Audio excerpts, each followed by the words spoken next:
All right, guys, what's up, team? Sorry, I'm a little bit late.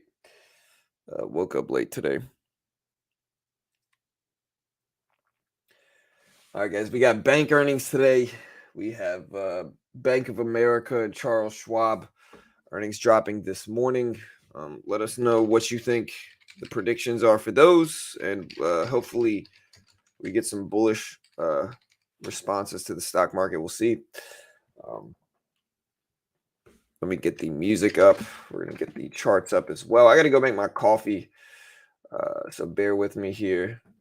You see Bank of America actually gapping up some today, 6:45. So in about 20 minutes or so, they do drop their earnings. Markets kind of rebounding some today. Here was the red to green level from Friday. We've actually bounced back decently in pre-market, so the market's okay. Disney is actually green as well today. But yeah, there's Bank of America on the right. Let me pull this up, make sure you guys can see this. I'm sorry, you can't see it right now. But yeah, look at Bank of America on the right. Hey, what's up, Rescue? What's up, Mark DS, Holly? Hey, good morning, guys.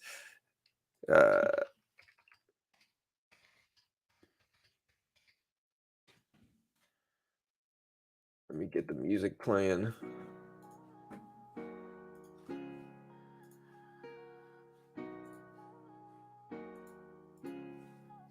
Let me know if you can hear the music. You should be able to. Hey, what's up, Rescue? Big earnings week this week, man. This is a big earnings week this week.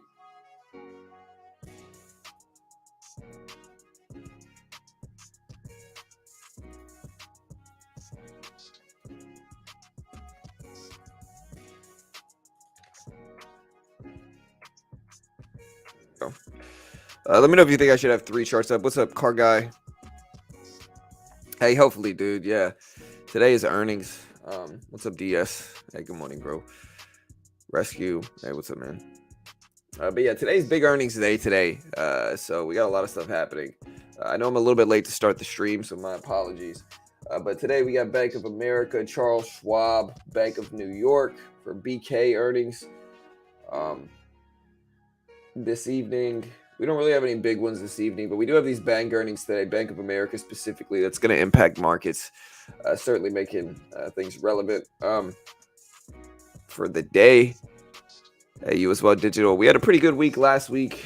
If we pull up our stats, we'll show our graph to show you guys how we did last week in a second.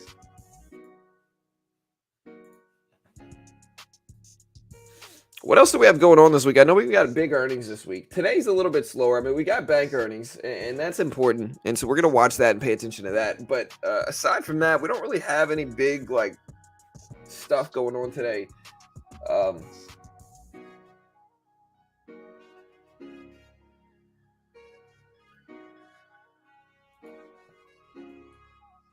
Tomorrow we have Goldman Sachs earnings, which are going to be relevant to markets for sure.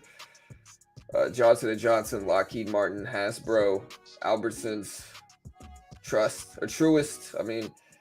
Cambridge Bancorp, Mercantile Bancorp, Commons Bankshare, and then tomorrow evening is when the big earnings really drop. Like tomorrow we got Goldman Sachs, Johnson & Johnson, but tomorrow evening we've got Netflix, United Airlines, Interactive Brokers, so IBKR, and a few other ones. Omnicom drops earnings tomorrow as well. So those are pretty big earnings. So we're going to be paying attention to those. Last Friday, we had bank earnings also. What's up, Tony? What's up, T4? Hey, what's up, man?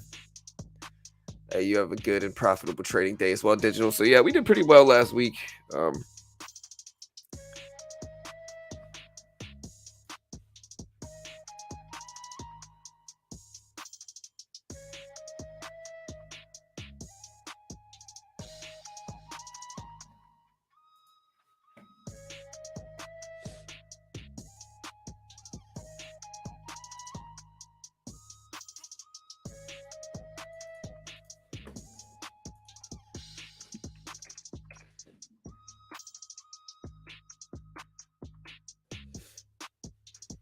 Hey, what's up, David? Is market crashing? No. I mean, market dropped yesterday or Friday, but it's not really crashing back.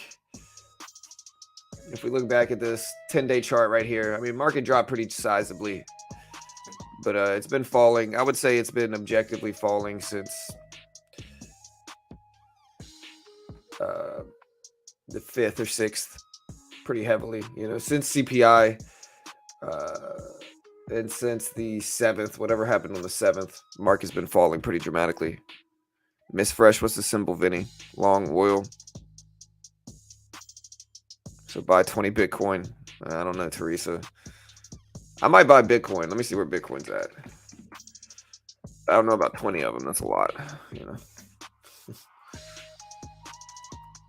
I like Bitcoin and all, but I do think there's risks inherently with Bitcoin right now. I think for me personally, the safer play is to wait till we get a bigger rebound here, because I think we've been at this level now for like months and months for Bitcoin. We've been at the 19 to 24,000 level for Bitcoin for months and months. And so with that, it could signal a bottom. Like, that's one of the things that it could be doing. It could be signaling a bottom. We are back up to almost 20K at 19.4 thousand. But at the same time, you know, we could just continue dropping. I'm not sure. So for me personally, if I'm going to invest money into Bitcoin, it needs to show us that it's back in a bullish rebound of some sort and get back up to like 25 at least. If it doesn't do that, I'm just not going to mess with it. You know, hopefully if it gets back up to 25, that'll signal its strength. But right now, when it's been at the same place it's been for the last 2 months, I don't know. It might be the better dip buy now, but I think it's higher risk, high reward, just because, you know, the possibilities of it dropping back down are high, you know. Bro, I didn't sleep last night, man. I didn't sleep at all. You know, I went to bed at like, so the right now it's 5:30 in the morning, Houston time. I usually get up at like 4:30, 4:45. Today I got up at like 5:15 because I didn't quite sleep the best, as well as I haven't had my coffee yet. But I went to bed at like 11:30, like midnight last night. I woke up at 5, so I got like 5 hours. Hey, what's up, Tim? 20s this week in Michigan or in Missouri. Brr, not ready for winter, bro. I love winter, man. You from Houston? Yes. I'm not from Houston. I live in Houston. They say crypto can go either way. It really can, you know. Crypto market could do either one. All right, so we do have earnings dropping soon, though. So we got Bank of America. We got Schwab earnings today, Charles Schwab, which are going to impact markets too. I mean, it's not the bigger one is Bank of America in the middle here that you can see. So the more relevant one is BAC, the symbol BAC. It's Bank of America. It's the larger market cap or size stock.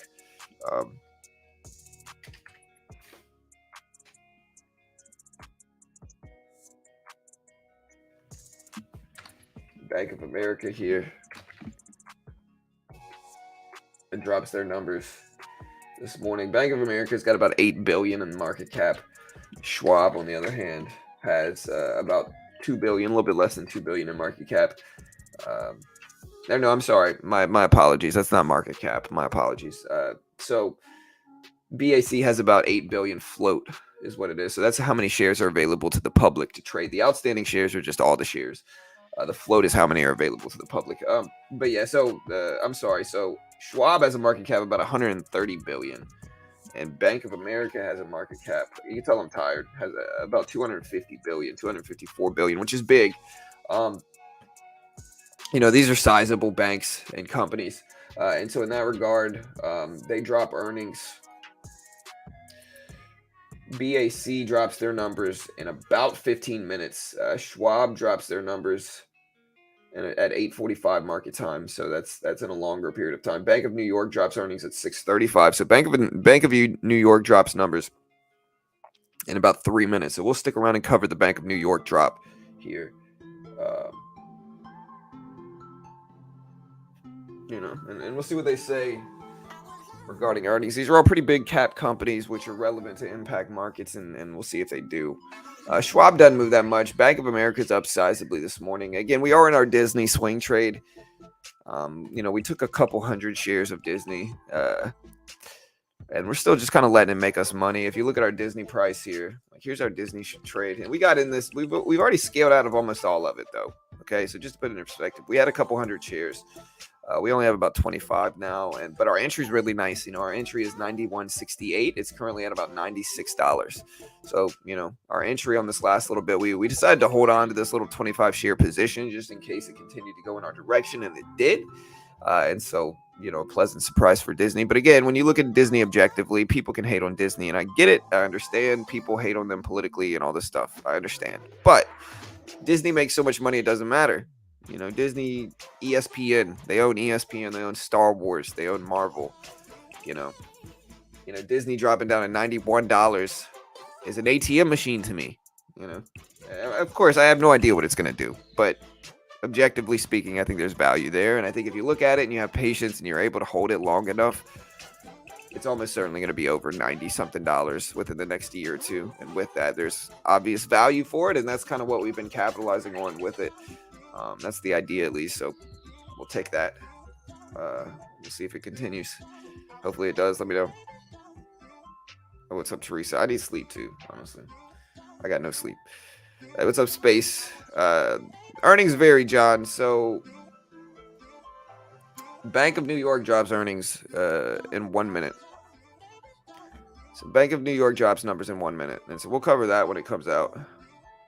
And after that, I got to go make some coffee, or I'm going to be just Scrooge today, man. I'm going to be grumpy if I don't make my coffee today. So bear with me. Let me drink some water. But I need some coffee, man.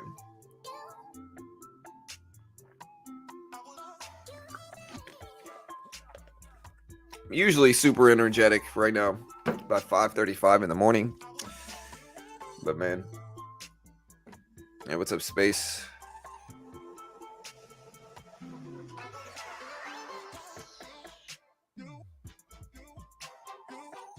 Earnings vary. Stocks.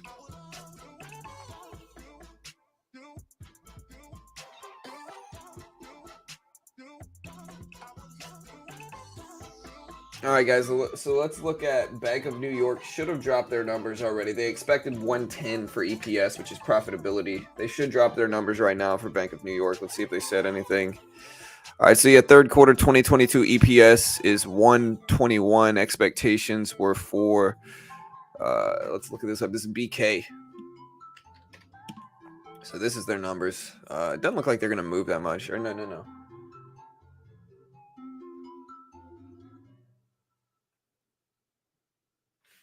Okay.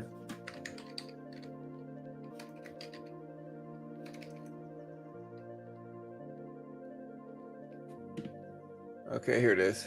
Okay, so yeah, here's BK. Here's their numbers. Their numbers are out.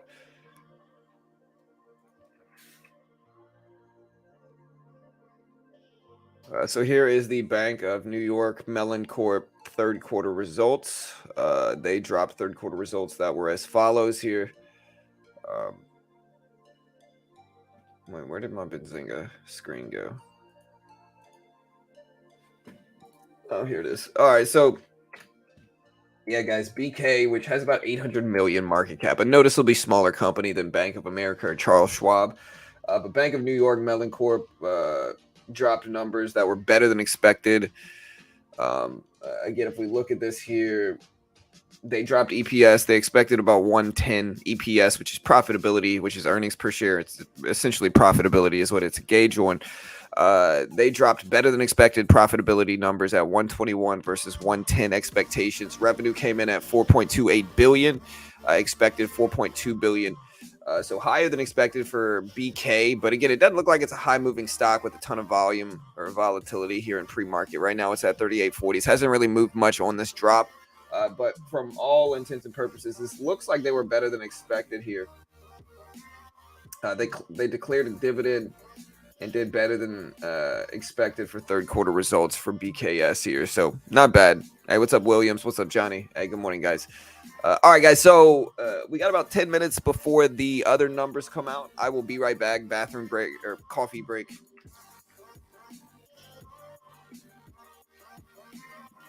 All right. Coffee break, 2 minutes. But yeah, you can see the Bank of America numbers dropping here. Right. Definitely third best. Ricardo, definitely third best. All right. But yeah, y'all check this out. I'll be right back.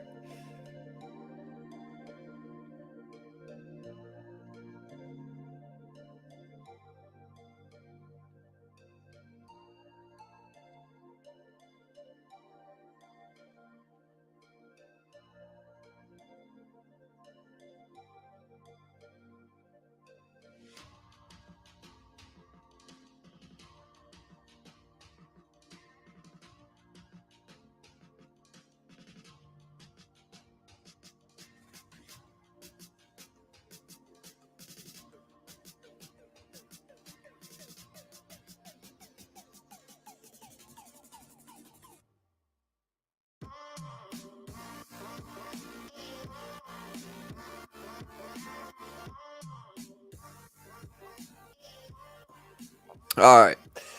So yeah, it doesn't look like BK reacted much. I'm not really super familiar with Bank of New. I know of Bank of New York, but regarding their stock, I just don't really watch it that much. Let's see what it's done over the last year. Yeah, I mean, just like a lot of other banks, this one's gotten really hit over the last year or so.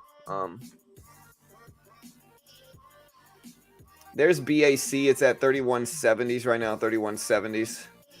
So Bank of America is still pretty extended on the downside. A lot of these look down, just heavy. There's Bank of America. Let's look at Schwab. Schwab is the better looking one over the last year. It's down the least. It's still down over the last year, but it's down the least relative to all the other ones. So, let's do our poll as we normally do here.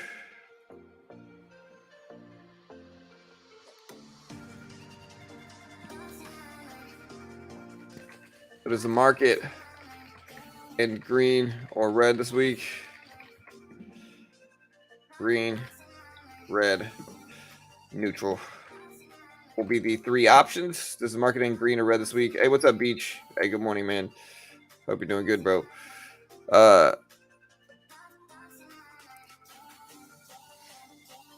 Yeah, so we did our poll. Does the market in green or red this week? Vote on that poll. Let us know what you guys think.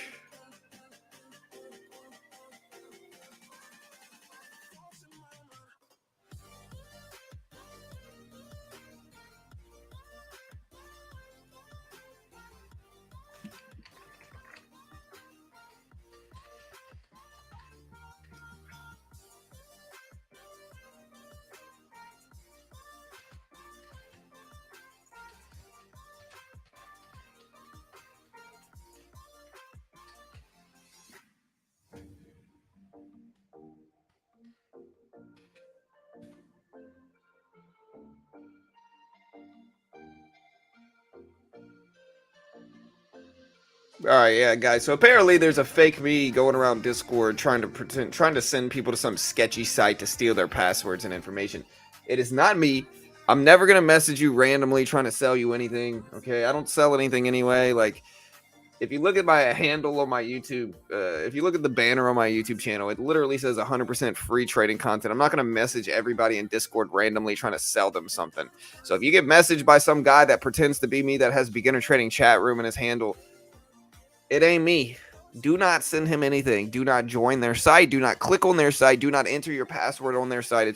It's almost certainly a phishing email, or a phishing HTML page that they've made to look like something else, and then they're just going to steal your information. So do not do it. It's not me.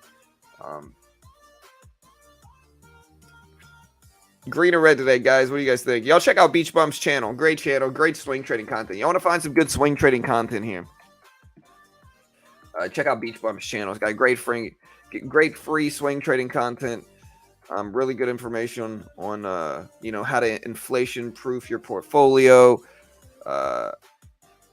stocks, swing trading stocks to watch, due diligence on different stocks specifically. Just really good free content on swing trading. Y'all check it out. I'll post this link. Great way to help support the channel here. And yeah, check out Beach Bum. Hey, what's up, Pawn? Here's the link right there. Check it out. I'll be right back. I'm going to go grab my coffee.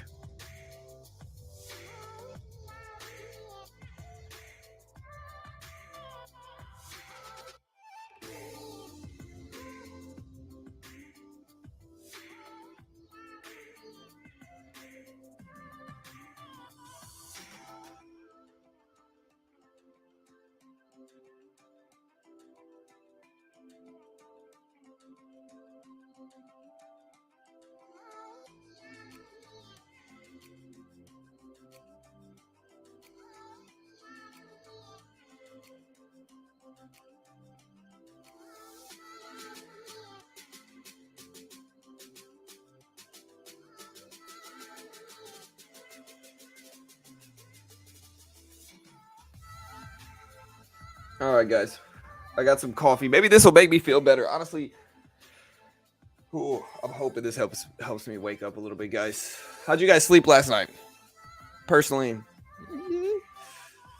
you always know you didn't get enough sleep. Here's the way you can always tell you don't get enough sleep at night. All right, guys, we got less than a minute before Bank of America drops their numbers. So Bank of America drops their numbers in less than a minute. They are expecting 79 cents per share in terms of EPS.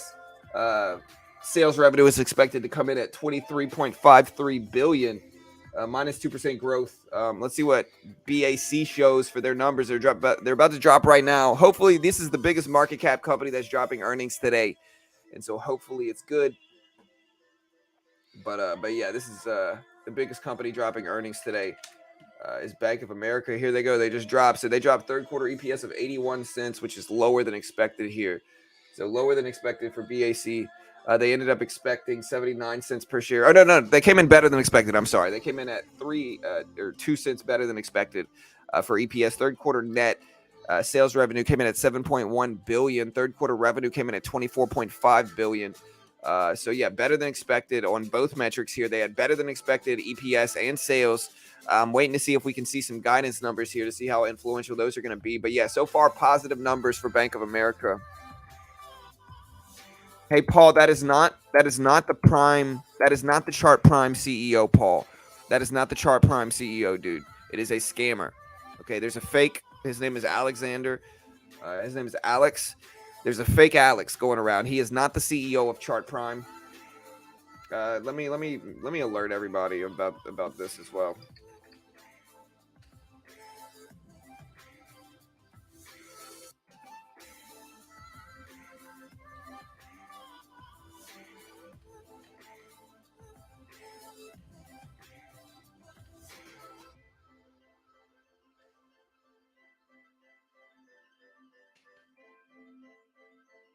All right, so I just add everybody on my Discord that there's a fake Chart Prime CEO running around messaging people, all that stuff. So yeah, it's not him. I know it's personally not him. I've talked to Alex a lot.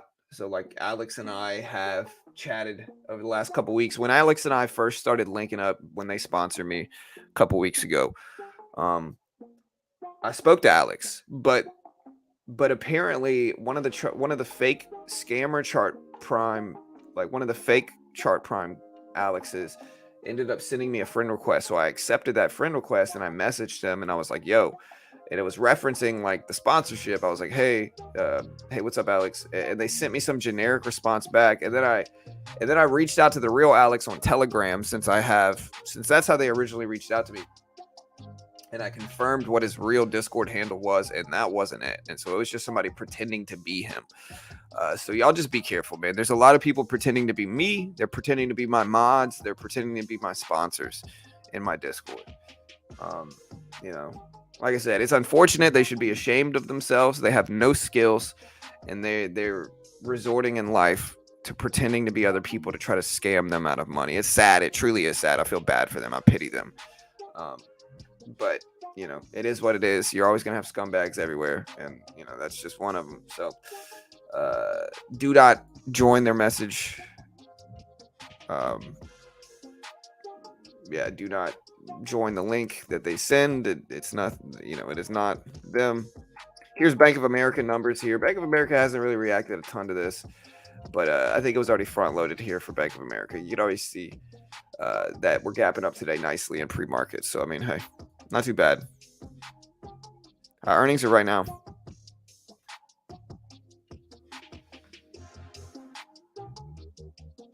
If their earnings are high, does that mean the dollar index goes up? I imagine it's bearish with so it's the opposite, GG. If the numbers are high, it's not about whether the numbers are high. Really, all that matters is how much does the market move?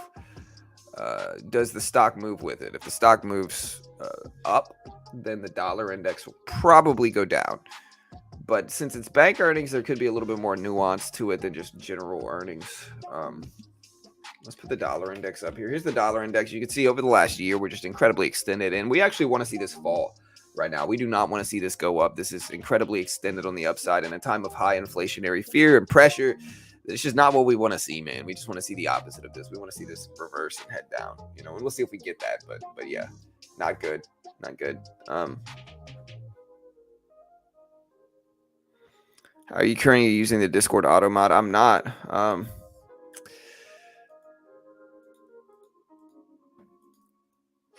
Honestly, I feel kind of bad because I know I've had a lot of Discord mods and like people and that I've just kind of haven't really been able to talk to that much. Um, just to understand, guys, I got a lot of stuff going on my end outside of work, that I don't really speak about much.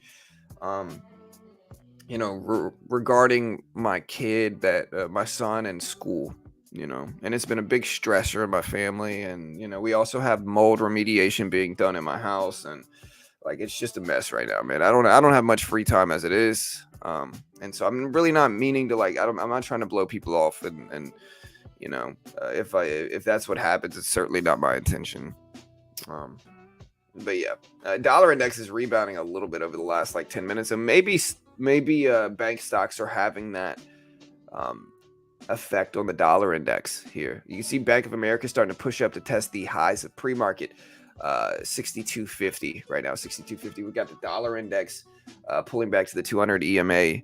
That usually is just kind of a big influential indicator over this stuff, so we're watching that as well. Raising interest, would that mean all banks should do as well? I'm not sure. They'll probably have some type of sympathy move with it, but aside from that, I think we have auto mod. Let me see. We have something. Yeah, we have auto mod. And like, we auto mod in our Discord, but what they're doing is they're not doing it in our chat. So it's like they're not doing it in our chat room. What they're doing is they're joining our chat room, right? And they're joining under some different name, right? So they're joining the chat room under Bill or whatever, right? And then once they join, and because I've been watching the Welcome Center to see essentially like who is joining, to see if they're trying to use the handle beginner trading, because I'll ban them if they are. But they've been joining under a different name and then changing it after they join so that it doesn't show up as them, and then they're messaging people pretending to be them, or pretending to be me is what it is.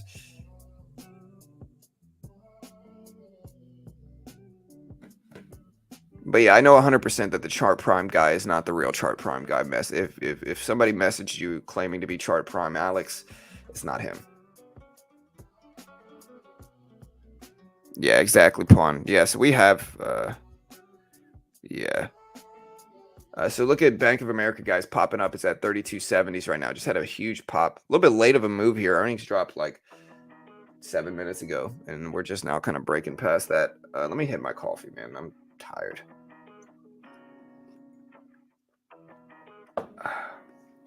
All right. Coffee tastes good. But yeah, so look at the Bank of America. A little bit late of a move here. It looks like the dollar index is falling down on this, though. So like, look at the dollar index here. So we are getting somewhat of an inverse relationship with these two today. Bank of America earnings are up. Dollar index is down. So there's the dollar index bounce a little bit. So I don't know. I don't know if the correlation is high. And speaking of Chart Prime, you could actually check the correlation between different things, specifically the S&P 500 and the dollar index using them.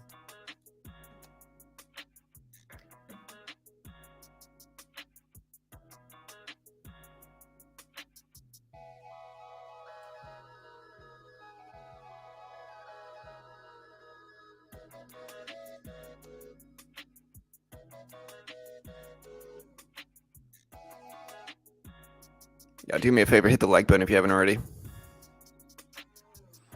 So it goes, some people can't or won't earn it. There will always be scammers who would rather steal than earn. Yeah, like I said, man, they should just be ashamed of themselves, man. Like I said, that just means they have no skills and they're resorting to just being terrible people. And I truly think, I'm not going to say I believe in karma, but I believe in, being good, and I believe the universe unfolds as it should to a certain extent, And so I think people that act like that, like, their life ends up, it affects their life negatively, All right, dollar index at 112.90s. Bank of America pulling back. It's at 32.70s. We'll see if it holds. Like I said, it might be a little bit of a slower day today, and it's all good. It's all good if it is. Bank earnings today. Again, so far we've had Bank of America drop. Next one that drops is GNTY, which is Guaranteed Bank Shares, and then the next one is Main Street Bank Shares. What other stock market news do we have? We don't have any big economic releases. I think we might have Chinese CPI drop this morning, actually. No, it's not this morning. I'm sorry. So we've got the Empire State Manufacturing Index. Is something that we have dropping for October today. So we do have the Empire State Manufacturing dropping at 8:30. We've got Canadian motor vehicle sales. We've got business outlook surveys. We've got one of the ECB members speaking. Lane is speaking. We've got the federal budget balance coming in today. It's tentative. We've got New Zealand CPI. We've got Australia doing some meetings here, but I think we've got Chinese CPI dropping and GDP dropping. So it looks like, or not CPI, so Chinese GDP is dropping today, which might be relevant. It looks like this is coming out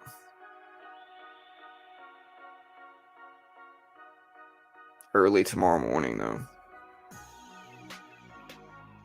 So we got Chinese GDP, industrial production, retail sales, and unemployment dropping all today. It's going to be very relevant.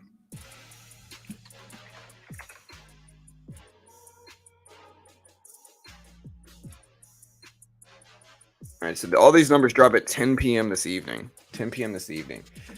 And I don't think we have any big earnings this evening. So at 2200. Yeah.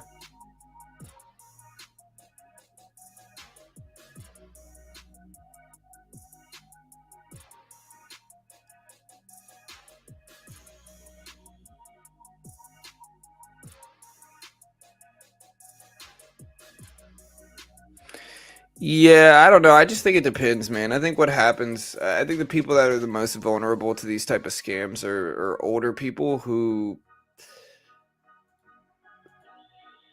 I think when you grew up in the internet age, like me, like since I was young, I was on the internet. I think if you grow up in that age, you understand how easy it is to get scammed, and you're a little bit more. You have a little bit more understanding on kind of like people might be scamming you, relative to the older population, I would say, right? Like my grandparents and my parents to a certain extent, love you, mom and dad, are going to be much more vulnerable to getting scammed than I am. It's going to be very hard to scam me with any of these scams. It's going to be hard to even get me to click anything, sign into anything, click anything, join anything, believe anybody messaging me. Usually I'm just going to ignore those people that message me.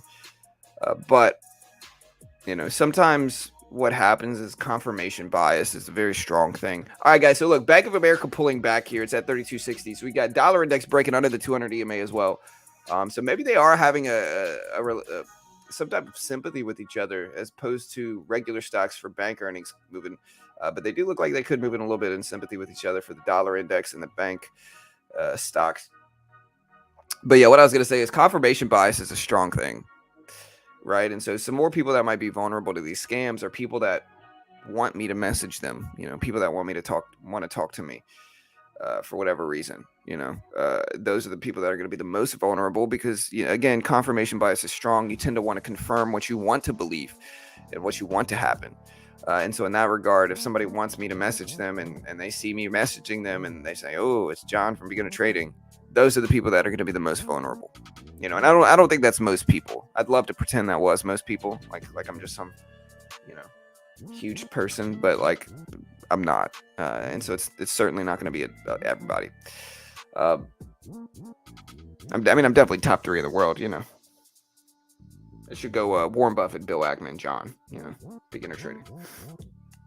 If that's not your list, I'm going to ban you for life. Oh, man. If I had to give a real list of my top 3 favorite traders, it'd probably be Buffett. It's got to be somewhere near the top, But Bill Ackman's really solid. I like Bill Ackman's views and most stuff regarding stocks and investing. Um, Cohen. I like how Cohen operates, even though people were mad at him for Bed Bath and Beyond. I think that type of trading is very smart, and it's high return. And Buffett's probably the best, but Buffett didn't really get in. Let me put this into perspective. Buffett didn't get rich investing. All right, Buffett value invested, and of course, it's an incredibly profitable way to be. But Buffett didn't get rich actually investing. Buffett got rich acquiring companies and becoming the leader of those companies. Like, that's how Buffett got rich. He invested great and very smart, but he didn't get rich. He's not a billionaire many times over just for his investing talents. It's more so he's a billionaire for his his foresight into companies and his ability to get a foot in to those companies, Hey, what's up, Sean the Dawn? What's up, Timothy? Can you explain the Empire State Manufacturing Index? Yeah, give me 1 second. You would be above Kathy Woods in my ranking? Hey, honestly, I don't know what Kathy Woods has been thinking, man. Like, listen, she obviously is doing something better than me because she's she manages a fund as large as she does. So I'm not knocking Kathy Woods, right? But at a certain point, okay, I'll put it this way. She just seems to buy when I would sell and sell when I would buy. She's greedy when I'm fearful, and I'm greedy when she's fearful. All right, that's kind of the correlation between Kathy Woods and me lately, but again, it's not always that way. I think her last sell of Nvidia was a good sell. I think she ended up buying some type of dip after that I actually agreed with. So her last couple trades, I was kind of on board with them. I actually agreed with them. So I listen, and everybody has a bad string of trades sometimes. I'm not knocking it. Let her do her thing. I think she sometimes buys up hyped up stocks that are really too extended on the upside, and they end up just kind of falling back down because they're the most hyped up when she buys them. But she's had some good trades too. I don't know. But John, isn't that investing too? You mean just acquiring companies? Sure it is, but it's not investing in the conventional. Conventionally, it's not.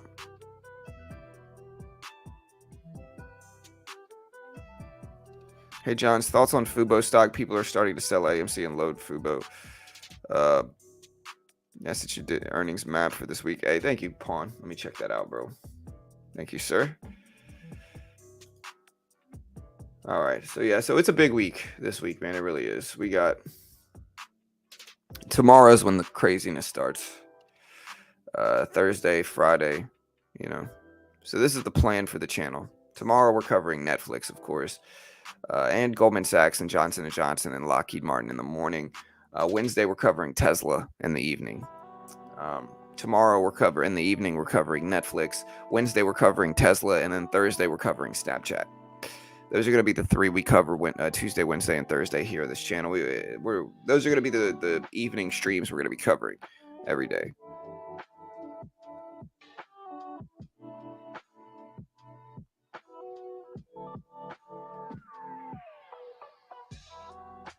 That is investing. What is conventional? I find that answer to be intellectually lacking. And I know you are not that shallow. Hey, listen, it's not that, man. What I'm trying to say, and maybe I misphrased it, and my apologies if I did. What I'm trying to say is that everybody doesn't have the ability to do what Buffett did. Like Buffett, he didn't invest in stocks conventionally. He acquired companies. Conventionally, what I'm referring to is buying 100 shares and sitting on those. That's basic investing. Maybe basic is better term to use than conventional. So basic investing, basic stock investing is what a lot of people credit Warren Buffett for. And for good reason. Value investing is one of the single most effective investing or trading styles in the world. You buy healthy companies, you diversify, you sit for 5, 10, 15 years, however long you need to, almost guaranteed to make money. But Warren Buffett, he did some of that. But what he really did that made him rich was he bought companies, and he bought companies is what he did. He became the owner of said companies. He took over failing companies, is what he did. And so companies would be failing, he would come in and take them over. And so I wouldn't call that conventional investing. I would call that takeovers. So that's what Buffett did really well, and that's what made him rich. Is takeovers, as opposed to just buying 100 shares of a stock and sitting on it for 5 or 10 years. You know, and now it's possible to make good money, but I guess that's what I was referencing. Yeah, all good, Space. All good, dude. Trading is a skill and people can lose it. Not saying it happened to Kathy, but she's in a slump. Yeah, for sure. She definitely is.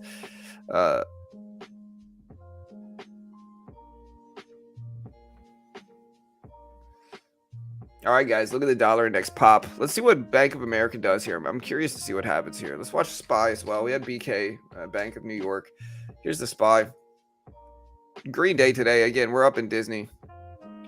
Disney looks good. I guess we'll just sit on Disney.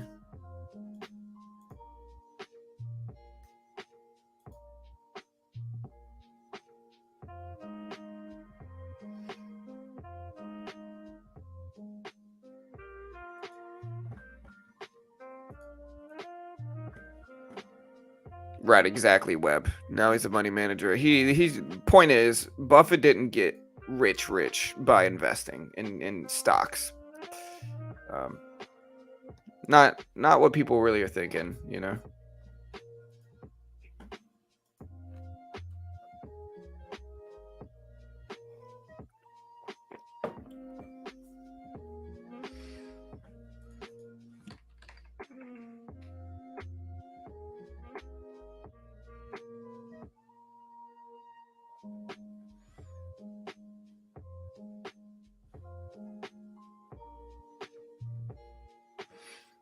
All right, guys. So it looks like there actually is somewhat of an inverse correlation here with Bank of America and the dollar index.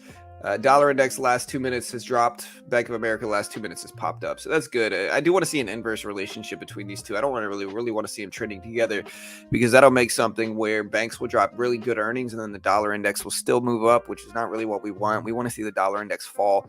I think Bank of America earnings being as good as they were is kind of a foresight into what we might get, or some foreshadowing into what we might get for the rest of the bank earnings that are dropping this week. And so in that regard, I want to see, the dollar index fall as the bank earnings come in positive, if that's the case. Now, maybe not. Maybe bank stocks outside of Bank of America end up just doing poorly. I know JP Morgan dropped good results and I think reacted positively. We had a lot of bank earnings on Friday. And so I think bank earnings have been doing very well in this current environment. But how much longer before the results? The results for what? You see Bank of America earnings right here. We also have Schwab dropping earnings today, but they don't drop theirs until 8:45 Eastern Standard Time. I mean, we can stream the BAC earnings call if you want. Not really what I usually stream, but if you want to stream it, we can. If you guys think we'll get good enough numbers for that, we can. But I don't think, just judging by my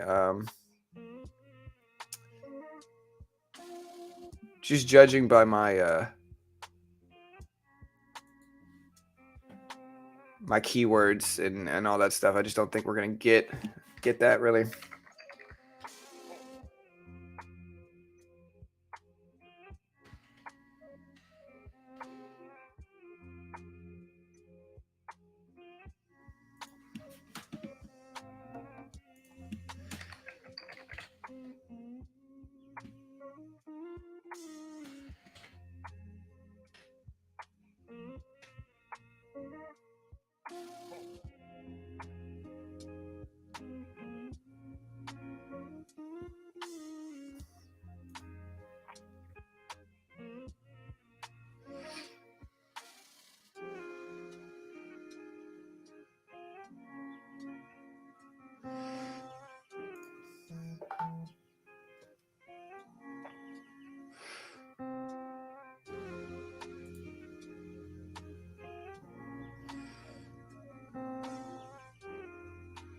All right, guys. So Tesla. Let's see how Tesla's reacting. Dollar index is falling down some, which is again what we want. I do like the fact that the dollar index is also under that 113 level. Hey, thank you, Easy. Hey, what's up? You see the former NKLA CEO has been indicted on fraud. Yeah, I did see that. So I did see the NKLA fraud news, man.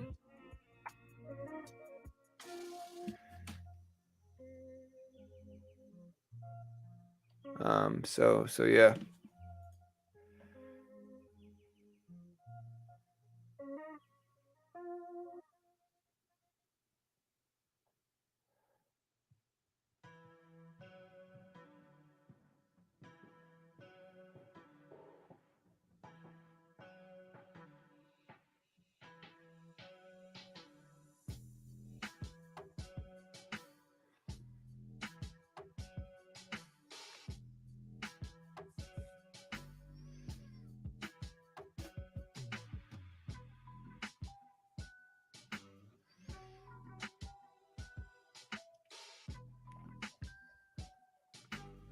All right, so yeah, the NKLA news is kind of crazy, man.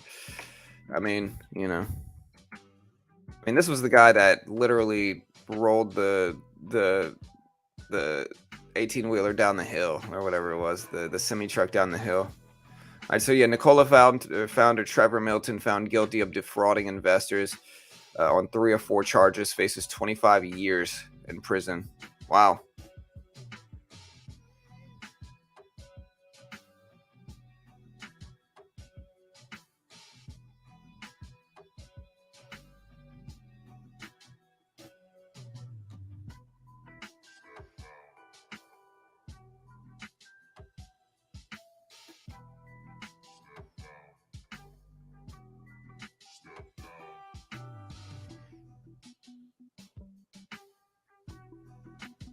Wow. Yeah. So NKLA found guilty of fraud, faces 25 years for NKLA, man. That's crazy. See if we can find some more data on this. What's the NKLA stock look like right now? So here's NKLA right here.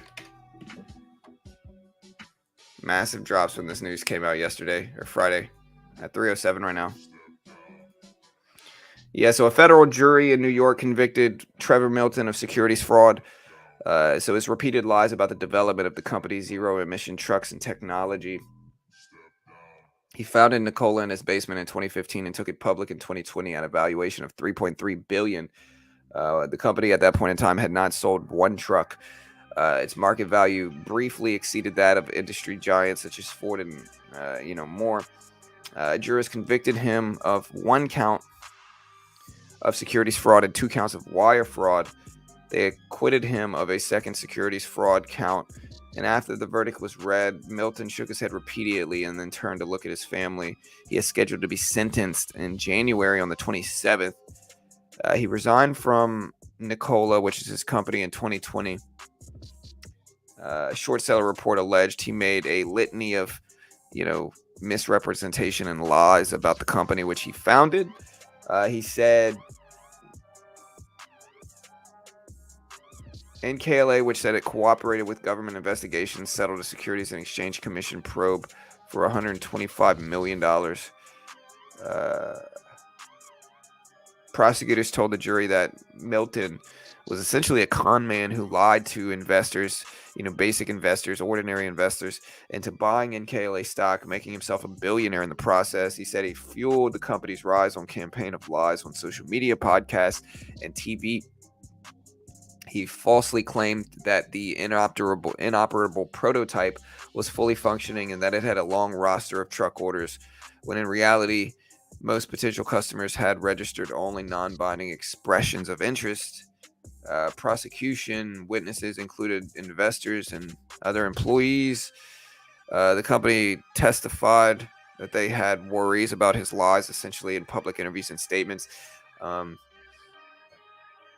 of the executives, Russell, testified at one point that they staged an intervention and changed corporate social media account passwords in an attempt to deny him basically the user. Man, this dude's running around. It's kind of crazy, man. And honestly, what it kind of shows you, and this is something that's very true, right?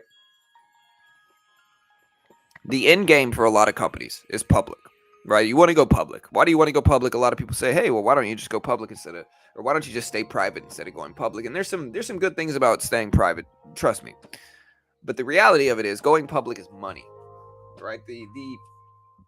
The ceiling is much higher for a public company. Like, that's how millionaires and billionaires are made, is going public, right? So every tech stock, specifically, really, especially tech, every tech stock is working towards going public, 100%, no question.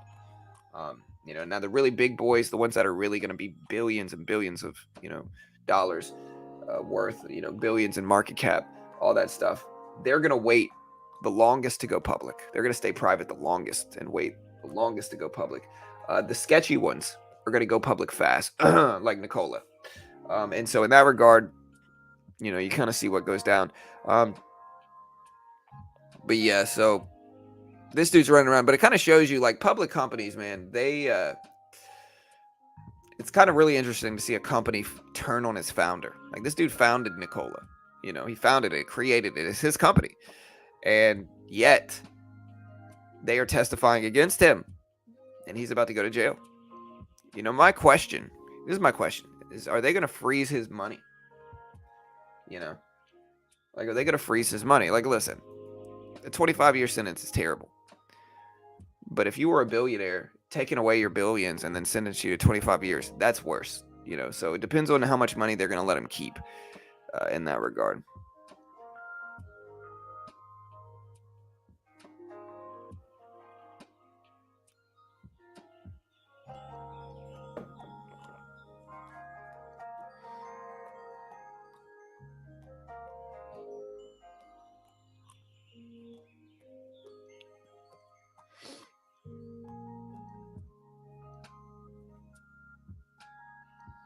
Yeah, and I mean, I'm not gonna say I told you guys so. What I will say is, like, y'all be very careful. I'll put it this way: there's a reason that these EV companies need to fake these type of results here. Okay, and this is the thing to truly understand about it. Yeah. Hey, what's up, Rod? What's up, Ali B? What's up, Free? What's up, Space? What's up, Web? What's up, Kieran? What's up, Daniel? What's up, dude? Josue, if you're smart as money, would already be safe. Yeah, for sure. I mean, he's probably got some. But yeah, so Nikola. Oh, sorry. I'm gonna just say NKLA. I don't know I don't know how to pronounce all these names. Yeah. So, okay. So, right now,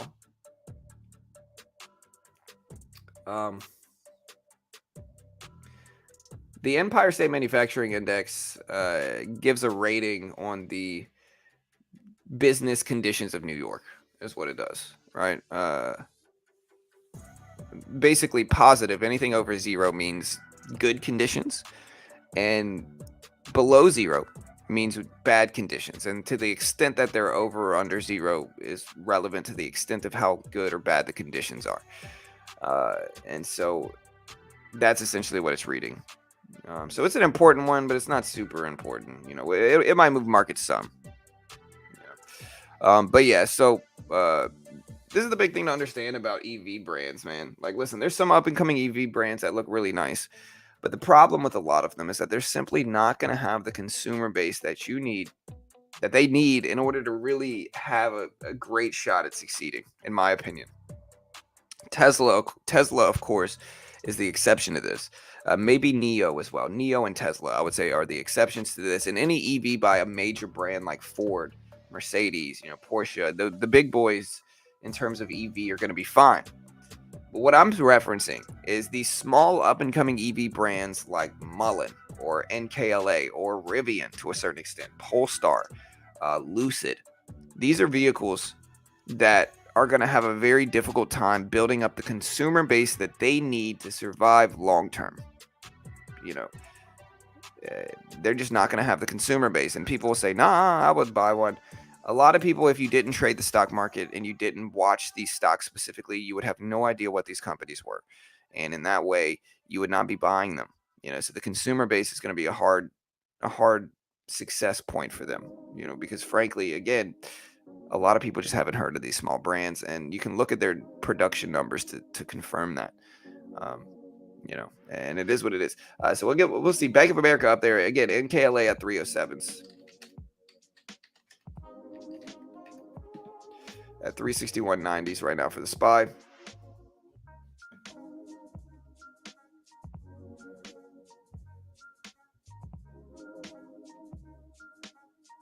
Hi, John. Just joined. Can you please reiterate what's the impact of the report? Well, this isn't a wildly influential report. The Manufacturing State Index, it measures the current state of business for New York, essentially. But again, it's not wildly influential. It might move some, like we might move some, but it's not gonna. And we'll cover it, of course, like we always do. But it's not gonna move markets like that.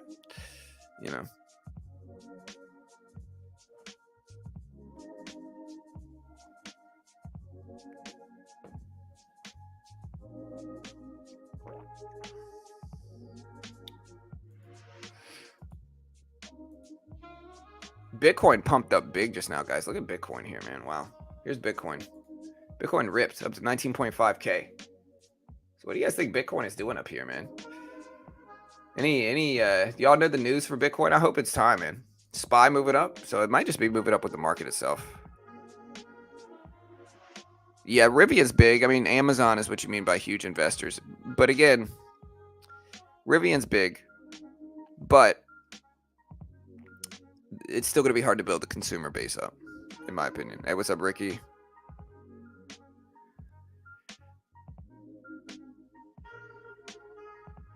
Yeah.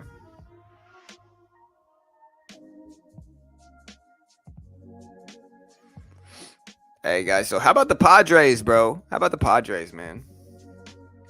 Dodgers are done, dude. Dodgers are done. How about my Astros, bro? Honestly, I went to the Black Keys concert in the Woodlands. I went to a concert Saturday night, and so I didn't actually get to watch the Astros game. But bro, what a crazy freaking game, dude! What a crazy game, man. And so I basically from the concert, we were essentially getting updates. The lead singer was literally updating us on the concert and who won, like in between songs. It was that big of a thing at the concert, bro. Like, well, who's the lead singer of the Black Keys? His name is Daniel Quinn, right? So Daniel Quinn was literally updating us on, is essentially updating us on the score of the Astros game. But bro, honestly, the Mariners are great. They got J-Rod, they got Julio Rodriguez, great talent. But the Astros are good, man. We're good this year, bro. We lost Correa too. We lost Carlos Correa. But we're still just solid, man. We're well rounded, is what the Astros are. But what a crazy game, man. Crazy game. I'm kind of bummed I missed it, but the concert was fun.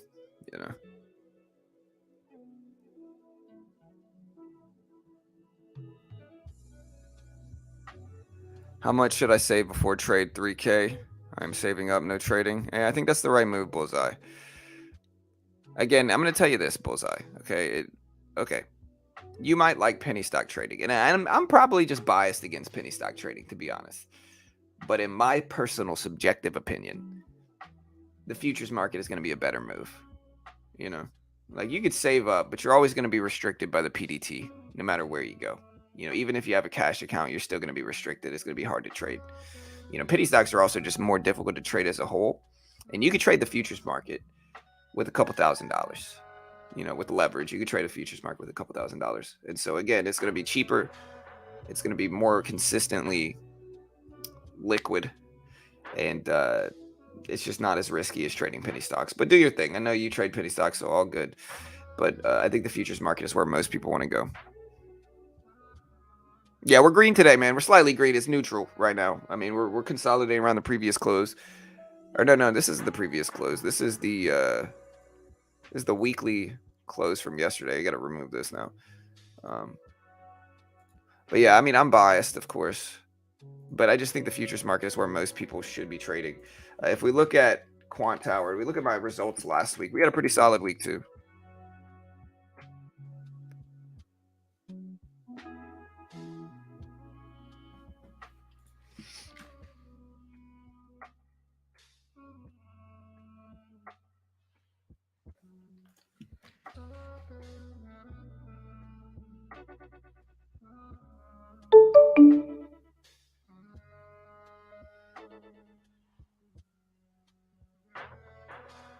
What's Cobra Sniper?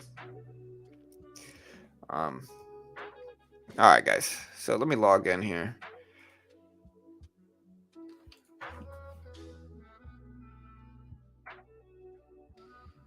Hey, thank you, Ali V. Yeah, man, it was good, bro. They were good live too. The keys were good live too, bro. They were solid, man.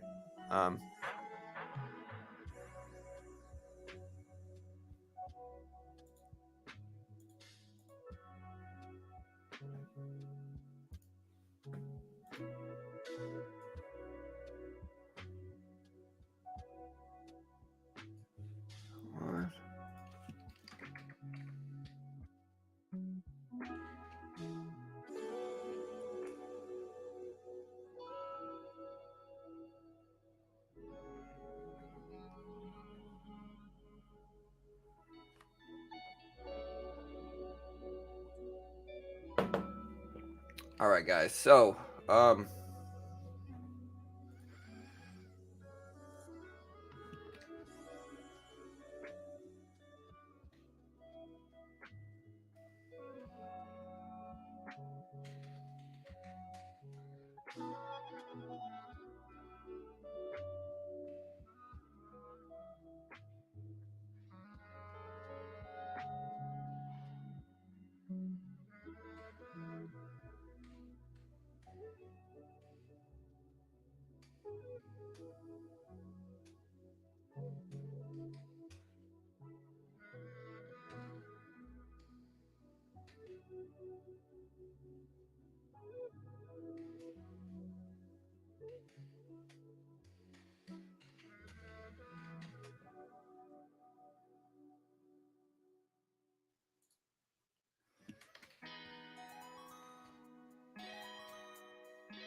right, guys.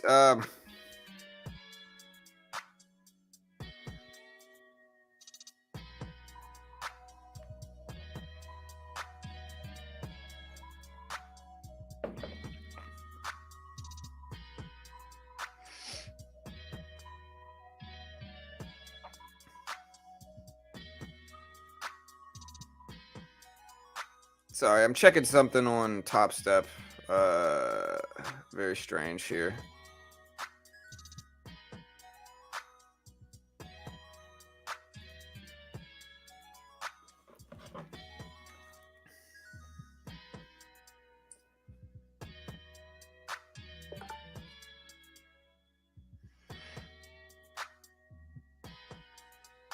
All right, guys. So again, market's doing okay. SPY is up there. I have to put the previous closing up, but we're really nicely green on the SPY today.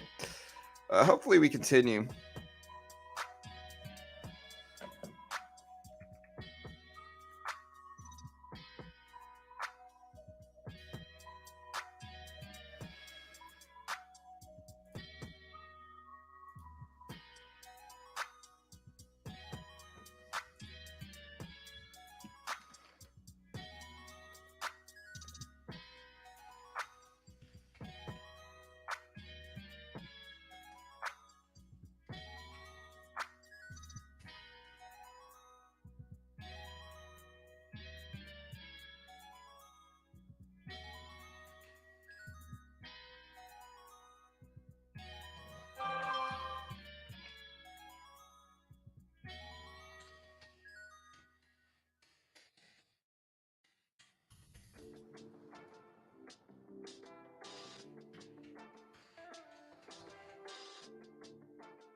All right, guys.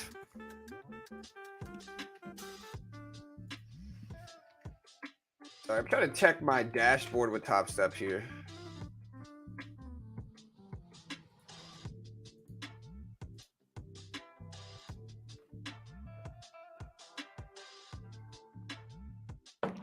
Yeah, so we're up about $2,000 on Topstep today already. So we're up about 2K already.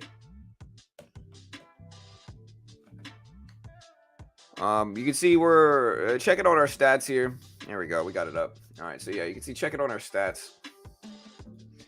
Honestly, man, like what this Topstep combine has showed me is I just have so much confidence in myself at this point in time, bro. Like here's my October, dude. Like the way I've been trading has been great, dude. I'm not even trying to toot my own horn a little bit. We're up about $1,500 about halfway through this month so far, about $1,500. Here's Friday. Here's the last 7 days of my trades, right? We're up about 1,000. So we're making about $1,000 gross a week trading this, which is beautiful, man. I will take that every day. And so again, we're gonna be in the Topstep combine again. If you don't know what the Topstep combine is, guys, the Topstep combine is a funded account program for futures. They give you a demo, and if you can hit their target on the demo while following their rules and conditions, then they fund you between 50 up to 150K. And this is the easiest way to get around the PDT rule because Topstep, there is no PDT rule in futures, right? And if you look at the E-mini here in the middle, and then you look at the SPY on the right, this is the same price action. You can see up, down, up. Let me zoom out a little bit so you can see that a little bit. Up, down, up. So it's the same price action here. Big double top, big pullback, bounce, bounce, bounce, bounce, double top, pullback. Same exact price action. And you can trade this middle one here with no PDT restrictions, instant settlement, shorting ability, all that good stuff in futures. And Topstep funds traders, right? So it's very cheap. It's like 130 something. If you use my link, you get 20% off, and it's 130 something a month. Very cheap. The base one, if you could hit, it's the 50K combine, right? So you get 50K in funding if you could pass it. You have to hit 3,000 in profit on the 50K one without losing over $2,000 total, and there is a daily max loss as well. But it's not super unreasonable. You know you got to make 3,000 without losing 2,000 essentially. And there's some other rules to follow, and there's two different phases. But if you pass it, you get 50,000 in funding with a 90% profit split. So you make 10K from that. You get to keep $9,000, as well. And so just really dope, super useful. If you want to check them out, I'll post this link. They are a sponsor of our video, of course. But honestly, this is turning me into a better trader, 100%. Like, look at this. So if we look at last month here, again, here's the last month of my trading so far. And it's gone pretty well, man. We're up about $2,600 over the last month. And so I will take it, very, very happy with my results. And we're going to see if we can keep it up, but very, very happy with the results. If you want to check out the link, here it is. We'll pin it to the top of the page as well. Again, you get 20% off. I'm in the 150K combine. Yeah, we got to take some bigger swings for sure. Hey, thank you, Caveman. I appreciate you, brother. Thank you, sir.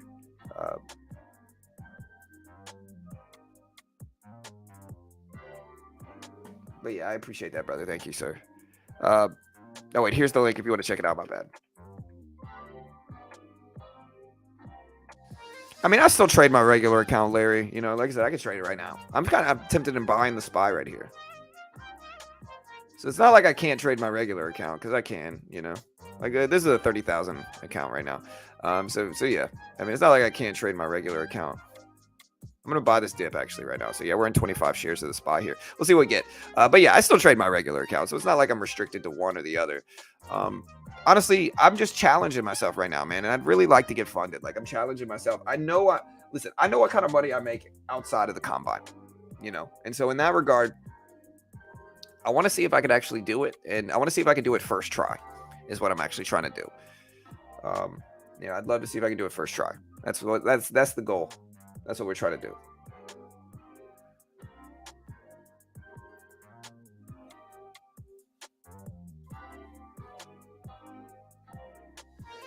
Yeah. And it's really cool because that's pulled directly from my platform here, so I can't fake it. What's up, Eric? Hey, what's up, dude? What's up, Sam? Is the market up today? Yeah, a little bit. Yeah, bro. They're pretty good, Verducci. They're pretty good, bro.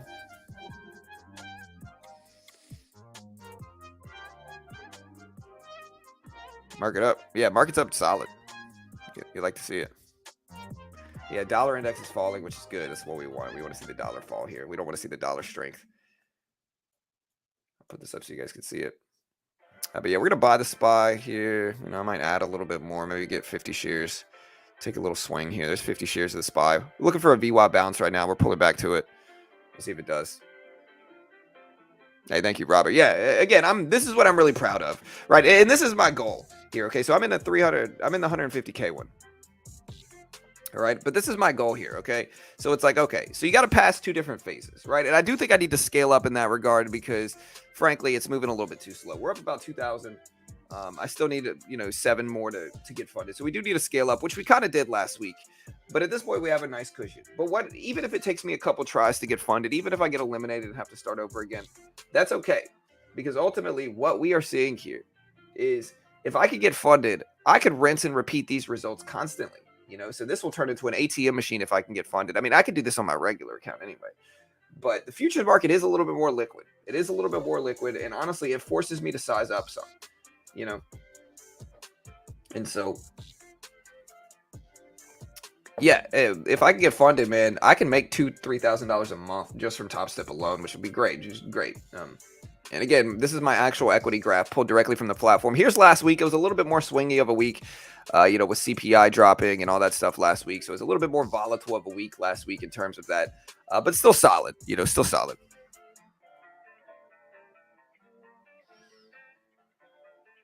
Right. And again, I think it's going to make people a better trader. Yeah, Bank of America dropped their numbers. What's up, Joshua? Yeah, so BOA or BAC dropped their numbers already. 81 beat 77 estimates. Sales of 24.5 bill beat 23.6 billion. So Bank of America did better than expected here for sure.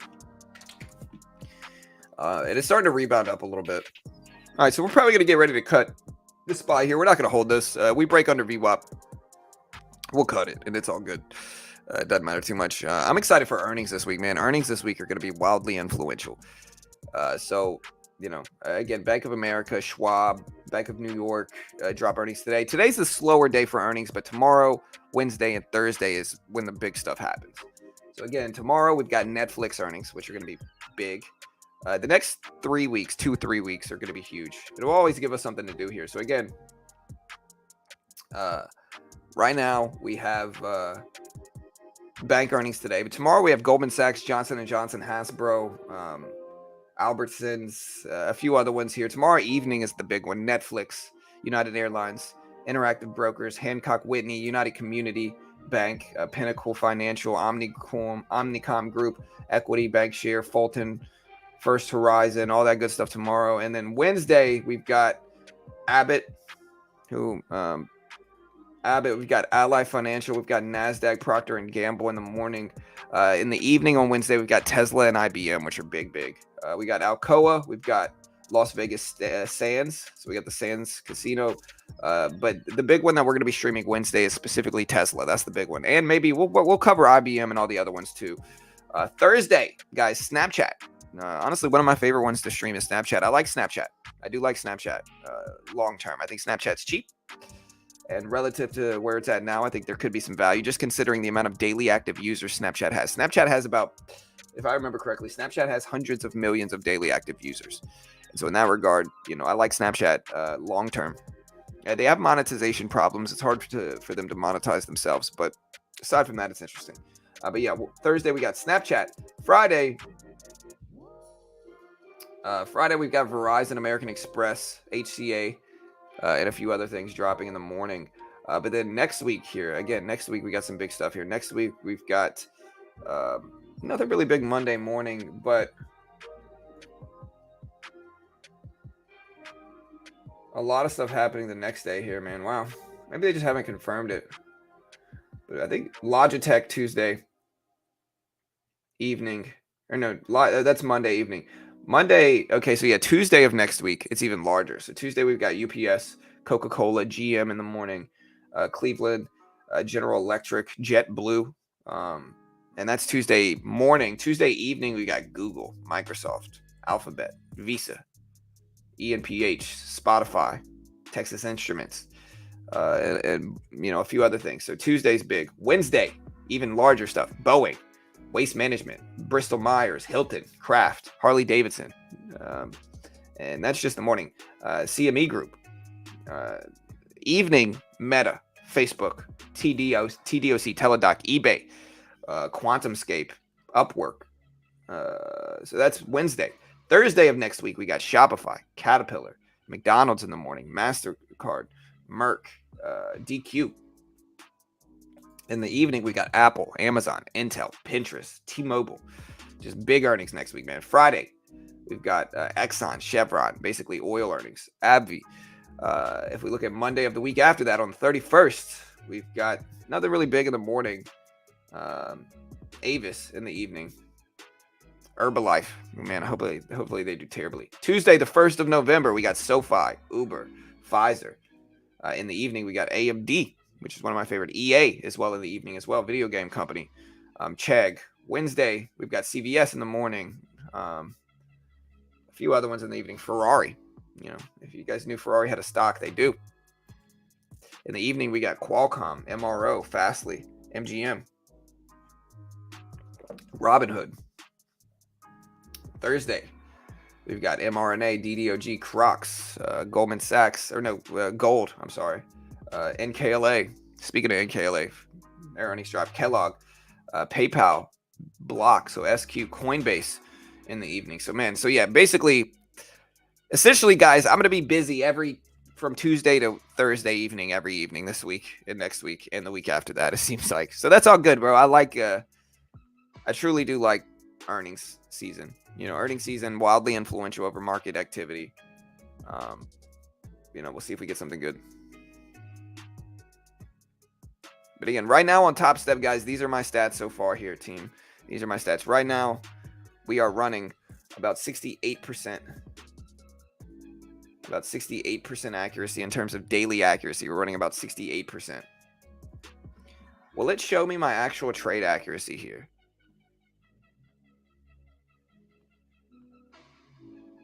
Trades.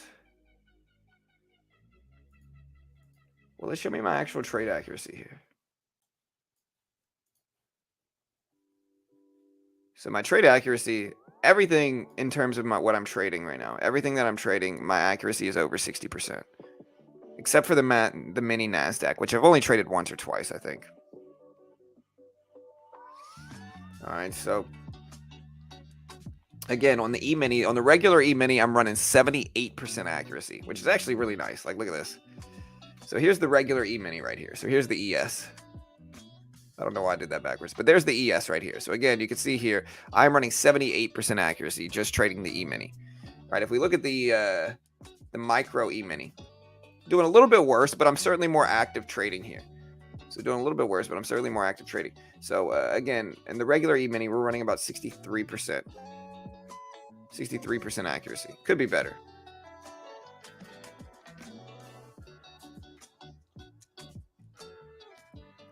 Yeah. All right. So dollar index starting to move up a little bit. Look at the dollar index move up. Let's see if this impacts everything. Again, we're in the SPY short term. We bought 50 shares.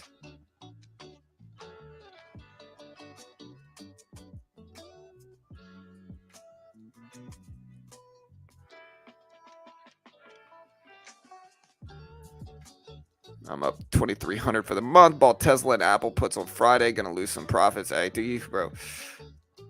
You think we open green today? Yeah, we're gonna open green. I don't know if we're gonna move up after the open, but we're certainly gonna be green heading into the open right now. We still got, it's about almost 8 o'clock right now, so we still got about an hour and 30 minutes. Before the opening bell, a little bit less. We got about an hour and 18 minutes to be exact. But we're going to open green. You can see the previous closing price way down here. So we got some time. I'll be right back, guys. I got to run to the restroom, and I'll be right back.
All right, guys. So the dollar index is moving up, unfortunately, which is not really what we want.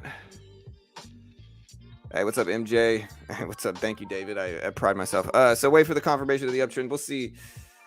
We got a nice little rebound back over volume weighted average price here.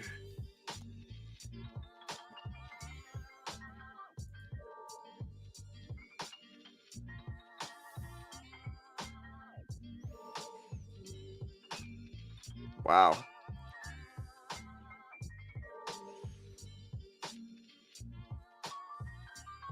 So my win to loss ratio on Topstep is actually really solid. Look at this win to loss ratio. It's 3.31.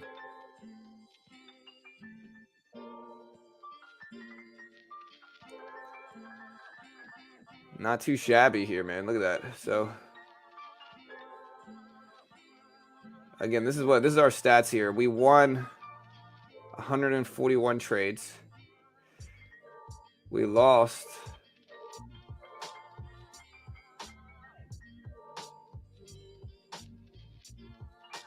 45. Wow. So my accuracy rate is getting better here. Look at that. Honestly, I didn't realize I was this accurate, to be honest here, but I'm honestly happy with that. All right, so yeah, so that's a pretty good reward to risk ratio, I think, in my personal subjective opinion, of course. Again, we won 141 trades. Or no, we had 141 trades, and we only lost in 45 of them. All right. So, yeah, that's not bad. So if we calculate that math, so that means that we are winning 96 out of 141. And so if we look at the percentage of that, we are running about 68% accuracy, give or take. Here's the actual percentage accuracy number that we have is about I'm sorry, hold on, let me find it. Is about 68.05 or 68.085 accuracy is what we're running. So 68% essentially. This is the actual accuracy rate.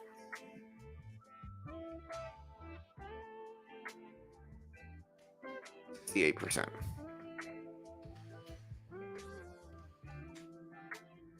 So yeah, we won.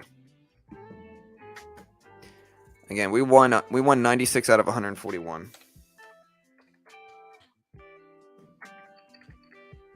And so we're putting it in chat so you guys can check it out. So that is our accuracy lately over the last 7 days. We'll see if we keep it up.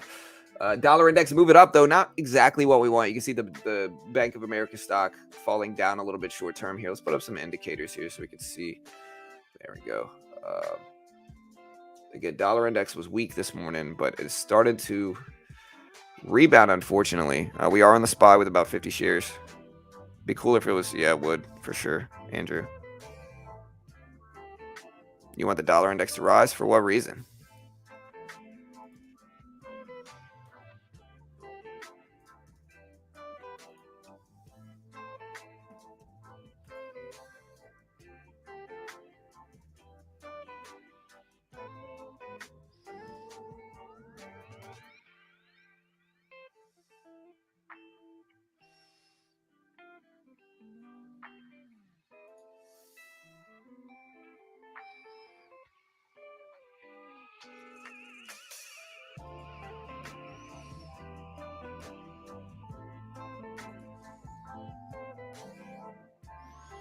No one wants the dollars to ride.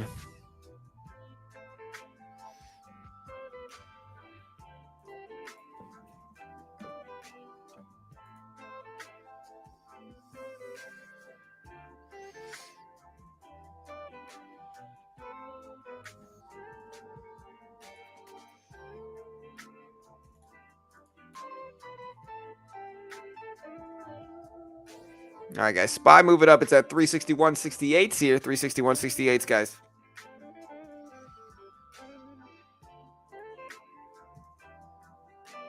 He likes the short. I do a little bit of both. Yeah. We're doing all right. Nose whistling, John. Is my nose whistling? My nose isn't really super stuffed up, I don't think, All right, guys. So SPY rebounding here. We're in the SPY. Like I said, we bought 50 shares this SPY. We're just kind of sitting in this. We'll see if it works.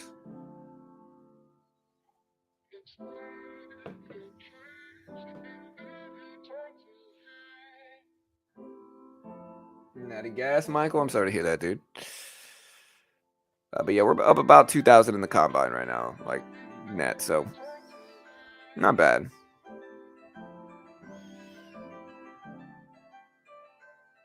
We are going to start scaling up some today. We did a little bit better last week in terms of our scale up. And we'll see if we can get it better, this week. Again, the good thing is that we got a really nice cushion to sit on right now. So we got a really nice cushion to sit on.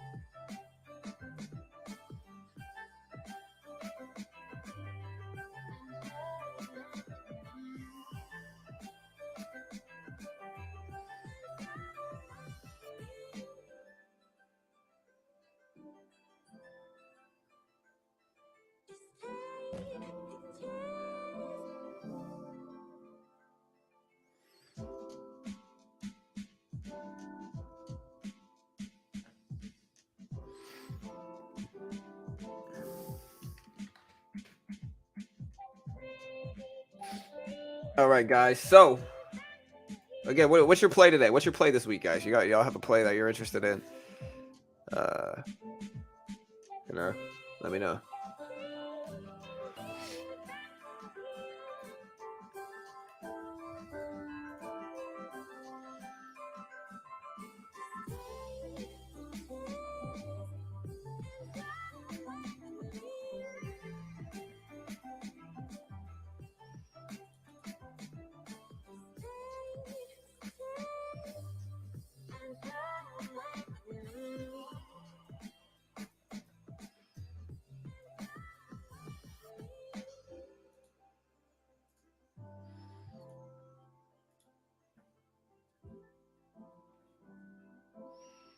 All right, guys. Dollar index started to dip here. Again, we're slightly down in the SPY. We'll see if it gives us something better.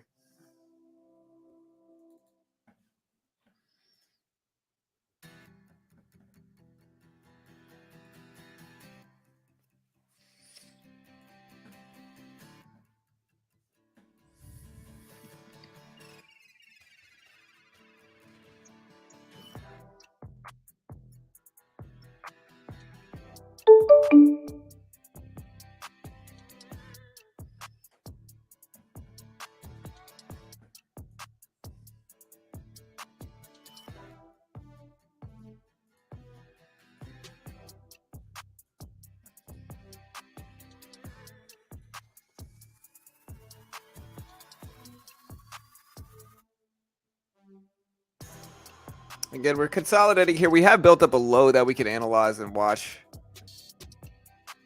See if that low holds right there. Yeah, dude. Nah, this week is huge, man. Tomorrow's when the chaos for earnings start. Hey, what color goes with red and green? I'm trying to pick out I'm trying to edit my background here. And I was thinking maybe like a different shade of green. But it kind of looks off here. If I could get like...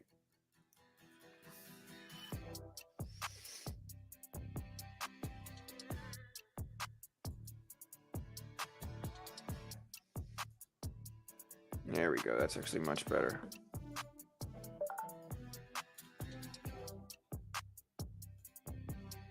Let's see if we could stretch this out, make it a little bit larger.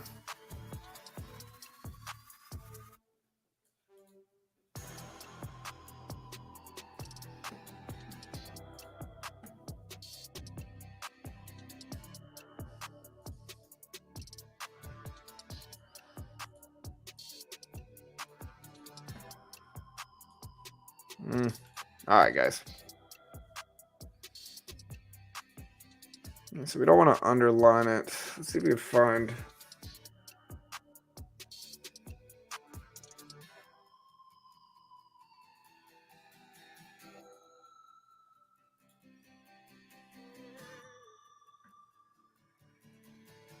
All right, guys. And again, let me know what your plan is. We got the SPY back over VWAP. We got the dollar index starting to fall a little bit here.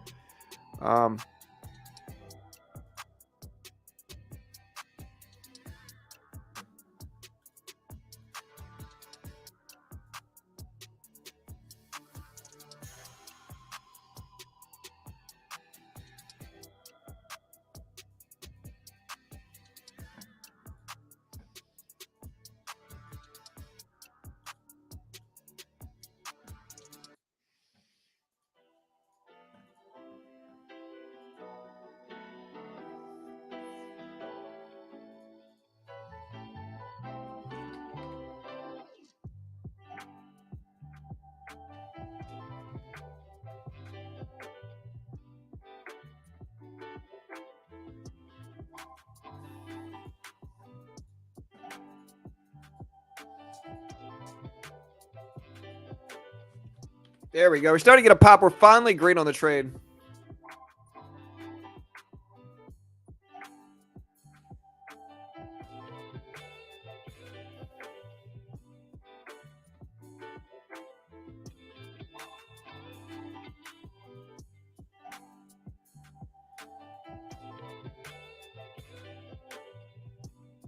What do you guys think about this, guys? So I'm editing this right now. What do you guys think about this? Let me know. I need you guys' opinion here. We're trying to add, right now we have free trading community. Tell me what you guys think about this. Let me know what you guys think. We're downloading it now. There we go. What do you guys think about this as my background on YouTube? No fluff, 100% free trading content. Works good, right? We're over here editing stuff this morning. Red and green. Mine was easy Phillies colored. Hey, I was going to do LSU purpley gold. Silver gray. Yeah. What about that? Does that look good or is it too plain? Let me know what you guys think about that. So we're actually green in our SPY trade. We're going to let this run up some. All right. Well, good luck, Mike. I hope you make money, brother. All right. So we're actually green in the trade. We're going to let this work a little bit, though. We're back over VWAP. I think that's a very good sign. We got the dollar index starting to fall down a little bit. What program do you use to edit, if you don't mind me asking?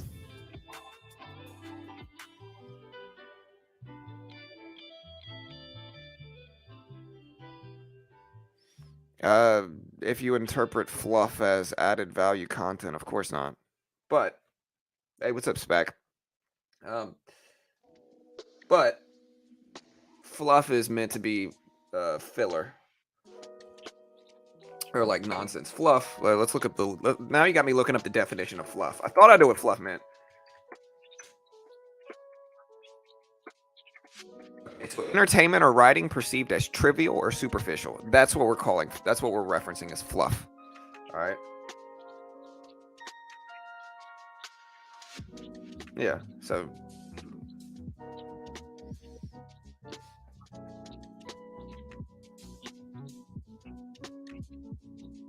Yeah, right, Cheeky. That's what I was thinking, bro. Thank you, man. Pawn, what do you think, dude? What do you think about this, bro? DXY wants to move. I hope the dollar moves down here. We want to see the dollar index fall. We want to see it drop. It's at just under 113. This 113 level is actually a big important spot for the dollar index here. Oh, man, sorry to hear that, SPAC. I hope you feel better, brother. Take some vitamin D, dude. Vitamin D is super important.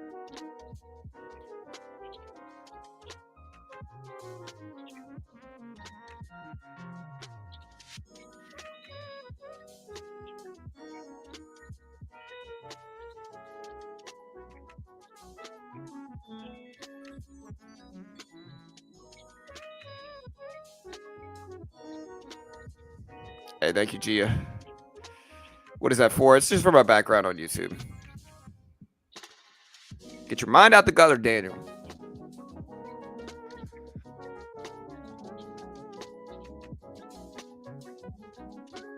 Vitamin C is good. Vitamin D is really important.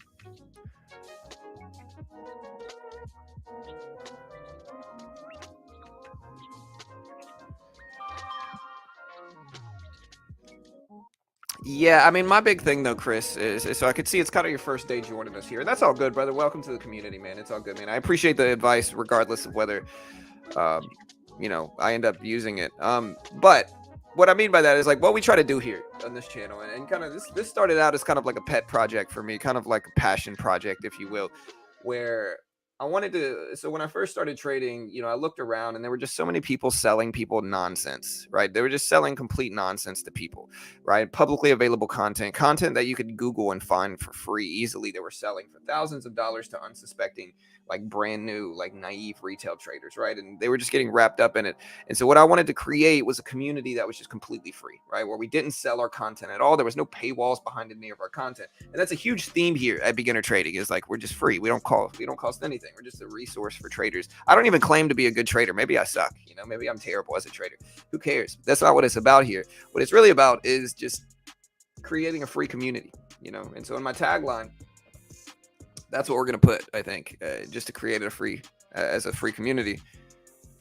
Risk management, hey, we appreciate it. Tech earnings week, yeah, for sure, Chewy. Tough week and influential over markets for sure. We'll see if it is or not.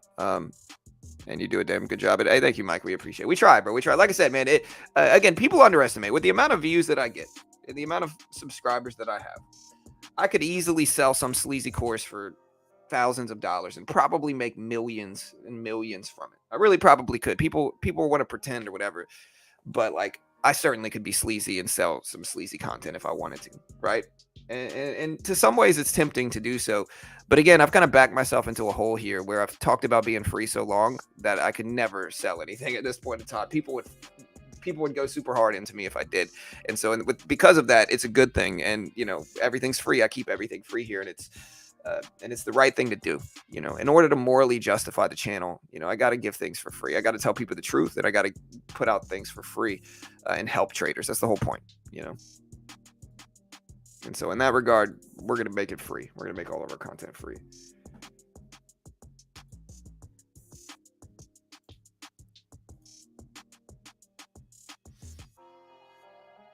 Here's the other thing, though, guys. So here's another thing. So again, this is the one I currently have. Which one do you guys think is better here? I don't know. All right, what do you guys think is better? This is the one I currently have right now. 100% free trading community, right? So we got two options here. We got that one, and then we got the one I just created, which is this one. Which one's better, left or right? What do you guys think? I think I like this color better. So maybe I should try to use this color. The same thing, but instead of this, just put it there. I also might like this lettering better. What do you guys think, left or right?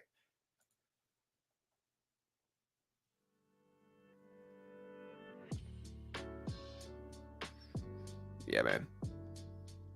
No, I'm not attacking anybody, Michael. I actually like Meet Kevin. Meet Kevin's kind of cool. Left. Okay, so everybody likes the left side here. What about the left styling, but with the right, no fluff, 100% free trading content? So like, what if it was the same styling as this, but it was the same? Like, let me know. Anyways, I think that's probably what I'll go for. It's the same styling, just different words. You know what I mean? Let me see if I can do that right now.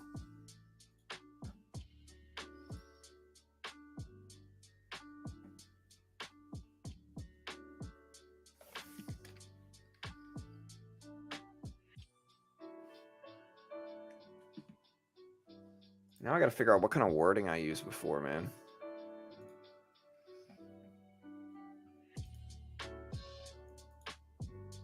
At least what color. I could change the color pretty easily, but the wording is different. There we go. All right, I found the wording.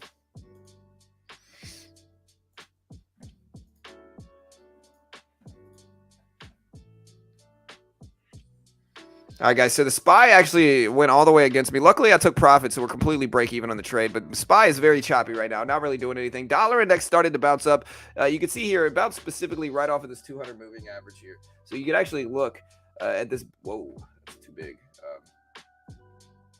You can also see this bounce level here. It happened right at the 200 moving average here. So you can see the bounce right at the 200 EMA. You can see the dollar index bounce exactly off of that spot. And so that's not really what we want. Ideally, we'd like to see this just fall down here and tank, but that's not what we got. Instead, we bounced at the 200 EMA. Again, we'll watch it to see what happens in that way. Hopefully, it ends up rejecting and falling back down, but time will tell.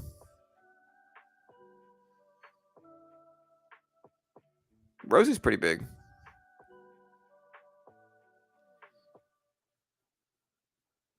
Yeah, we have another big drop this week. Y'all got to know. This is most likely the big one. Well, this is big earnings, man.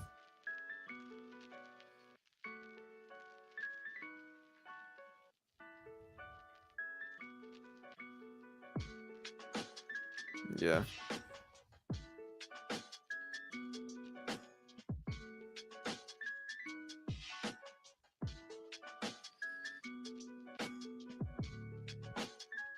Yeah, left for font. Okay, so what about this? This is what I got now. I don't know. I like no fluff, you know. Really, I was just talking about the design. All right, so what about this one? This is the one I got right now.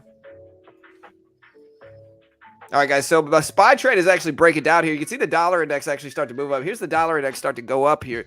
Let's look at the support level at 361.50 for the SPY. Hopefully we bounce here. Again, we've been kind of in a choppy range, and it's all good. I mean, if we lose, it's not going to be much. It'll be a break-even trade. Dollar index is starting to hold. Ideally, I'd like to see it break down under this 113 level. You know, 113 has kind of been a big psychological level that's been confirmed many times on the dollar index. And so, unfortunately, we just broke above that over the last, like, 5 to 10 minutes, and I'm really hoping that obviously we reject and come back down.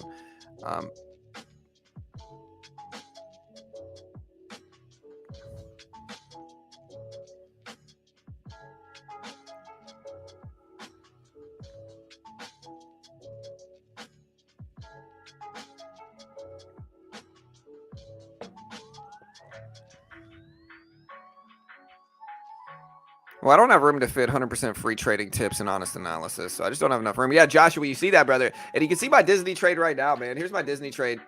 Again, we're doing really well in Disney, Again, you can see my average here is about 91.68 on my last 25 shares. And again, this was a couple hundred share position that I ended up just kind of sitting in and letting it rebound. And it worked. It worked great on this rebound here. Again, you can see we're up over $100 on this last little 25 shares. We made $600-700 from this trade last week or so, if I can remember correctly.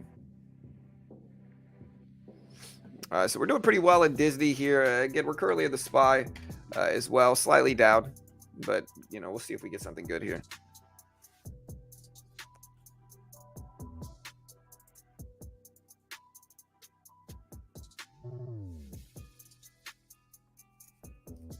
All right, well, for now, I'll leave it at what it's at right now. Like, if you look at it right now, what we got right now is just 100% free trading community. And so we'll just keep it at that. It's all good. We'll leave the no fluff out of it since we had a few people saying they didn't like it. And that's all good. I appreciate the advice regardless, team.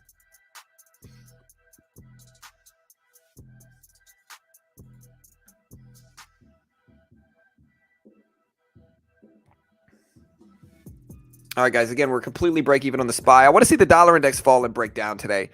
Right now, we also have, remember, guys, we also have Schwab dropping their earnings at 8:45. So in about 30 minutes, we get Schwab dropping their earnings also. So we do have Schwab dropping their earnings in about 35 minutes to be exact. So, again, we'll see if we get something good, hopefully.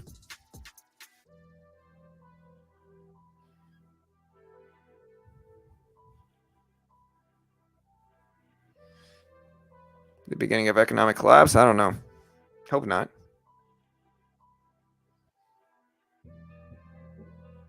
Yeah.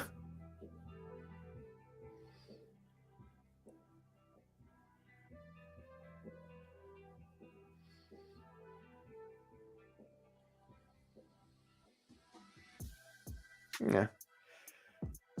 Yeah, appreciate the feedback, team. Really do.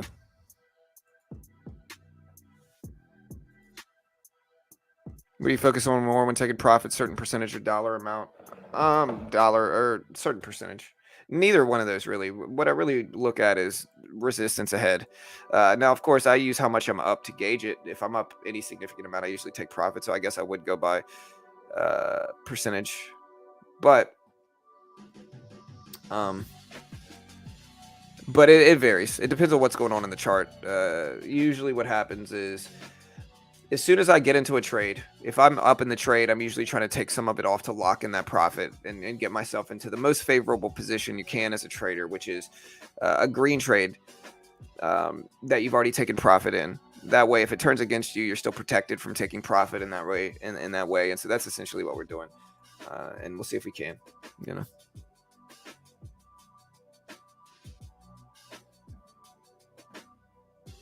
Bank of America falling down is at 32.55 right now as well. Again, we do have Schwab earnings in about 30 minutes or so.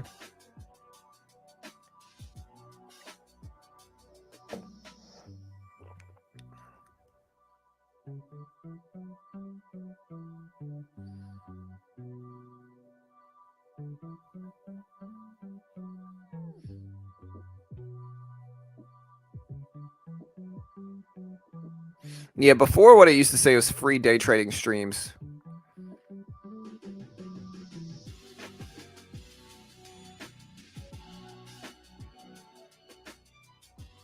There will be no economic or stock market crash. America can afford it. I hope you're right, bro. I really do. Hope you're right.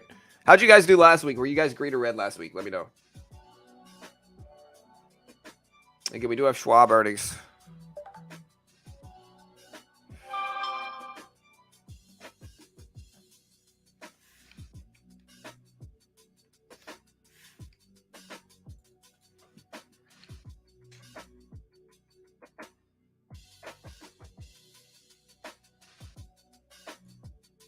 All right, guys, so we are getting a dip. Again, luckily we took profit here. So, again, we took profit on our SPY trade. We're letting it try to hold.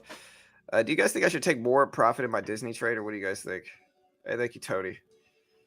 Let me know if you guys think I should take some more Disney off, or what do you guys think? I'll probably stay in it at least for a little bit. You know.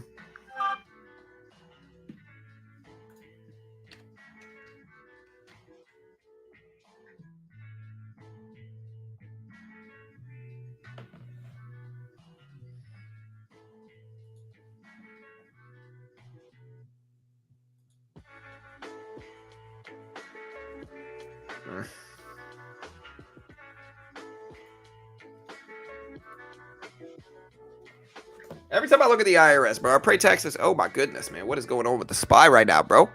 SPY is dumping down here. Luckily, we already took profit, but man, every time I pay the IRS taxes, every single time, they're always like, "Nope, you were wrong. You owe this much now, bro." If y'all know how much I owe, why don't you just tell me, IRS? Why? Why must you just never tell me how much I owe? You know, I saw something funny. It was like, hey, the IRS. It's like when you're first doing taxes, it's like, okay, well, can the IRS tell me how much I owe? And then it's like, no, they can't. But do they know how much I owe? They do, and they'll tell you if you're wrong about it. So it's like, why don't you just tell me how much I owe in the first place, IRS? Like, why do you have to let me be, if my tax accountant guy was wrong? You know what I mean? I got to pay it today, too, or I'm going to owe. Fine.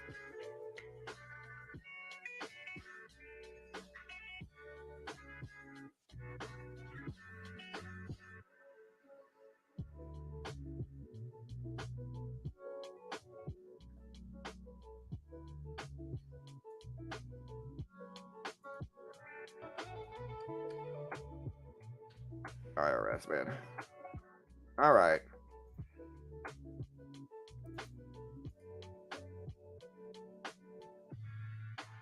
All right, guys. So my trade here on the SPY is not doing great. What happened on the market here? Let me see. All right, so I'm looking at everything. All right, so here's some market news that we got coming in right now. All right, the EU is to offer the last resort plan for gas price cap on Dutch TTF, according to a document cited by Bloomberg. Polish net inflation year over year came in at 10.7% versus 10.7% expectations. Russian steelmaker NLMK third quarter steel output was 11% quarter over quarter, or plus 1% year over year at 3.9 million tons. One of the UK spokesperson said that the PM and Chancellor still believe in the need to focus on economic growth. What's causing this market activity? Does anybody know? We got a big red candle on the SPY here. I'm going to look and see if we got anything else showing up for market news.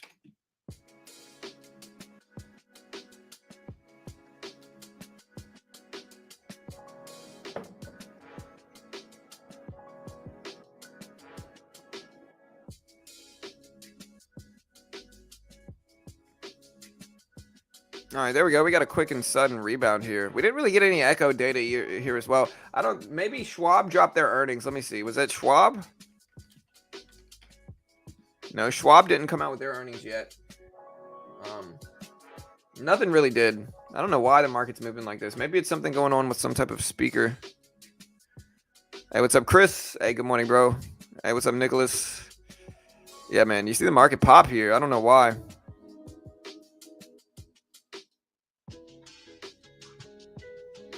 Okay, got your pawn. Let me see.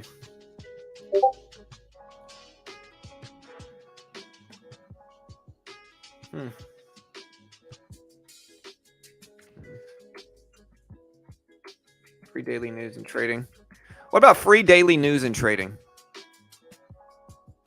I don't know. I like 100% free because it really gets the point across as well. We'll have to think about it. I'm gonna just leave it for what it is for now. But I might. But I've got a few options that I'll probably mess with after the stream. I gotta focus a little bit.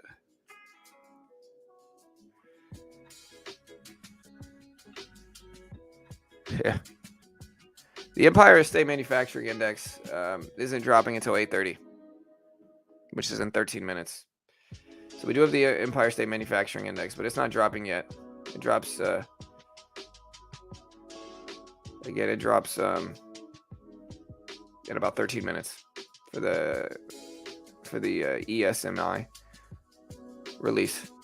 Bank of America moving up a little bit. SPY still down some.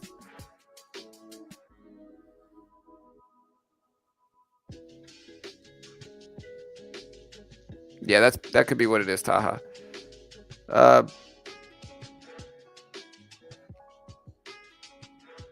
Who? Caitlin?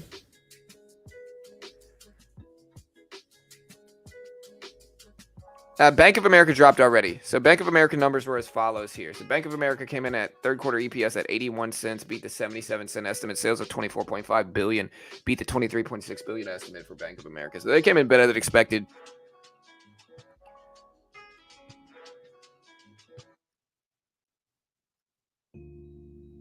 Sparrow, I don't know if you're referring to me or who you're really referring to.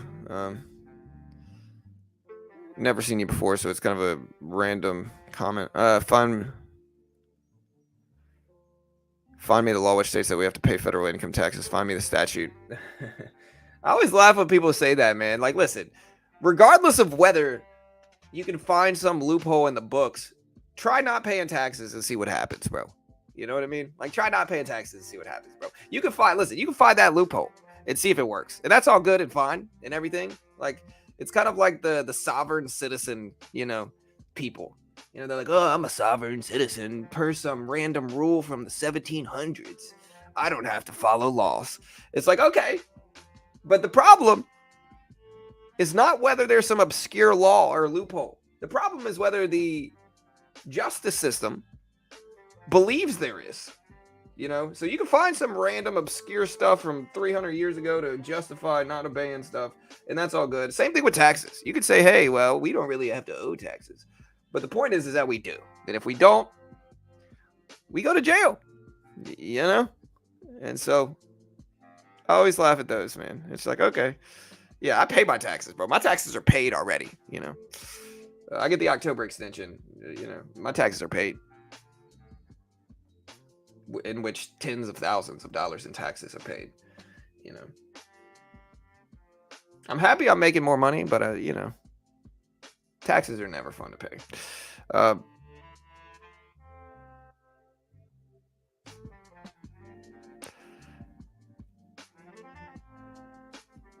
Yeah, for sure, Zachariah. Wasn't able to watch much last week. How was trading for you, John? It was good, man. It was good. Here's our, like I said, people, one thing that I see a lot is people just try to critique my trading system, right? People try to critique my trading system and say, oh, you're doing good. You don't know how to trade. This doesn't know how to trade. The beautiful thing about this graph here is that it pulls it directly from my platform, right? And so in terms of my actual trading results short term, it's not really an arguable thing. Like, people could say I trade good or bad, or I know how to trade, or this guy doesn't know what he's talking about. But like, in the end, this is pulled directly from the platform I've been trading on. Last 7 days, we're up about 900 to 1,000 gross. This month in October, here is our trading graph. Half of the month, we're up about 14 or 1,500. Last month, we were up about 2,600, and this is my profit graph. And so it's not really an arguable thing. Um, People can criticize my trading, but numbers don't lie, and you can just kind of check out my numbers. I'm not even claiming to be some wildly profitable trader. Um, in fact, this community makes far more money than I earn in trading, but again, that's not really something that you can criticize me on. I mean, we give everything away for free. And so, of course we're going to make money. We're doing this to make money, specifically. And of course, anybody on YouTube really is. And so it should be an understandable thing, but we're also helping people out while we do it. Hey, thank you. No, that doesn't mean I hit it sick. We're slow and steady.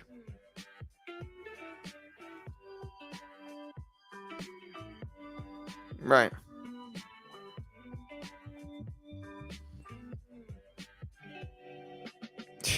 And listen, there's a lot of ways that listen, man. Listen, there's loopholes that,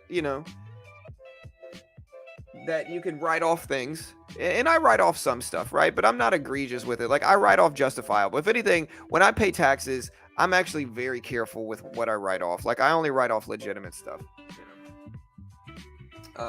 Because, like, truly, if I wanted to, guys, here's an example, right? If I owe $40,000 in taxes, right? One of the loopholes is like, oh, I could go buy myself a Tesla and then use it in a couple videos, and boom, marketing expense. I'll actually claim,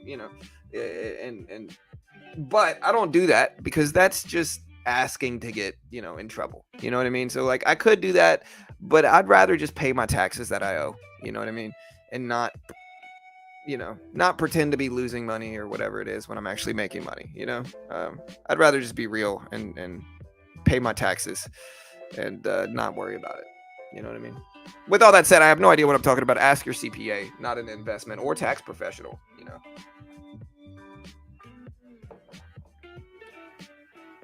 What other big earnings this week besides Tesla? So Netflix, Tesla, Snapchat, three biggest. Those are the ones that we're going to be streaming. Dollar index is falling down, breaking down nicely. We're back green again on our SPY trade. It's only a very small profit, but we are green again on our SPY trade. We'll see if it continues.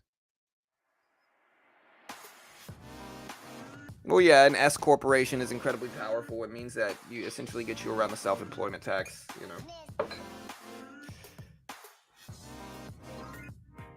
All right, we're going to add a little bit more to this here. We'll go ahead and buy this dip. Take another 50 shares.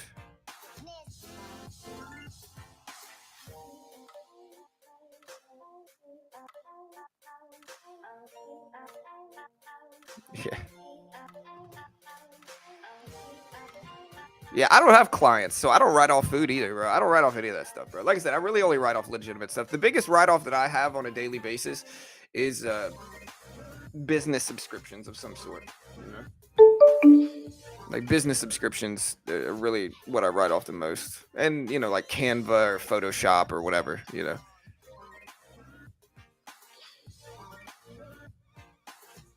Where do you go to follow the bank earnings live? Well, right here, Dominic. We cover them as soon as they come out. They're already out right now, though. So again, Bank of America dropped their numbers already. So BAC did drop.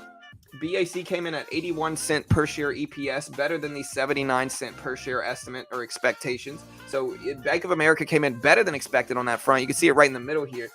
They came in at $30.36 billion for sales revenue, relative to their $23.53 billion expectation. So better than expected for sales revenue as well. We had the Bank of New York, which is BK, come in at $121 per share. So more profitable than expected at $121 versus the $110 estimate. Sales revenue of $5.34 billion, better than the $4.19 billion expectations.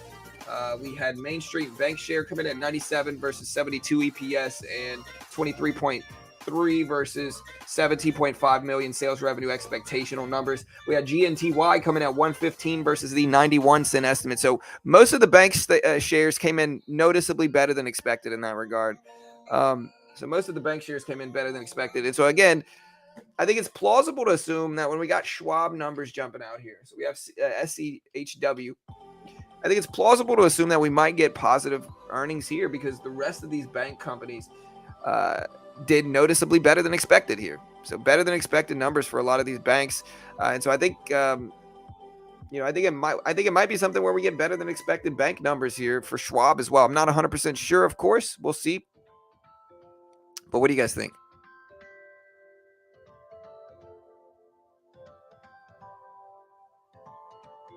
Tesla earnings predictions. I don't know. Let me look at Tesla earnings EPS graph and see what kind of they've been looking at. See if I can find a graph of Tesla EPS earnings. So here is their EPS graph according to Y charts.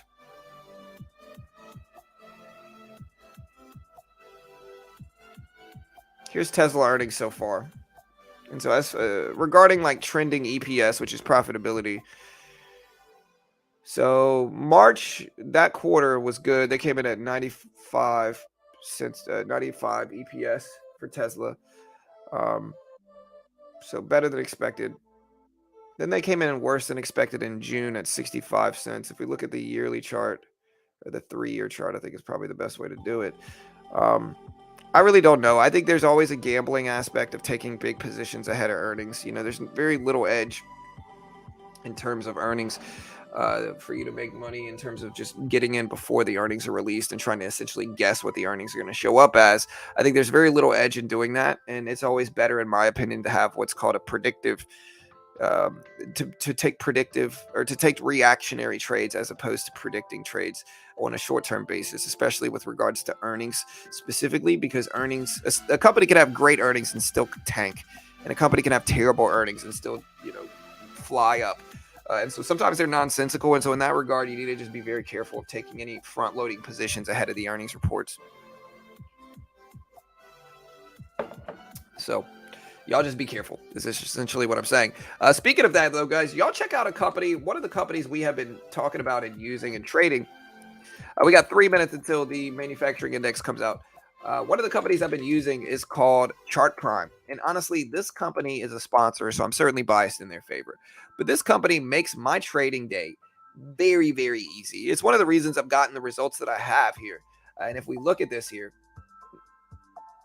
this algorithm is a predictive algorithm. So instead of me trying to predict it, this Chart Prime algorithm is predictive, and it's pretty accurate, okay? So this is a predictive algorithm, and you can see it. Possible reversal down right here. You can see what happened after that. For the next, 20 minutes or so, we got a really nice drop. This one predicted it as well at the top. Look at the drops we got after that. This is actually a little bit better than the VWAP I use. You can see how accurate it is moving forward. Possible reversal up over the next 20 minutes. We got a bounce there. And I can keep showing you this here. Again, look how accurate this is in finding bottoms. Possible reversal up, big run up, possible reversal down, big drop over the next couple minutes. It literally predicted the very top, possible reversal down here, big drop here. There's also an oscillator that's incredibly powerful for Chart Prime. And you can use this in stocks, crypto, futures, whatever you want to use. You can use this in commodities. You can use it in, okay? Another way I use them is I can just put up the candlestick patterns, right? These candlestick patterns are incredibly powerful as well. Look at this. So if we look at this here, I use this to kind of predict tops and bottoms here on these charts. So let's see if we can find a recent one here. Bullish engulfing, we get a bounce, a little bit low volatility. So it's usually better to use these during market hours. Bullish engulfing candle, we get a follow through bounce. Bearish engulfing, I was actually wrong about this one. It was right about this one though. Bullish engulfing bounce. Let's zoom this in a little bit so you guys can really see. Bullish engulfing, we got a little bit of a drop from it. Bullish engulfing, you can see the bounce. Bearish engulfing, you can see the big drops. And so you can use this to identify tops and bottoms, which is really what I've been doing. When you see a lot of them close together, that's usually signifying bullish action as well. Look, bullish engulfing candles, big follow through over the next 30 minutes here. Bullish engulfing candle, we get a bounce over the next 10 or 20 minutes. And so I'm using these to find bottoms here. Look, bullish engulfing candle. Let me zoom in a little bit so you can see how accurate it is at following this bottom here. Look, bullish engulfing candle, huge bounce afterwards, right? And so this is incredibly useful, incredibly useful. Of course, they are a sponsor of my video, and so I'm certainly biased in their favor. But again, this is a company called Chart Prime. Super interesting, super useful in terms of identifying movements in the market. And again, you can use them in stocks, futures, crypto, all that good stuff. And again, just a powerful tool for trading. Again, their oscillator is great. That predictive algorithm you can see is very accurate. And of course, I can't guarantee you're going to make money, but if you want to check out Chart Prime, you can find it in the description. You can find it right here in chat. And you can also, ask me for it. I'll send you the link if you're interested. But again, of course, they are a sponsor, so I'm certainly biased in their favor. But again, I really do use it for my trading, to be honest. And it's pretty useful. It's pretty accurate. You can see the promo code right there if you want to check it out. A great way to help support your boy and support this channel. All right, guys. So the SPY is moving up a little bit here. Man, my Saints lost, bro. My Saints lost. I'm from Louisiana originally.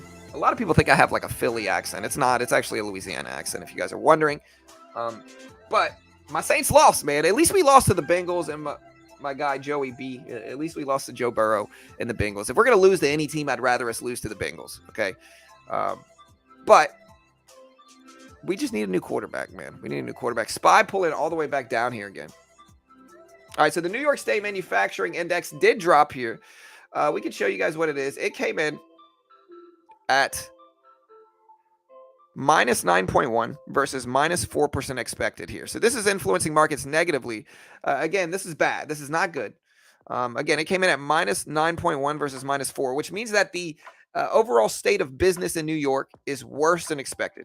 It's worse than expected here. Again, here is the New York State Manufacturing Index. They came in at minus 9.1 versus minus 4 expected, which is much worse. That means the state of business in New York is much worse than expected.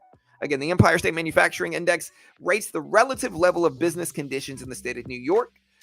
In that regard, basically, they said that the state of business in New York was rough. Again, this might be seen as a positive thing, though, and I'll explain the logic why. In a time of high inflationary problems. All right, we're going to take half of this off and just lock in a little bit of green on the day and let my trade rip. Again, in a time of high inflationary fear, maybe it could be judged as, hey, business being down in New York is a good sign of inflationary weakness, right? And so that could be what's causing the SPY to move up and the dollar index to move down relative to the Empire State Manufacturing Index numbers that did just drop. Again, that could have been one of the reasons why. But you can see the New York State Manufacturing Index down big. Came in at minus 9 something versus minus 0.4% or minus 4% expected. So again, much worse than expected here for that. And again, we'll put this up on screen. Yeah, that is the New York State Manufacturing Index, unfortunately. And yeah, it just means the state of business in New York is worse than expected. Yeah, 100% JJ. Hey, it's all good, Pawn. Honestly, bro, like I said, dude, if I'm rooting for any team in football outside of the Saints, it's the Bengals, bro. And so if we're gonna lose to anybody, I'd rather us lose to the Bengals because again, I've watched Joe Burrow's career like since 2019 and 2018. Really, I've watched Joe Burrow just do it, man. He went to the Super Bowl last year in his first full year when he wasn't injured. He was injured his rookie year. But the next year he made it to the Super Bowl. He lost, but if we're going to lose to anybody for the Saints, Joey Burrow is the guy to do it. I'm okay with it,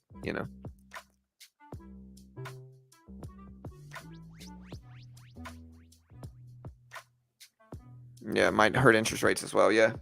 All right, guys, so again, market's pumping up nicely here. We got 25 shares left of this. We'll take it. Green is good, All right, but remember, guys, we do have Schwab drop their numbers in about 10 minutes or so, a little bit over 10 minutes.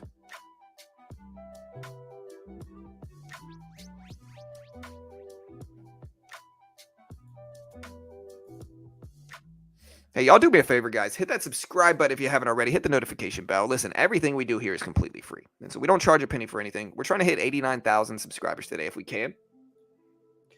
So if you haven't yet, hit the notification bell, hit the subscribe button. We're trying to hit 89,000 subscribers. We can. I know we'll hit it sometime over the next day or two with specifically Tesla earnings tomorrow. We'll definitely hit it tomorrow. But I'd like to hit it today if we can. So, hey, y'all hit the subscribe button if you haven't.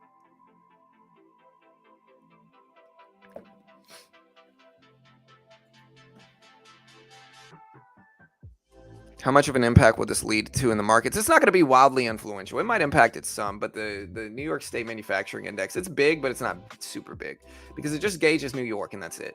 And so it's not really it's not universal business strength or weakness. It's mostly just New York, which is relevant to the rest of the country, of course, but it's not highly influential over movement because of that,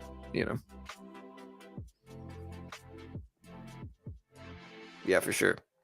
Yeah, y'all hit that like, good, subscribe button. We got about 520, 530 people here. So sub team if you haven't. We appreciate you all.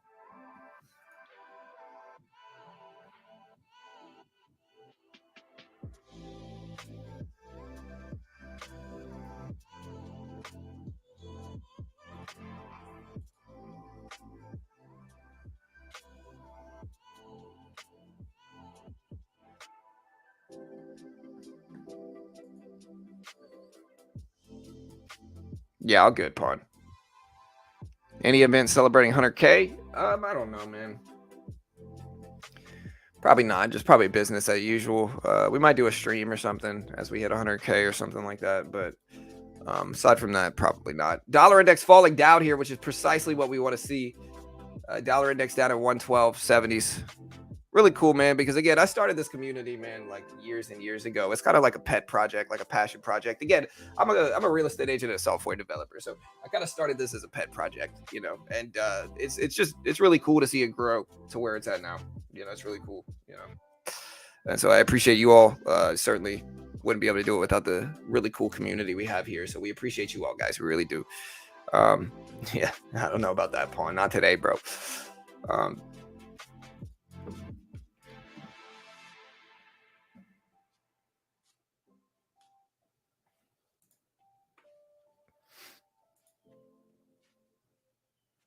Yeah, we're in the SPY right now. We got a little bit of green in the books on the SPY right now. About 25 shares. We've kind of scaled in and scaled out of this a few times. Again, we're in Disney as well here. If you look at Disney, small position, of course, but we're in Disney with about 25 shares, about 91.60s. We're at about $96 for Disney. So Disney trade's going well. I don't know what else I'm in here. Let me see. Okay. So yeah, we're up a small little $50 ahead of the opening bell today. Nothing major, really.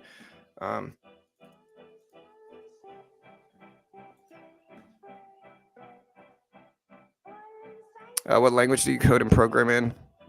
Just software programming, help you with trading. I program a couple different languages. I'm mostly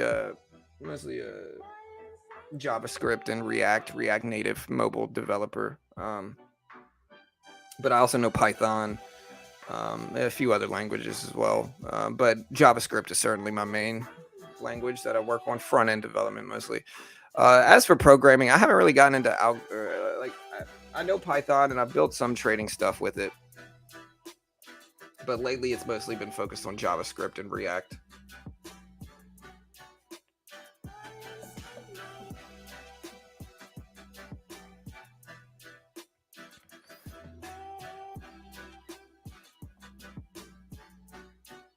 Right, 100%. You're going to lose money as a new trader.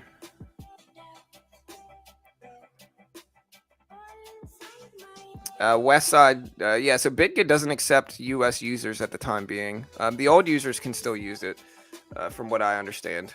But again, not 100% sure. Reach out to them. I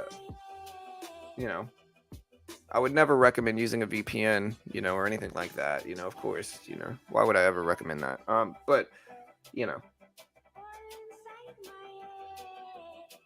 so Bank of America right now, it's at 81 cent EPS. We do have 5 minutes left or so until we have Schwab earnings coming out. So Charles Schwab drops their earnings at 8:45 Eastern Standard Time. It is about 7:40 right now. I've been learning Python, JavaScript, and React. Any tips? Stick to one language when you're learning, and I would choose the harder language at first. I know a lot of people go with Python because it's a very literal language in the beginning. But I think that's a little bit too much of a crutch. And I think when you're first learning programming, you need to really learn it and learn more complex syntax languages outside of Python. So if I could start over again, Python was my first language, but I wouldn't learn Python in the beginning. It's too literal. It's too easy. I think you got to stick with something a little bit harder because, my logic is like if you learn something really difficult, then when you learn the easy languages, it'll be easy, But if you start with an easy language and then try to transition to a harder language, it's going to be hard to keep up, if that makes sense, right? But if you start with a hard language and you get it down packed, everything else is a piece of cake, man. You just kind of do it that way.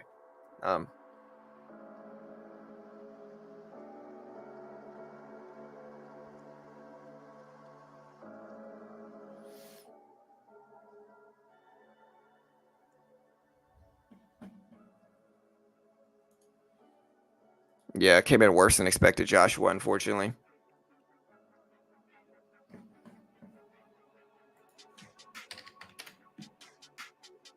All right. Well, SPY keeps moving up here. We're up a little bit. We'll take the green, but taking too long here, I think. Oh, man.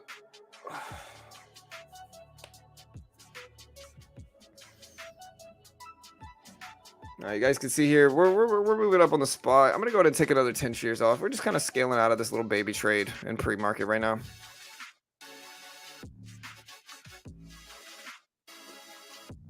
Yeah, exactly, Vin. He said, I started my career with C and C++, and now it's all data science, which you said is correct. Start with the toughest, and if you can crack it, every other language becomes a cakewalk. 100%, man.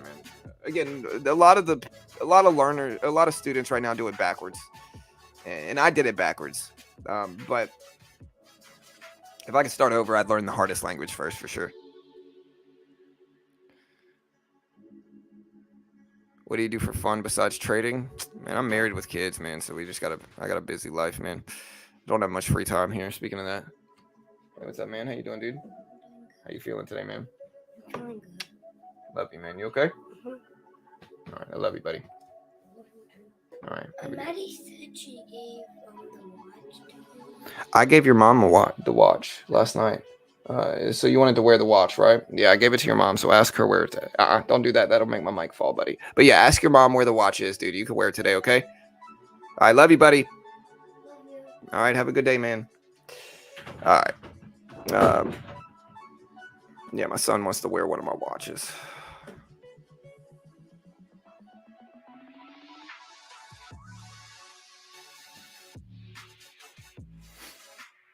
All right, guys. Dollar index is breaking down here, which is really nice to see. It's kind of what we want to see as well, but really kind of break it down.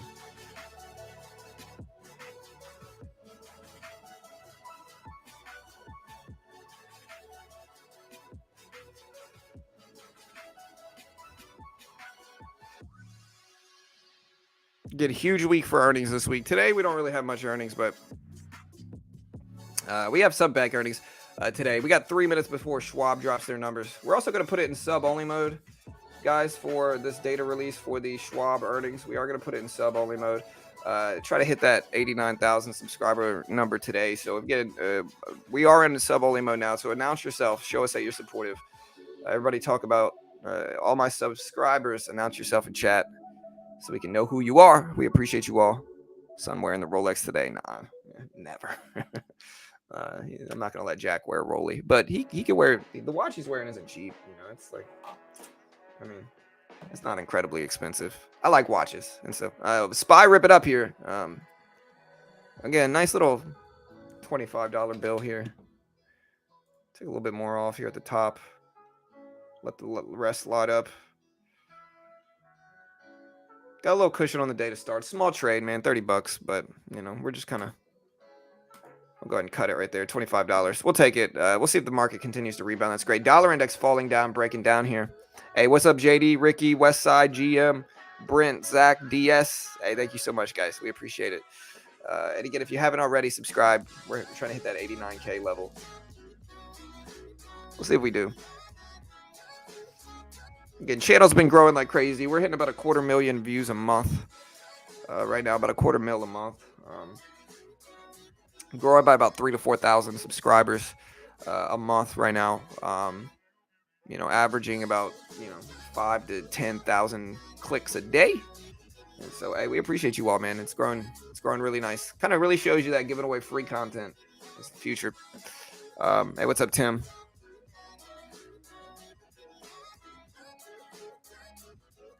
Weird triple. Hey, thank you, Michael. I appreciate it, man. Zachariah, hey. Yes, sir. Good chance to have a green day today. I hope so, man. All right, guys, less than a minute before the Schwab numbers come out, guys. So, again, let's see what they show up. As you can see, Schwab right in the middle here. Schwab right in the middle. Numbers should be dropping anytime now. Waiting for the numbers to come out.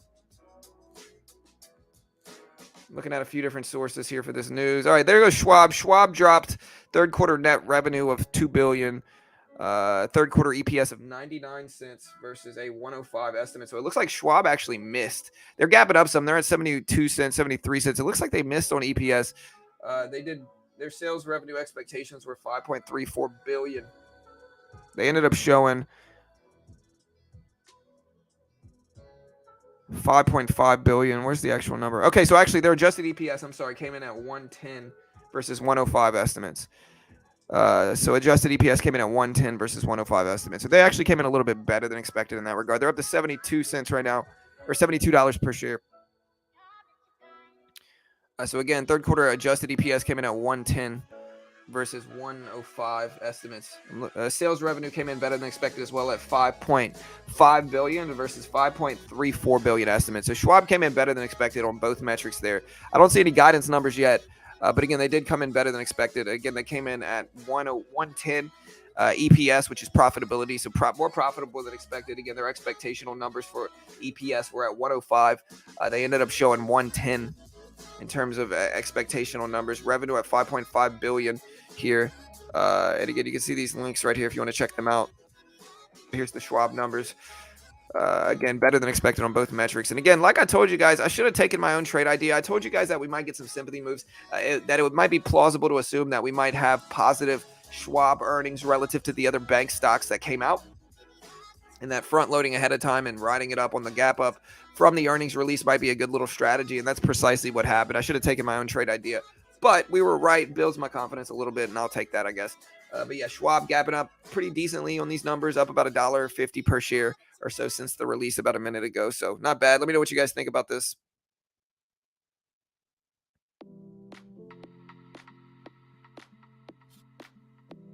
Yeah, I have to learn to trade and make some money. Yeah, for sure. Eventually, man. Eventually, dude. All right, but yeah, Schwab up to 71s.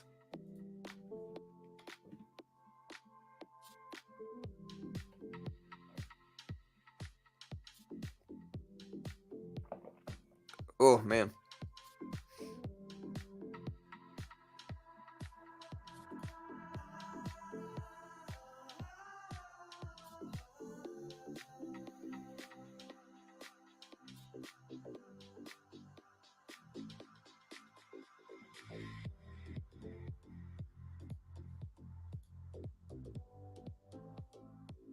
All right, guys. So SPY dipping down a little bit again. We got Schwab up there at 71.25. So let's pull it back to the volume weighted average price at this point in time. Again, we'll see what we get.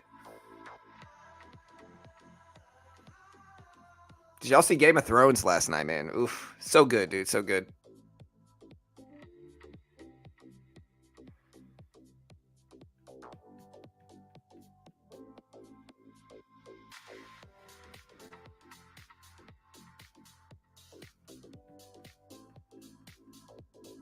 But man, what a crazy Astros game.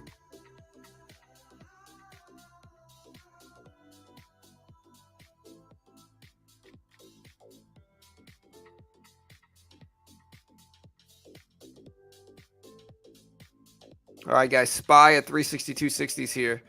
So again, we're still holding or no, we ended up cutting it. So we ended up getting out here. Dollar index is breaking down really nicely, which is again precisely what we want. We want to see the market break down, or we want to see the dollar index break down. Hopefully it continues. Hey, what's up, Mark? Yeah, I'm not gonna give details. Yeah, no spoilers here, guys. Don't worry. I'm not a spoilers guy. Bitcoin breaking the bear trend. This could be a crazy day. Yeah, Bitcoin is ramping up big here. So yeah, Bitcoin flying up today. Last time I looked at it was at 19.5 thousand. And if we look at Bitcoin,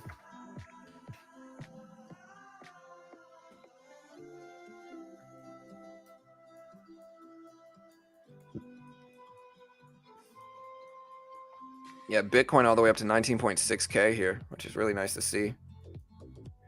Here's Bitcoin right here. You can see you can use the chart prime as well on these any chart on Bitcoin. Look, bearish engulfing, bearish hammer. Look at the big drop we get afterwards. So it is pretty accurate in predicting these things too. Spot bear trap. Check the RSI. I'm not really much of an RSI trader.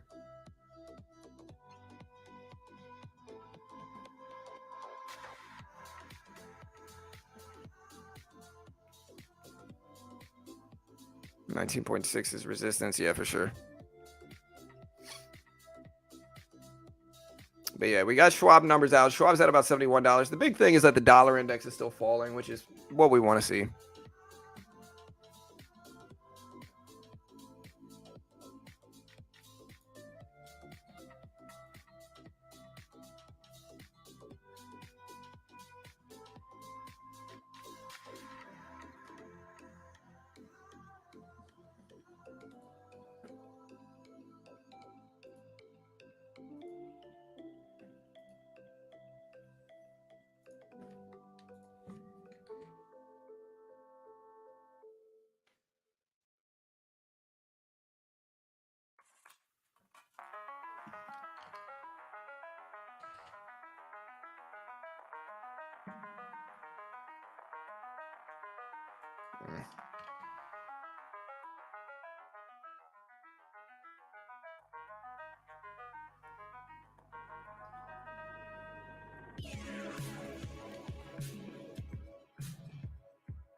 All right, guys. So again, SPY still heading up. Dollar index under 112.60s here. Let's watch 112.50s. It might be like a psychological level of some sort.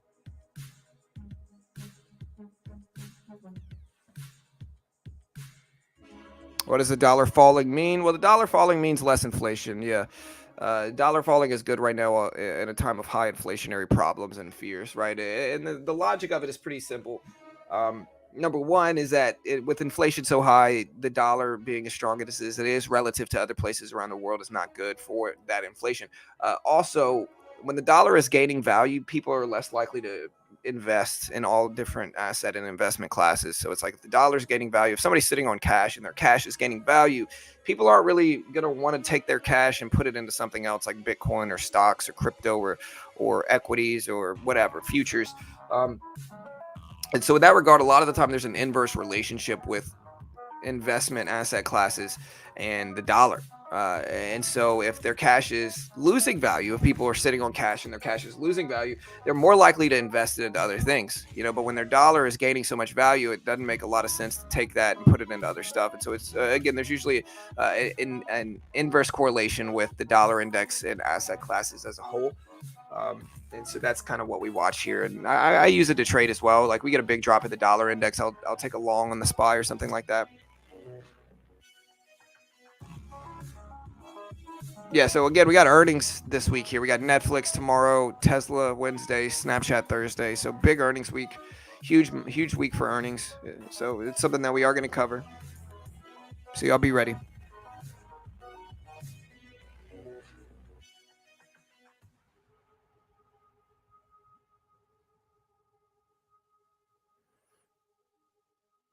I'm not sure, Sean, about the Dow. I don't. I watch the Dow, but most of the time I watch the S&P 500. The SPY, the Q, the Nasdaq. So, all right, guys. SPY triad here. We do have Schwab at 71.19s. Over volume weighted average price here. We got the dollar index starting to drop to 112.50s.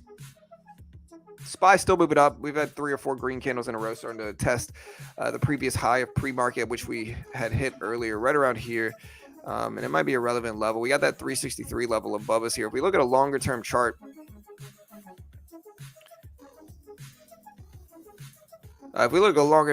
here, obviously in the last year we've been in a long-term downtrend. You see the dollar index start to fall even more. So this probably means that we're getting a bounce on the SPY as well. Let's see. Yeah, so there's the little pop. Again, we'll see if this continues. Dollar index still breaking down. We have that 112.50 level here that we're approaching on the dollar index. So again, hopefully we break underneath that. I think the more extension we can get away from the $113 level on the index, I think the better. And hopefully, we get some continuation in this downward pressure.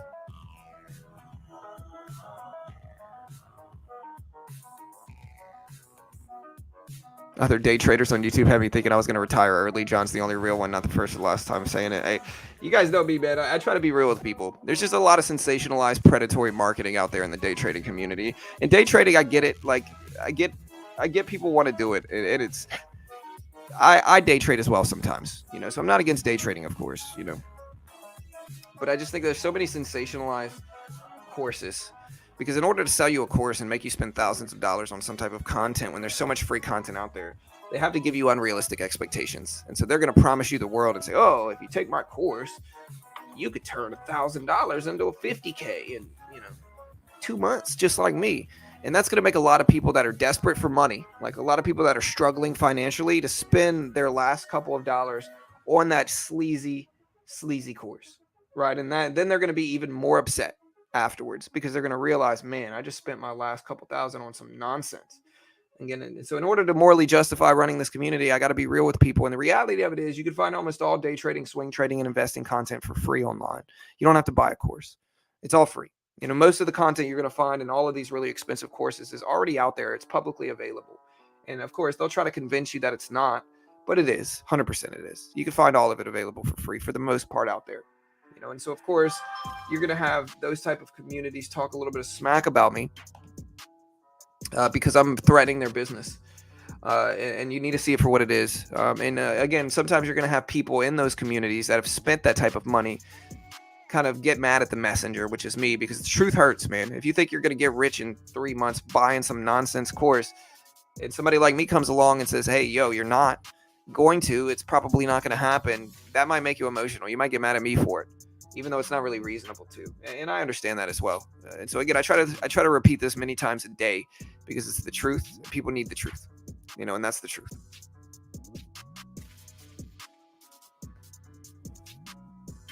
Fubo, the new, I don't know, man. Fubo is all right. I have Fubo as a service here as well. So I actually have Fubo for sports.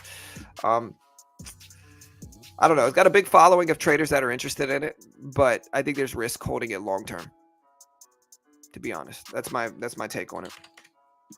Schwab still moving up. It's at 7150s here, 7150s.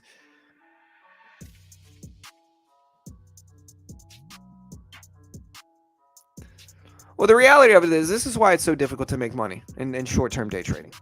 Is because, like Pavlov and the dog, you have to condition yourself through repetition to do the correct things. And that takes time. That doesn't happen overnight. That doesn't happen in 2 months. That happens in 2 years, maybe, And so a lot of people are still going to lose. And so the problem is that people start trading and they just trade really, really large and end up losing a ton of money, because they just don't have that conditioning factor established yet. Like they haven't conditioned themselves to do the correct things. And so they end up making mistakes.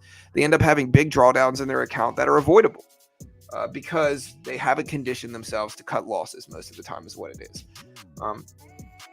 And so with that in mind, your single biggest skill in any type of trading, and I swing trade, and my swing trades are better than my day trades for sure. But with any type of trading, your single best skill that you're going to have is your ability to cut losses. You get good at cutting losses, everything else will fit. Eventually, you'll find strategies that work, you'll find systems that work, but if you can't cut losses, if you can't accept a losing trade and you double down every time you're down big, then you're just waiting to destroy your account. That's all that's going to happen. You're going to take one small loss and then you're going to say, oh, well, I'm going to scale up my size. You should be doing the opposite. When you're down on the day, you should be trading smaller or stop trading altogether. But a lot of people add size, they double their size, they swing for the fences. They lose there, then they swing even larger, they lose there. And then before you know it, they're risking their entire account on some trade that they just refuse to cut losses on. And that's how people lose their accounts. Seen it a lot. It happens a lot. I'm a huge trading wimp myself personally. So, luckily, I don't really ever run into that problem, but I used to. Anyways, dollar index is starting to bounce back here. Yeah, Comcast. I just cut Comcast a couple weeks, like a week ago.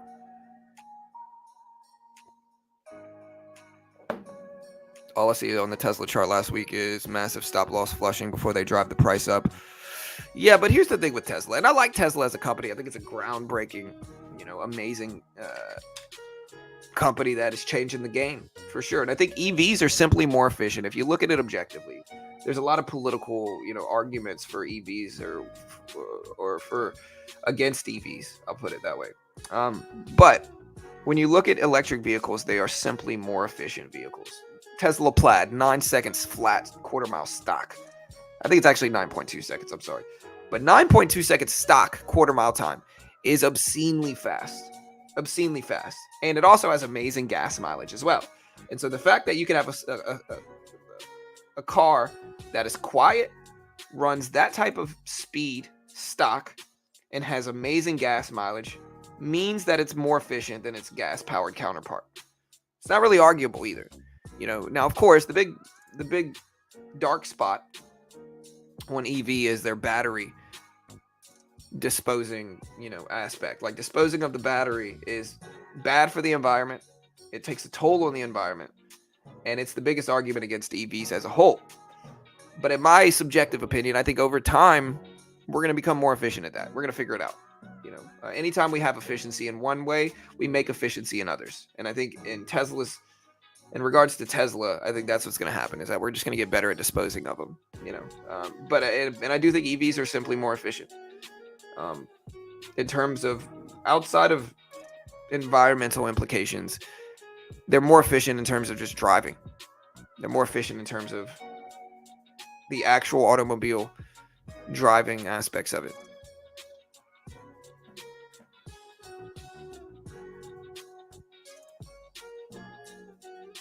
Again, I'm not referencing the environmental implications in terms of efficiency. I am referencing the actual driving aspect of it.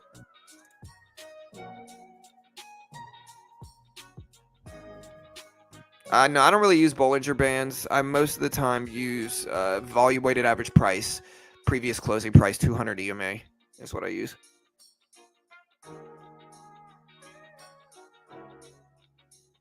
No, I don't have an EV. But I'm married, so what kind of car I drive isn't really up to me. You know what I mean?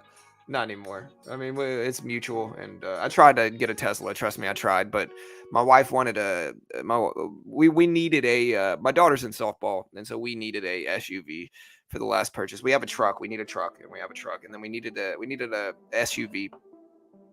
And the Tesla SUV is cool and all, but it looks like a car, and it's a hard sell, So we ended up getting an SUV instead.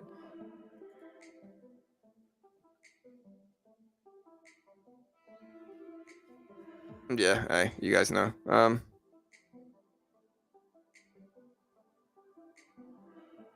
Yeah, D. Y'all know how it goes. My married friends out there know. But yeah, hey, listen, Tesla rip it up right now though. So SPY up to 363.20s here. We'll see if it continues moving up. It's bouncing nicely here, and again, we'll see if this continues.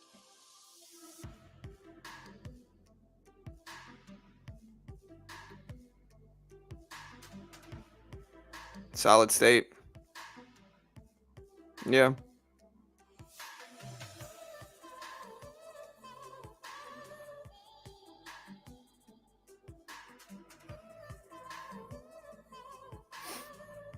Yeah, we had a lot of people that were like, "Nah, they're not more efficient. They're not more efficient." Until I told people, like, in terms of their actual driving, they certainly are. Like, again, battery disposal is different, but again, you guys can kind of see, like, nobody can really argue with me that they're not more efficient in terms of actual driving numbers. Like in terms of speed, in terms of gas mileage, in terms of driving as a whole, they're far more efficient. Safety, I'm pretty sure they're safer as well.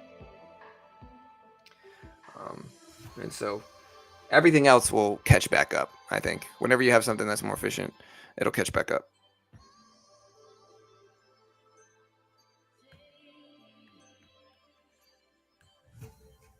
Again, Alex, I'm not referencing their environmental aspect of efficiency. What I'm referencing is their driving efficiency.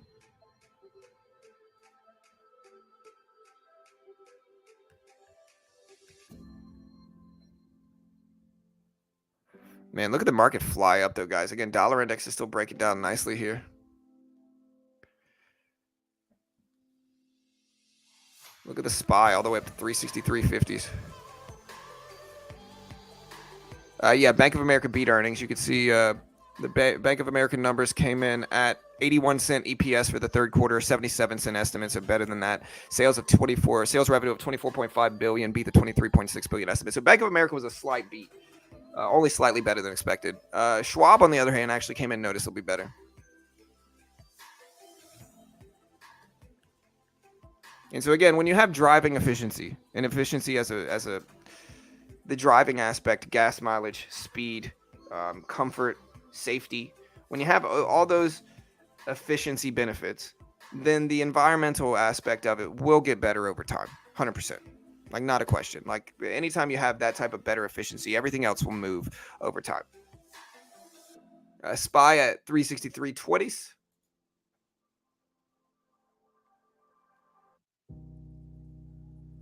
Hey, all good, John. He said, "Thanks, John. Beginner trading, making me a better trader. Thanks, bro." Hey, happy to help, man. Good to see. Happy for y'all, man. Roblox 15% up. Is it really?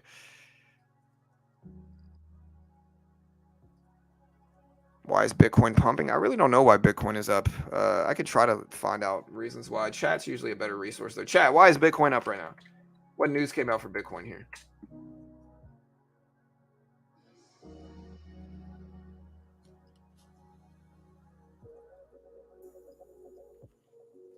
All right, so this Bitcoin whale moved 500 Bitcoin after being dormant.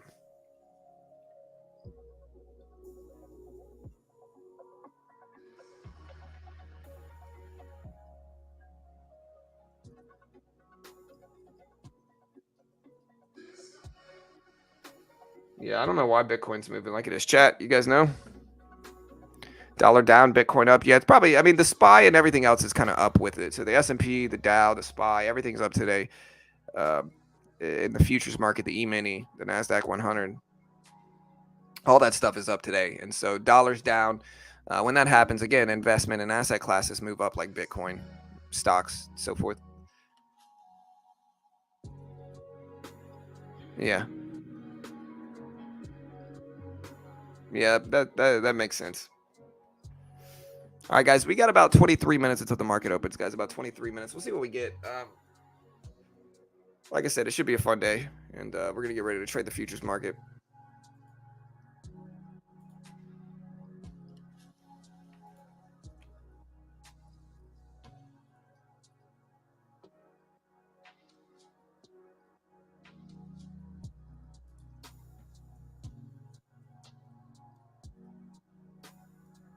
Dead cat bouncing at the Fed meeting. What Fed meeting? You mean the November one? Fed meeting's not until November, man. So we don't have any big Fed meetings until November.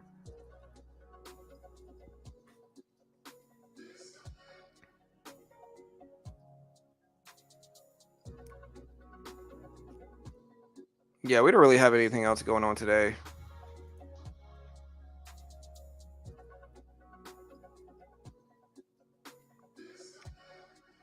I mean, I think we got Chinese GDP numbers dropping at like 10 o'clock tonight, which is going to be very relevant to market activity as well, but it's too late for me to cover here. It's going to be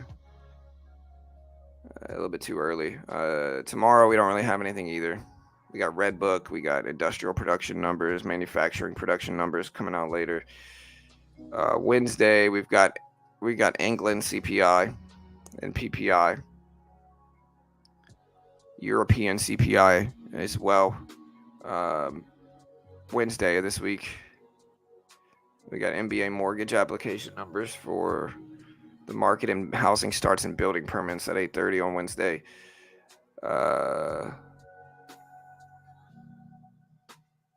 Thursday, we have jobless claims and continuing claims and all that stuff that we always do, and as well as the Philly Fed employment report, new orders, prices paid, existing home sales at 10, jobless claims.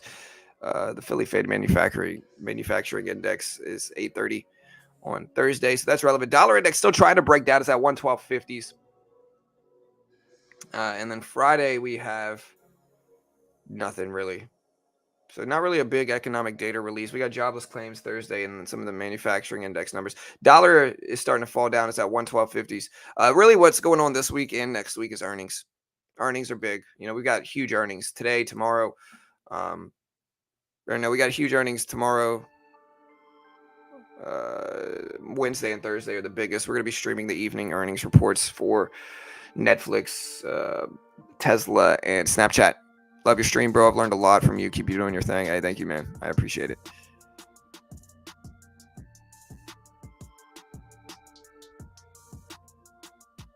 Yes, and the next Fed meeting is November 2nd. That's big.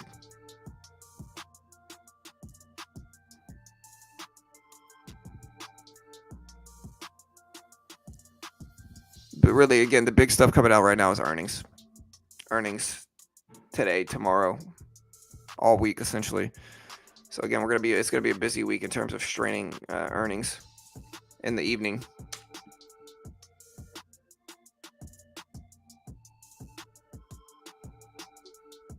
Hey, we need 75 subs to hit 89K. I would never pressure you, but if you don't do it, I'll hate you forever and ban you for life. Do it now. I'm just joking, kind of. So dollar index still falling down, testing that low. I told you guys 112.50. Remember I told you guys that? And look at exactly where we go here. I'm not going to say I told you so, but I definitely told all of you we'd probably bounce at 112.50. And look at the bounce here. We called that right on the money, right at the same exact spot at 112.50s. We bounced exactly off of that spot. You can see the SPY start to move back up with that bullish, drop in the dollar index. And so, hey, Nice movement here. Dollar index is still consolidating around lows. Hopefully it continues. But again, look at the 112.50 level, psychological level that we did bounce exactly off of here. So again, we got the SPY up there, 363.50s. SPY up there. So again, we're keeping an eye on that as well.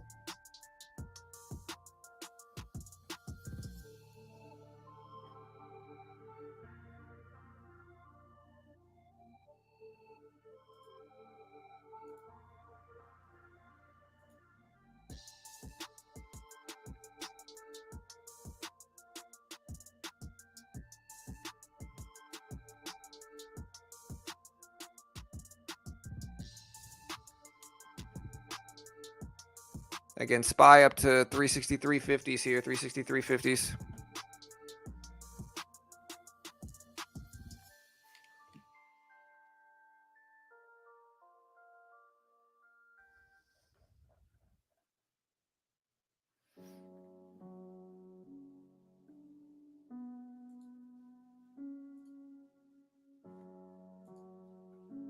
I'm loving the short squeeze on what? Looks like we bounced today. I know, but with options activity on the SPY, looks like that's what people are looking with. And if that's what's used as a catalyst for sell-off, would make this week the perfect time for them to pump, giving them next week to switch. But the Fed meeting isn't until Wednesday the 2nd. So the Fed meeting is not for 2.5 weeks. So we got 2.5 weeks to the Fed meeting. We do have big earnings. Earnings are what's moving the markets today. Again, we got about 17 minutes until the opening bell. What's you guys' favorite trade right now? What have you guys gotten into this morning? I don't think we have any big earnings this evening, if I remember correctly, right? No, we don't have anything major that I'm going to cover here. Yeah, nothing. We got mostly banks, but small caps companies that we're not worrying about it. Micro Mini looks okay. Yeah, I mean, we got some good strength here. The only problem on the upside right now is that the SPY might be extended on the upside heading into the opening bell, right? So a lot of the time when we move up big in pre-market leading into the open, there's a lot of selling taking place from mostly people taking profit. And so in that way, hopefully we hold. I don't mind shorting the market at the opening bell if it presents itself with something favorable. But again, we're going to have to wait and see. I'll be right back, guys. I got to grab a candle. Oh, never mind. I'm good.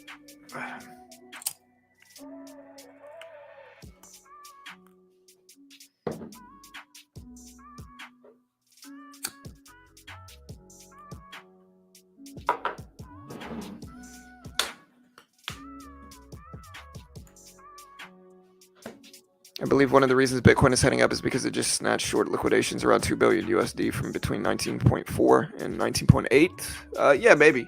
Dollar index breaking down, hitting that 112.50 level like we talked about. Let's see if it actually holds underneath that level or not. It's trying to right now. Again, we'll see if it does. Gotta wake up a little bit, man. I didn't get enough sleep. I'm gonna have to make myself another coffee here. Dollar index still falling here, guys. It's at 112.50s. I have a put option on DraftKings that I'm up a couple bucks on, but I need to be careful and make sure to get out if needed at the open. Hey, good luck, Tiny. You should be doing well. I would seem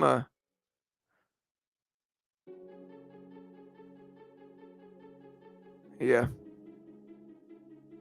Well, I don't know if you can learn wrong, and that's fine. I think Duncan or Arthur says it's scary how wrong people are sometimes. I mean, it's hard to learn and navigate markets, but when you learn wrong, it's going to crush you. Yeah, I think the biggest problem that traders make in the beginning is they simply trade too large relative to their experience.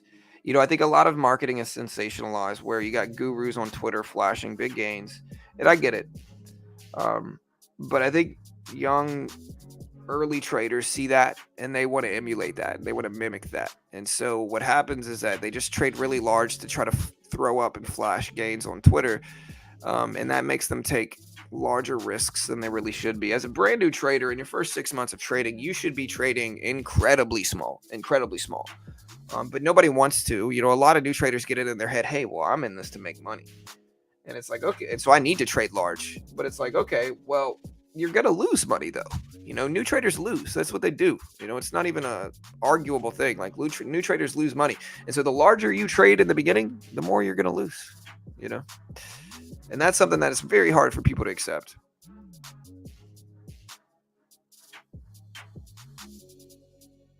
Yeah, that sounds like a solid trade, Tiny. You should be doing well with that. With DraftKings, football seasons, and we got baseball playoffs right now. So good luck.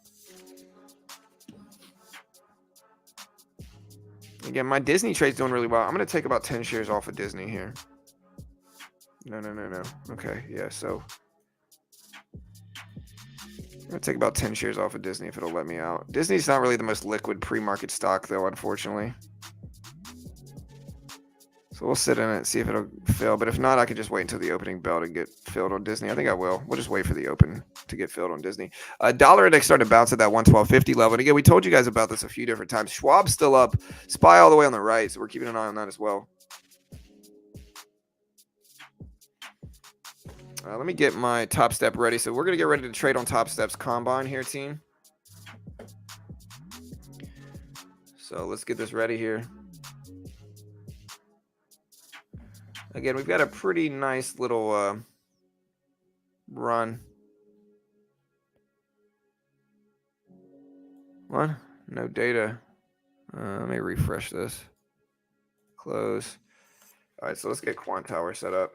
All right, so again, we're going to transition to futures trading. If you don't know futures trading, guys, essentially you can trade the E-mini or the micro E-mini, and you can trade a lot of these big economic releases. The E-mini and the micro E-mini are just are future contract versions of the S&P 500.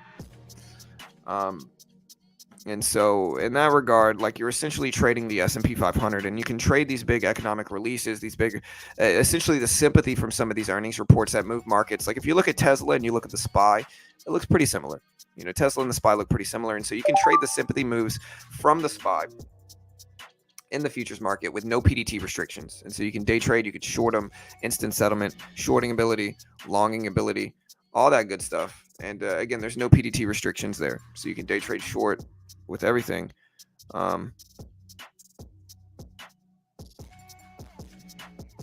What is going on here?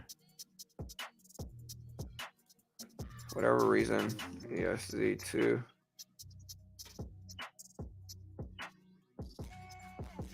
Your current connection does not let me log in here.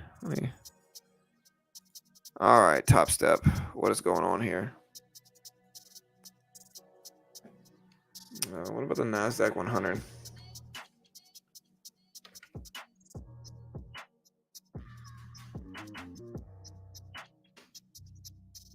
Oh man, strange. Let me log out and then log back in and see if it'll let me.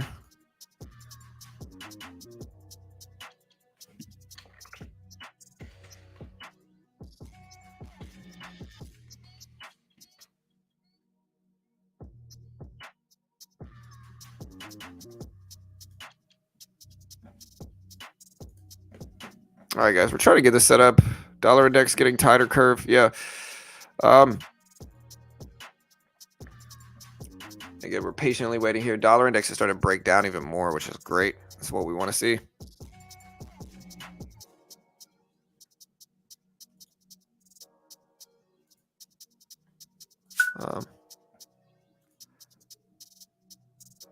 All right, guys, bear with me. We are trying to log in the Quant Tower. We're getting some weirdness from Quant Tower. Okay, cool. So we are logged in. Let's see this. It should let us trade at least. Let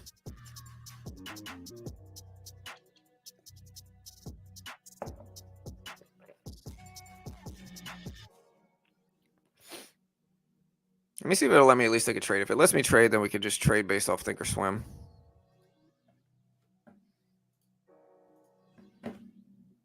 Okay, there we go. So it looks like I finally got it working here. Data's loading. Okay, nice. All right, so I got it working here. It just took me a little bit of time. All right, guys, so we got about 10 minutes left until the market opens, guys. About 10 minutes.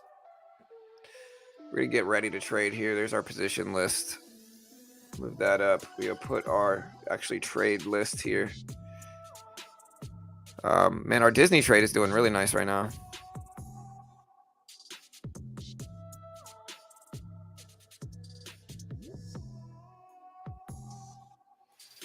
All right, we got this regular. This is the NASDAQ 100. I'm going to put the micro E-mini up. Oh my gosh, dude, is it doing this again?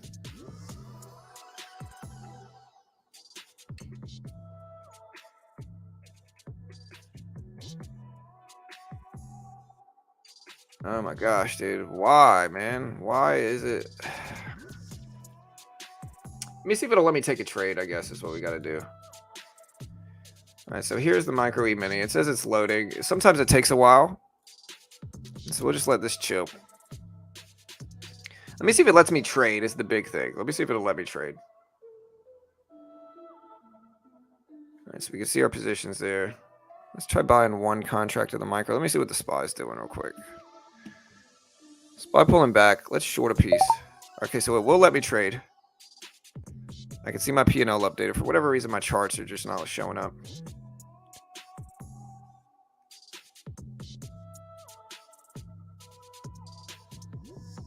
Yeah, we're just going to let it load. It might take a little second. It's been all we got 8 minutes before the market opens, guys. We're kind of break even here. We took a little short position. I just wanted to see if it would work, just so I can know I can trade once it actually gets started.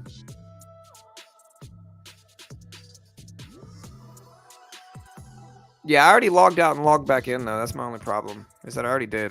I already logged out and got back in. All right, there we go. Chart's back up. Finally, man. It took a little bit, but there we go. We got it back up. Sorry, guys. It took a little bit. All right, so again, we're making a little bit of money on a short. Baby little trade here. I just wanted to see if this would work. So, completely break even.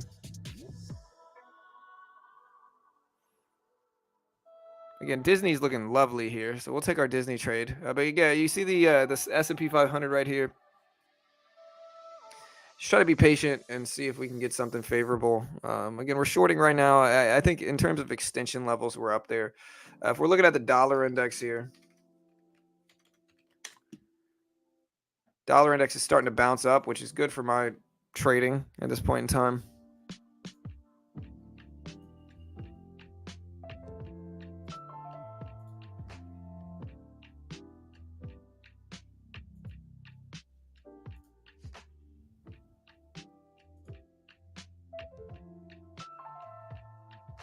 Still making that money on the drop. Got a little bit of money here. It'll be a nice little cushion that we'll have on the day. All right, so we just made a little bitty baby trade here. We'll take the green trade. It's small, you know. We'll accept it.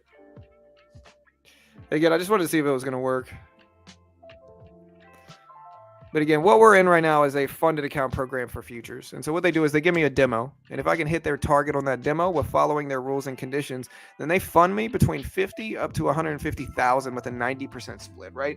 And again, a lot of people try to go to like offshore brokerages and stuff like that to trade penny stocks to get around the PDT rule. The futures market is what you want to do to get around the PDT rule. If you look at the micro E-mini here, this is the S&P 500. This is the S&P 500 price action essentially. Right. And so I can day trade and short the S&P 500 essentially in the futures market with no PDT restrictions. I can day trade. I can short it. I can, get instant settlement with no T2 restrictions. I can get a margin account for instant settlement. And so again, a lot of people don't understand. If you look at Apple here, I love you. Have a good day at school. Have a good day at school.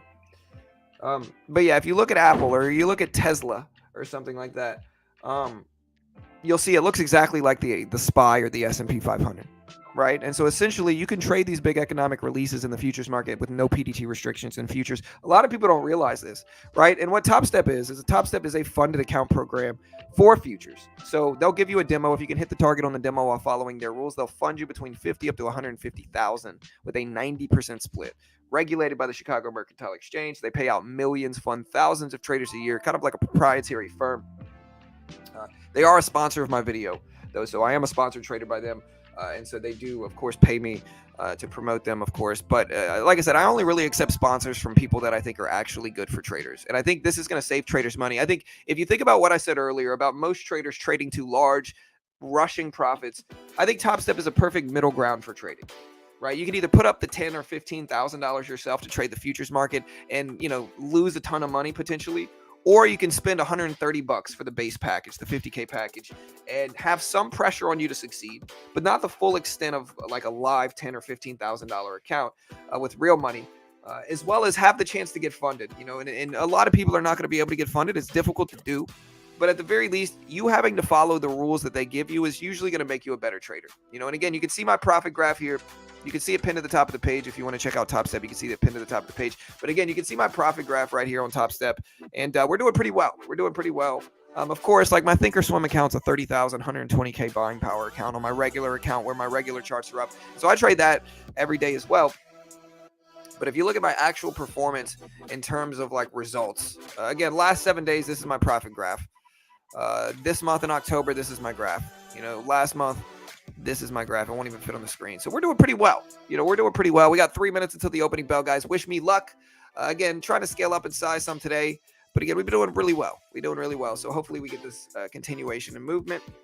And again, wish me luck, guys. We'll see what we get. SPY moving up, pumping up right now. Disney trade's doing lovely as well. So we got some time. Let's see if we get some good action. Hey, what's up, Spec? Hey, thank you, brother.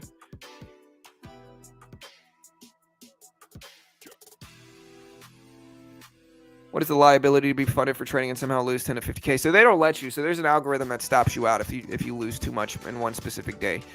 And understandably, so it's a legit funded account program. So they're really funding you that money. And so they're going to make sure you're not just kind of YOLOing it. If not, somebody would get funded and then just kind of like YOLO their whole account. You know what I mean? And they're not going to allow that. They're going to cut you out before you get anywhere close to that. All right, guys, SPY is pumping up even more. Look at the S&P 500 rip these highs here. It's at 3,600 right now for the S&P 500. So just ripping highs. We got less than 2 minutes before the opening bell. And yeah, good luck, team.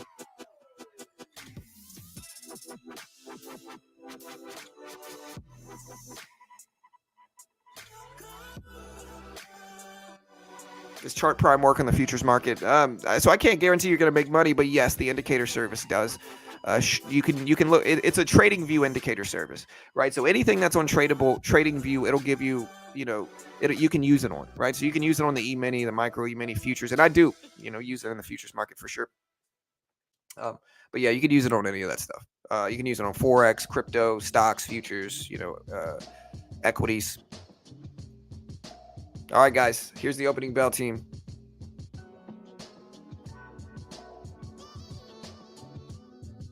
Will the SPY recover? I mean, the SPY's rebounding pretty nice right now, man. I mean, this is pretty nice looking chart. Again, less than a minute before the opening bell, team.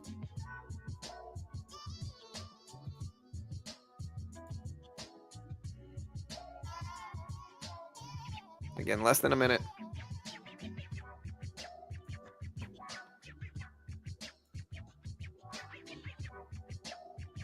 All right, guys, about 30 seconds. 30 seconds. SPY still ripping up. We got 5 or 6 green candles in a row here.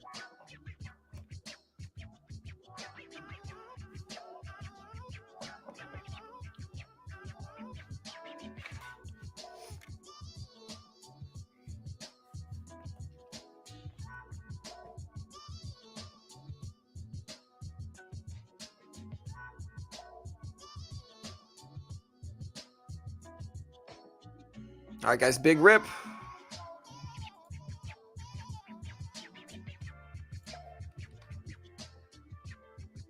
All right, here's the opening bell, guys. So there's the open. SPY moving up more here. Look at this big rip in the S&P 500 right now on the SPY. Huge rip up to 3,600s. So, wow, just big, powerful move here. Again, we're going to let things play out first. I am not going to take any sizable positions right now because I just don't think it's profitable to do so. There's a lot of spontaneity at the opening bell. I'm not really trying to take some really risky random positions at this point in time. I'm going to let a trend play out. I'm going to watch the dollar index and we're going to let things settle down before we take any sizable trades right now.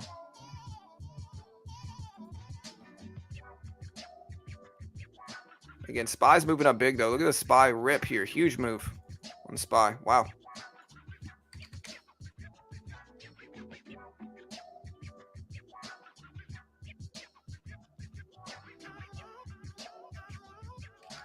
Big green action here. And so again, VWAP's pretty well below us here, so we're not going to take anything right now. It's just not profitable to do so. I think we just got to sit back and wait for something to show up before we take any sizable stuff right now. It's not worth it.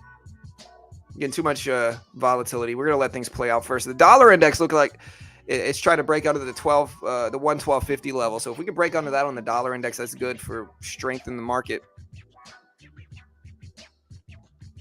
Well, yeah, all markets are mostly going up with the SPY right now. So Nvidia, I'm sure, is included in that.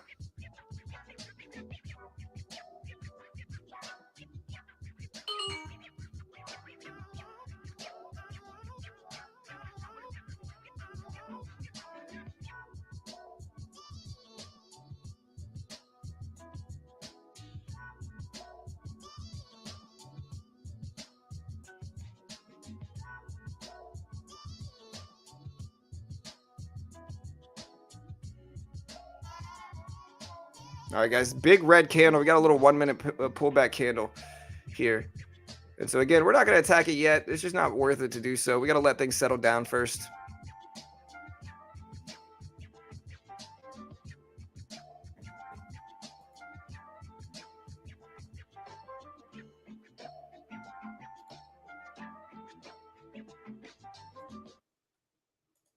Again, big rip up.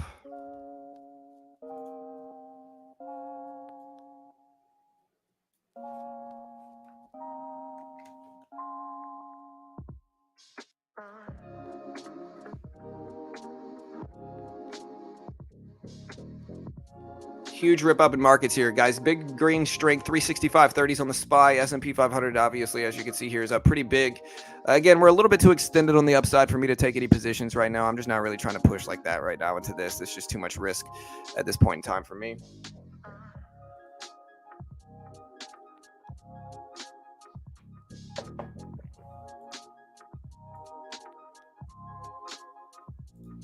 Still moving up nicely.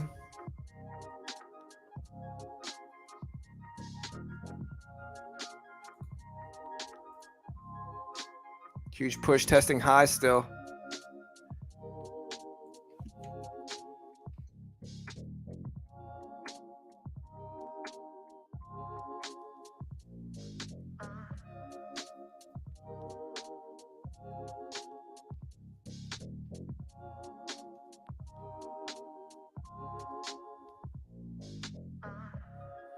Again, guys, we're going to let things consolidate first. Not going to push right now. We got to let things play out first.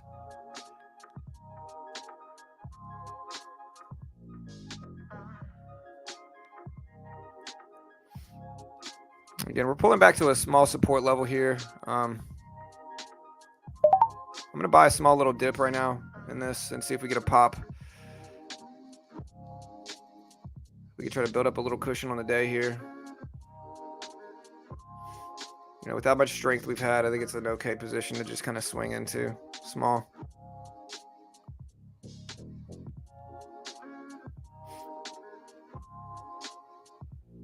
Again, you notice I take very small positions. We're up about 20 bucks today. My goal right now is to build up a cushion first. Once we build up a cushion, we'll try to make $300 or $400 today, but we got to build that cushion up first.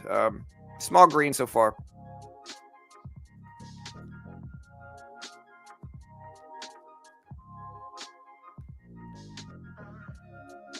Getting some doji candles and decision candles right now, so nothing really worth really taking some huge size on right now, so just kind of getting my feet wet.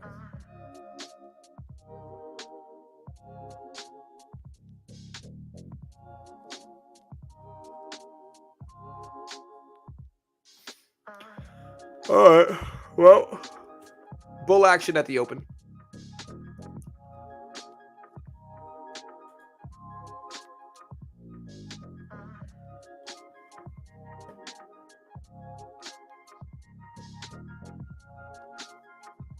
Still testing the top of this candle. Still great action here. So we are forming an upward trend. I'd like the volume weighted average price to move up with us, though, because when we move up really extended away from the volume weighted average price, what this actually signifies is that volume is not following it up. And so in that regard, we're not gonna take any big positions here, because while it might be going higher, volume is not going with it. And so, you know, what that means is that we could get a big correction on the downside fast. And there's just little edge in trying to. It's kind of like picking up pennies in front of a train. You know, I'm not going to continue to do that. We're just going to wait and let things stabilize first. Looks like we're going to break highs, though. So if this happens, volume could start following it up. We'll see. But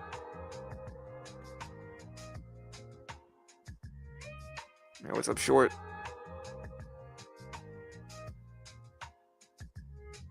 Definitely a strong chart activity here. So we do have strong activity here. You can see it. Look how good this looks. So this is bullish. But again, the VWAP's way down here. And we're up so much already. The only thing, though, is the dollar index might be breaking lows, and I think it is right now. I don't really buy high the days, but since the dollar index is moving up, or moving down, I mean, then I'll buy this and try to take a quick little scalp from it. There's the dollar index fall. This should make the SPY continue. Let's see.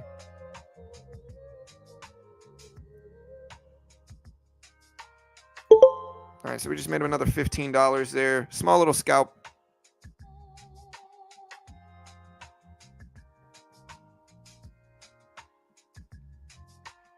And so far on the day, we're up a little bit under $40. So small day. Again, we're just kind of hanging out. All right. Yeah, we are up right now about $30 actually. So not quite 40 yet, which is fine. Again, big bull action on the SPY so far. So I don't mind taking long trades today, but we need a reversion back to the mean area. We don't want to see extension moves like this. It's just too high up there for me to really take anything big.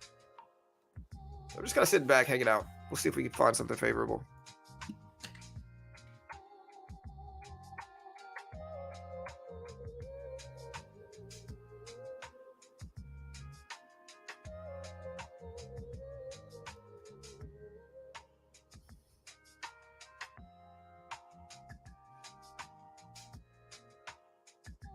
How you guys doing today? You guys green?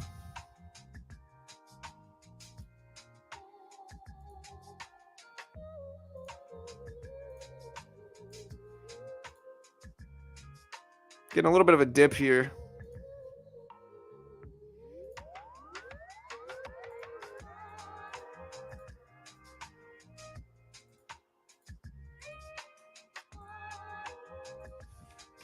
Now we're finally getting a pullback. I'm a little bit tempted to buy into this pullback and bet on the upward continuation of the trend, but still got to kind of sit back and wait, I think.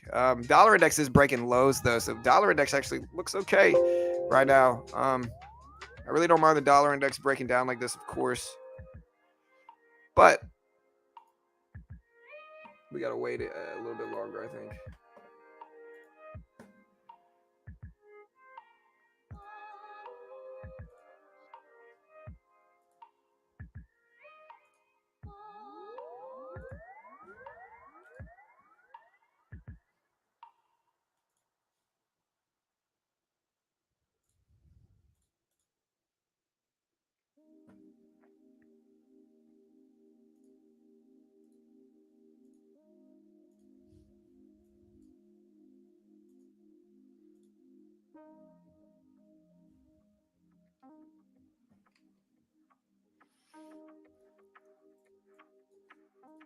All right, guys. Again, while we have such strong greed action today, I do kind of consider this a little bit of a low edge day for me personally right now. I just don't see this as like some amazing day so far yet. I just don't think it's quite like. I think it's a little bit too extended. If you look at how many green candles we've had in a row here, we've had 1, 2, 3, 4, 5, 6, 7, 8, 9 green candles in a row. And so you can either short the market, which I try not to catch falling knives in that way. So we can either short the market, or you can essentially just wait for a pullback and buy a strong pullback, which is what we're going to try to do. Right now, continuing to bet on the upward direction. We're about to break 3,700 on the S&P.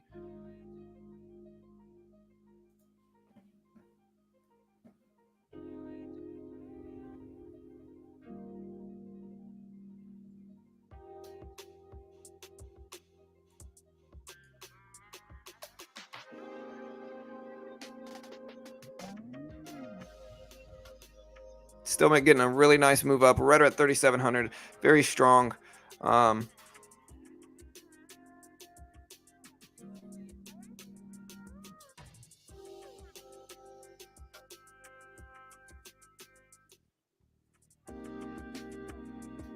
Again, we kind of need a dip first.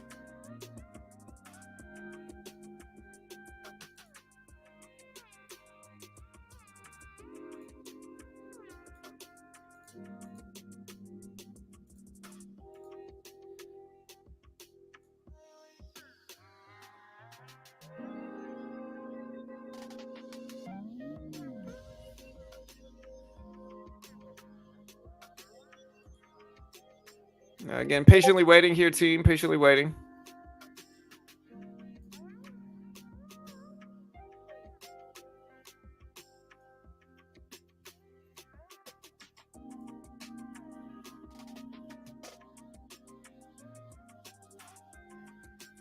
Still getting just big green action, guys. Again, let me know if y'all are trading today. If you're trading, what are you guys trading right now? Let me know.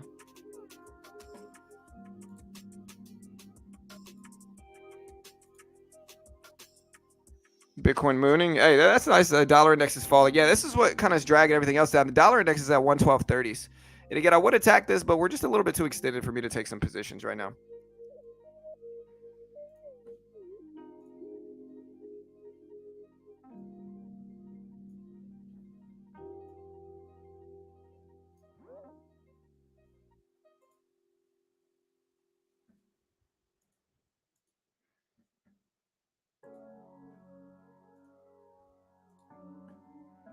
All right, guys. So again, sitting back here, watching the market dip.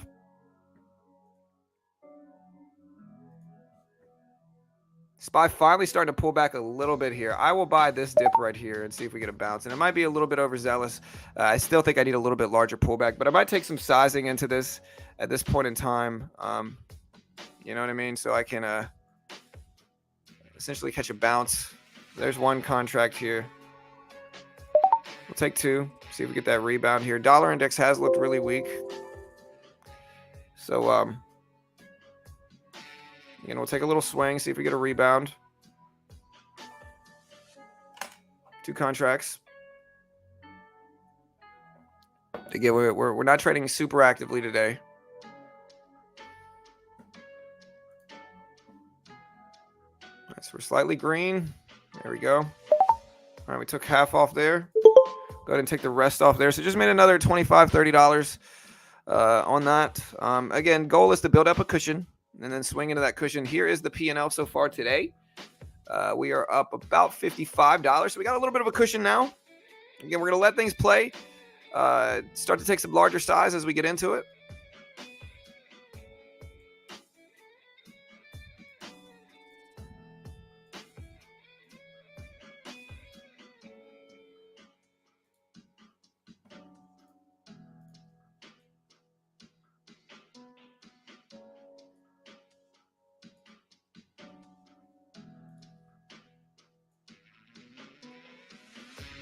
Got a little bit of a bounce. Still need some more, though.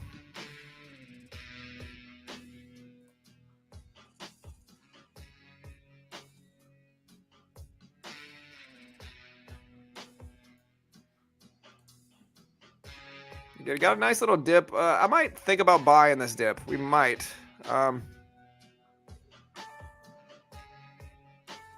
Again, we might need a little bit more of a dip before we really take some positions here. So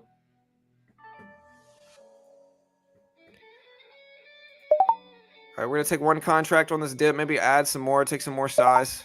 Got about $50 in profit. So we'll take some larger swings here. We got two contracts now in this. I don't mind adding down to 366.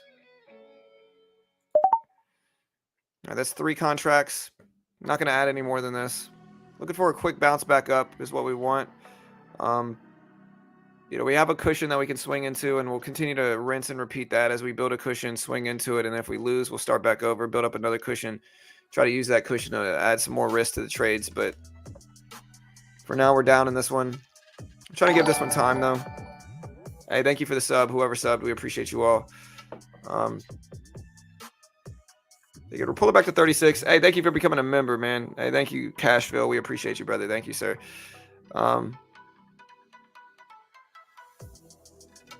All right, so we're down here. I'm trying to give this time to bounce. I think this is a nice little bounce level. And so I don't really want to cut this yet. I could add some more to this. All right, we're going to take 4 contracts here. I'm going to go against what I said and add 1 more. But we're going to be prepared to cut it fast if it goes against us. I just really like this bounce level. We're right at a whole dollar. We had a really strong opening bell, and I think that it's possible that we could rebound fast if we do.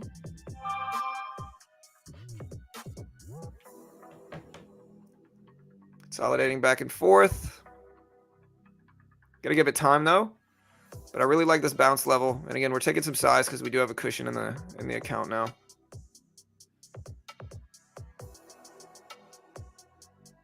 There's a new candlestick opening up. All right, we got about 1 second. There's a new candle. Nice little rebound so far.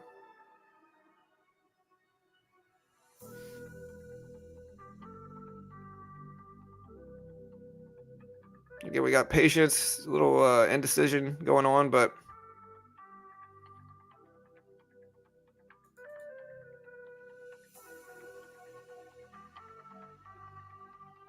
okay, we're right at a pretty sizable whole dollar level that we're going to be using as our risk area.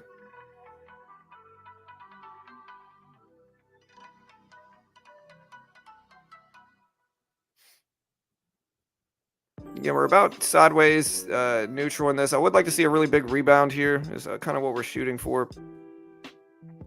We get a rebound, it should bring us into the profit. A lot of indecision on this candle. Bulls and bears are fighting it out, but again, we're right at a big whole dollar. We've had a really strong opening bell. So again, with that, we did finally get a pullback. I think a lot of people are loading into these pullback trades. So again, we're just kind of waiting to see if we get a pop here. That's what we want. Starting to get a little bit. There we go. There's the pop. Back to break even on this one. Nice little bounce.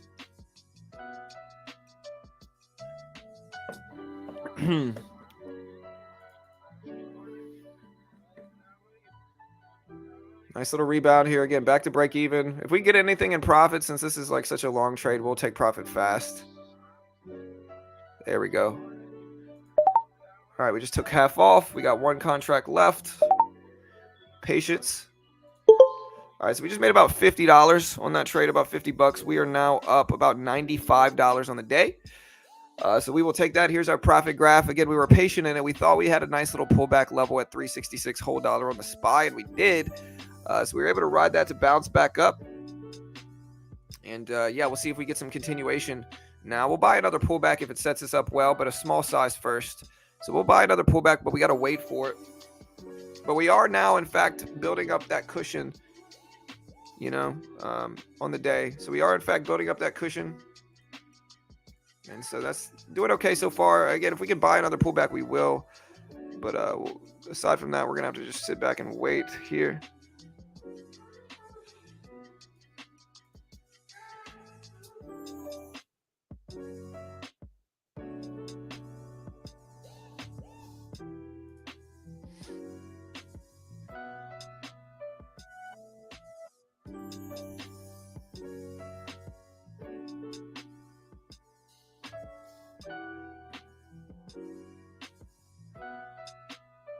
All right, so we did get a big rebound here, a big bounce back. Bro.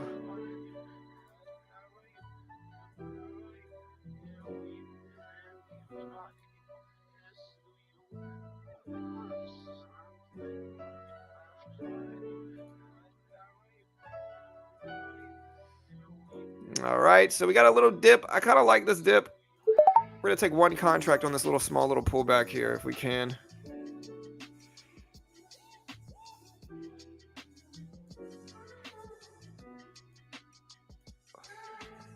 Little small dip here in this position.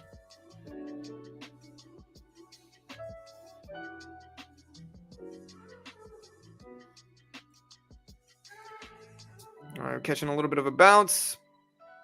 All right, so we're going to scale up our size. All right, so we now made another $15. So we are now up over $100, which is the first step of our trading system. We are up over $100. Next step is to scale up size here, team. So let's do this. We got our first step where we are up over $100. Again, the next step is to scale up our size some.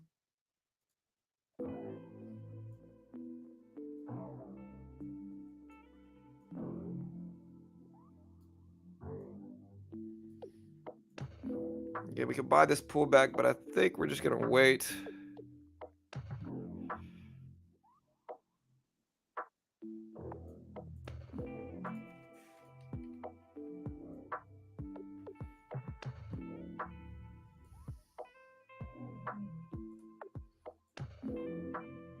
All right, decent sizable pullback here. Let me see if we can buy this dip instead.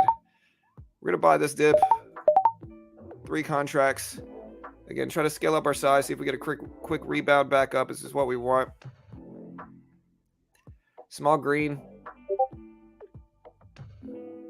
Oof, moving against me fast. But that's okay. I kind of like this dip, and I don't mind giving it some time to pull back slightly and then bounce back up some. See if we can get like a hammer candle, rebound back up, moving it up. So again, we're about break even now. 3 contracts. We'll add another 2 contracts if it looks good enough. But if it keeps falling down, we're not going to add any more.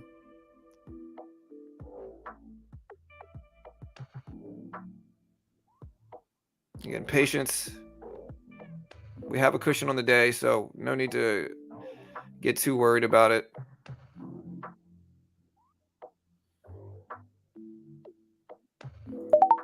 All right, we're in 5 contracts now. Taking a swing. Again, we got our cushion on the day.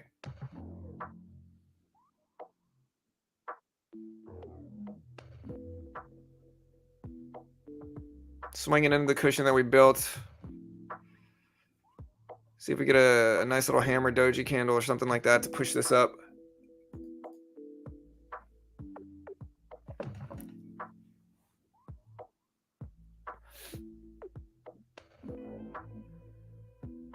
All right, we're consolidating here. I'd like to see us hold over 366 on the SPY. Again, we're using the cushion that we built on the day to swing harder into. And I'd like to see us hold support at 366 support on the SPY, which is kind of what the plan is for this.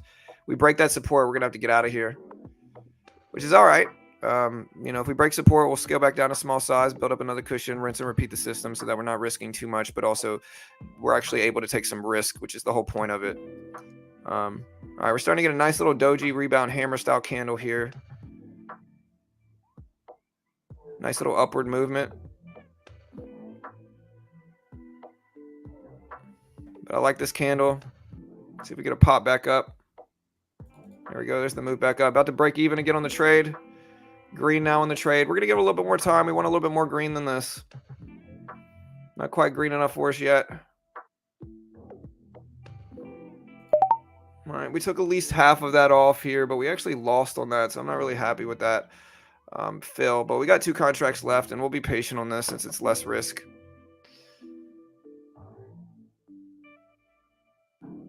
Complete reversal. Kind of thinking of adding some more to it, but I think I'm just going to wait and take the risk with 2 contracts.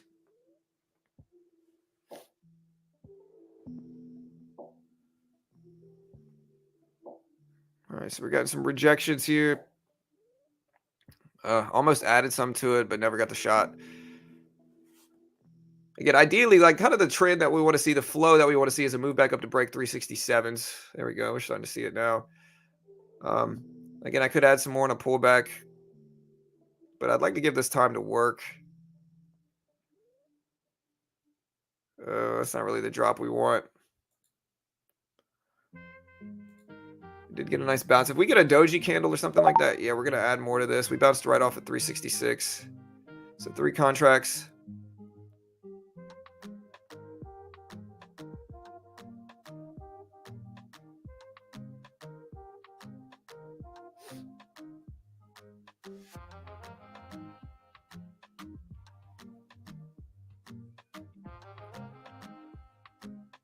I like this. I like the doji downwick. At least we're going to get indecision instead of weakness.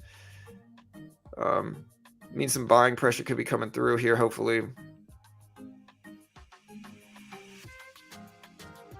New candle just opened up. Hopefully it's a green movement, upward movement. It's not so far, unfortunately, but there we go.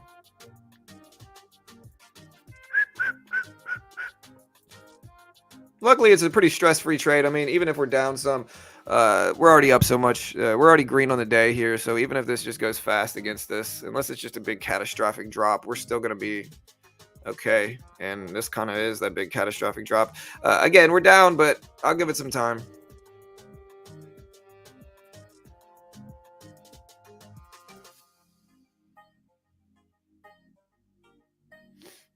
We might be reverting to VWAP here, so that's the only reason I'm holding this, is to see if we're going to bounce around VWAP. And luckily, since we made enough cushion on the day, we're still break even now with all this going on.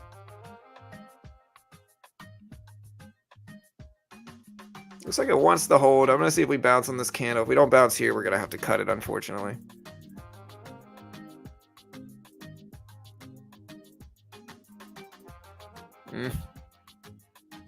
Yeah, we're gonna have to cut it. So we lost about 130 there on that trade. We tried to give it time. We built up a cushion and we swung into that cushion, but we just did not hold, unfortunately, when we did.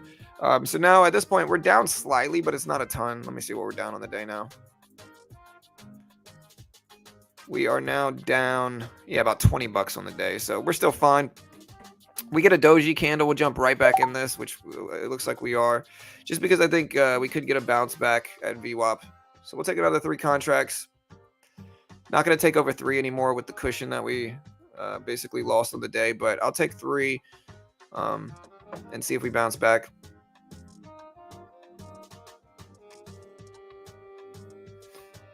We got a nice starter bop that bounced back up.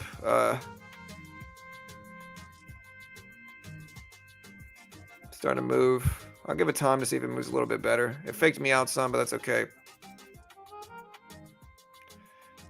We'll fake out drop here.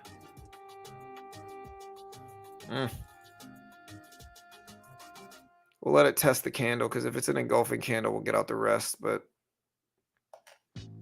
I don't mind a consolidation candle here, but I don't want to see a big breakdown candle. If that happens, we're going to have to wait and see if a downtrend forms from this and just kind of stop trading for now.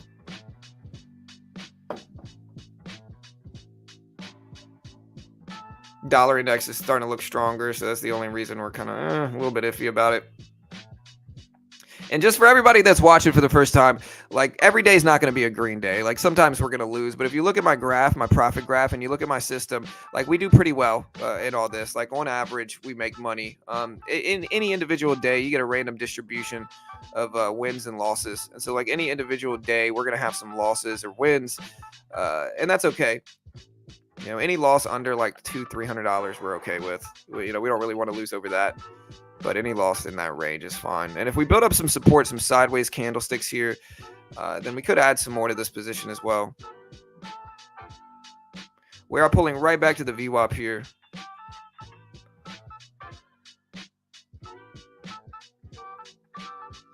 But we're also very close to cutting this position as well.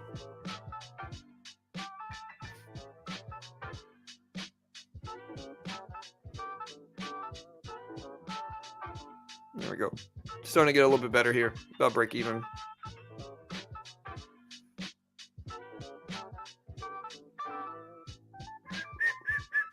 Dollar index, I'd love to see break down. I think that's one of the keys to it. And we got a big upwick on the dollar index, so that's nice.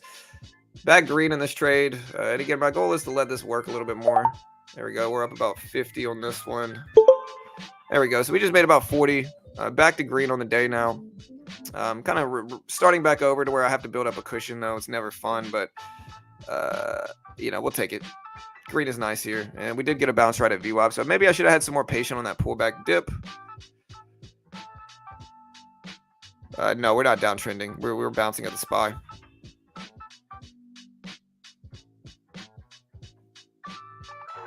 So we're bouncing at the volume weighted average price.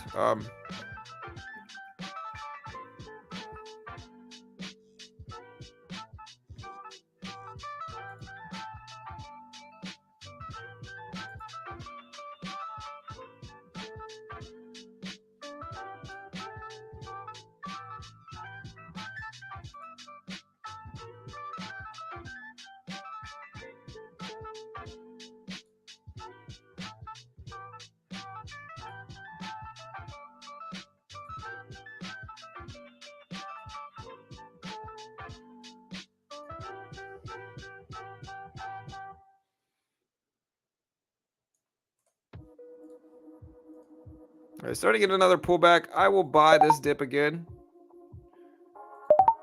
Take a few more positions here.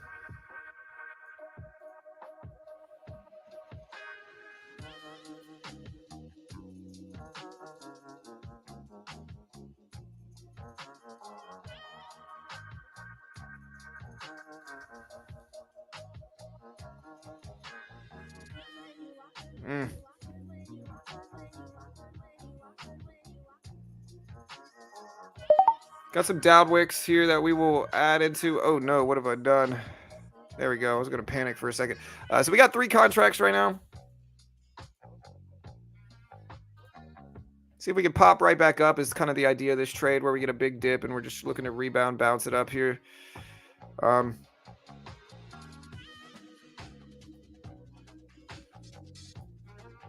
right, green a little bit on this position, back and forth. There we go.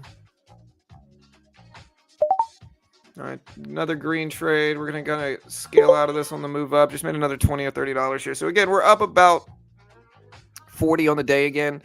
So not bad. Just trying to find edge spots to get some green in.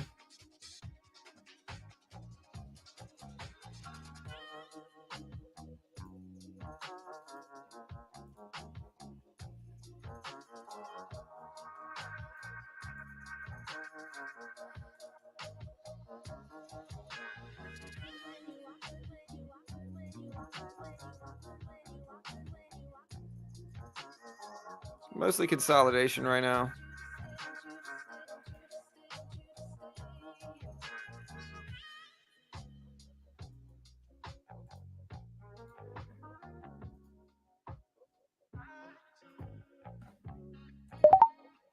Start to add a little bit on a dip again.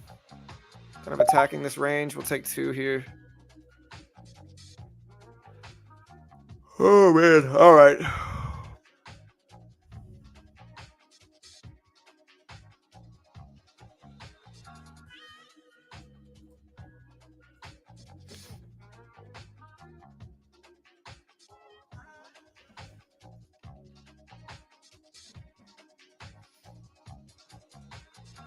Starting to get an upward movement that we want. We're going to try to be patient and let this roll up a little bit more here. Break these candle highs or something so that we can capitalize on it. But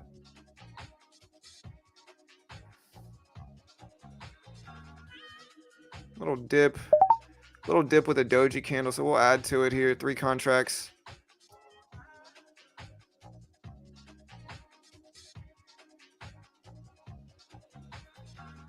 See if we get that follow through bounce here that we want.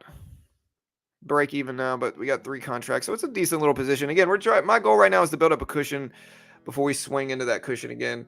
That enables me to take very small amounts of risk per day. On my losing days, I'm losing small, but on my winning days, I'm making more, and that's kind of what my system shows right now that we're building. We've been building it, so there we go. So we're a little bit green. Let's see if we get a follow through.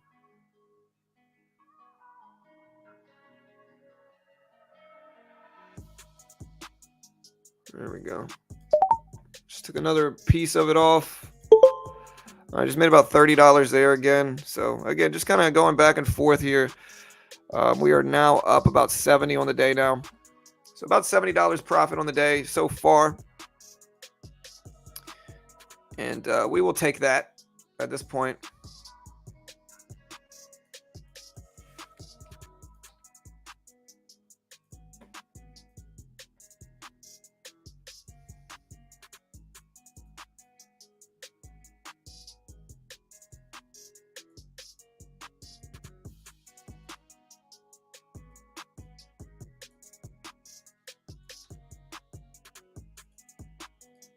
Still getting some green action here, which is nice to see.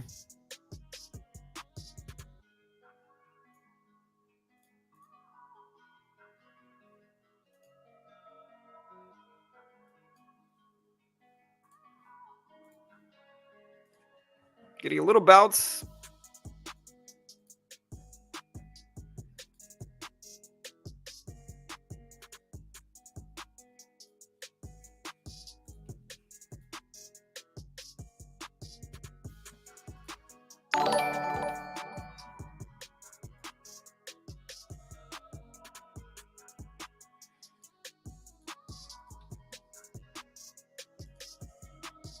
Nice little pullback here. I like this dip. Take 3 contracts in size. See if we can ride this bounce back up. Looks like a nice little bounce coming through. So again, we'll take some size into it. See if we can, build up that cushion that we want again. Maybe add up to 5 here now that we have another little cushion on the day that we can swing into. Hopefully, ideally, what I'd like to see here is just a hold over 366 and a follow through back up. That's kind of the point here in buying these little dips is holding at the whole dollar of 366 on the SPY.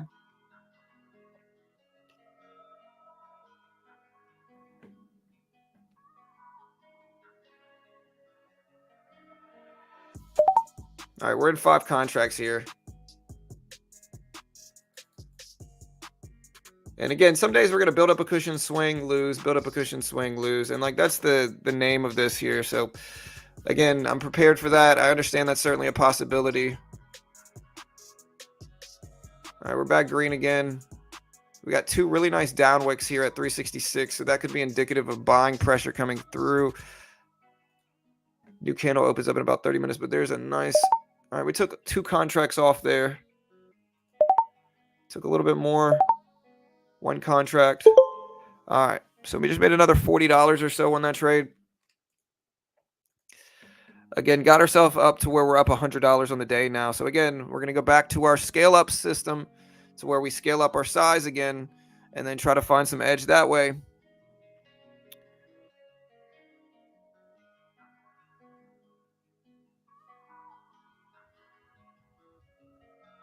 Dollar index is starting to break down here. All right, let's try the regular E-mini now.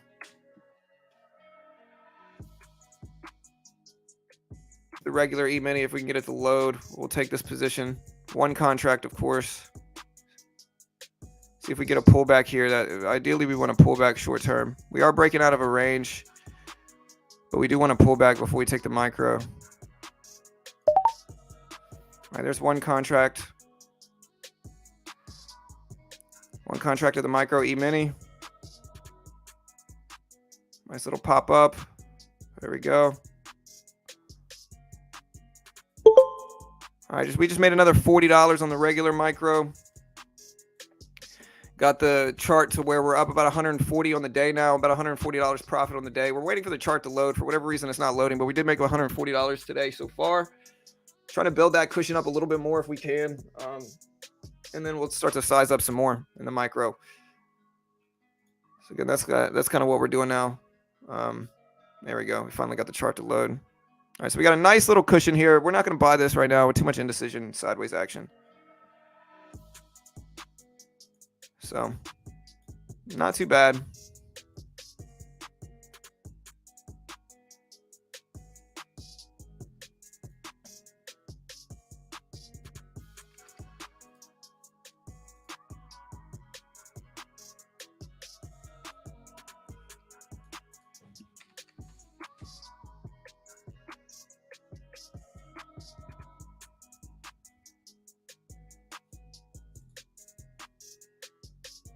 Large pullback. You can see precisely why I did not. You can see exactly why I did not take that type of trading size on this. Is because, frankly, there's too much risk here with that. We got a little bounce here.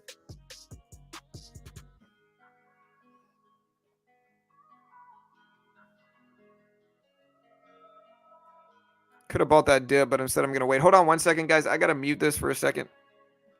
Bear with me here, team, for 1 second. I got to mute this.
All right, guys. So we are back. My apologies. Had to do something real quick. But again, we did get a nice little upward movement on this. We still got some time to kill, though. We got to wait a little bit.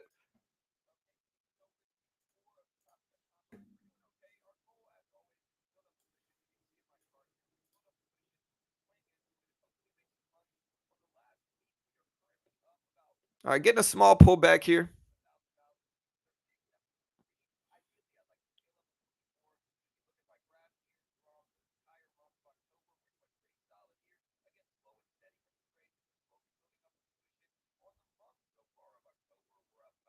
All right, guys. So we got a nice down wick.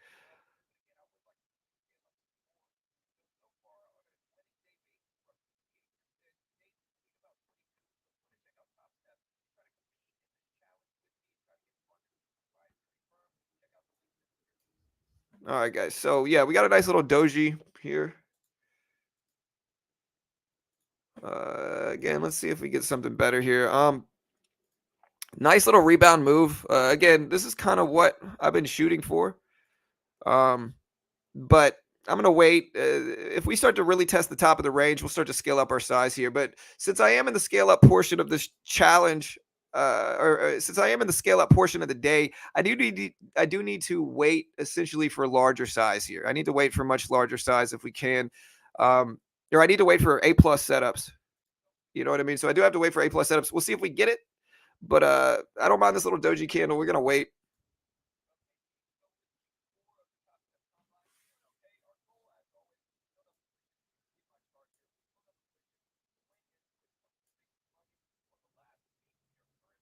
All right, guys. Nice little doji candle here.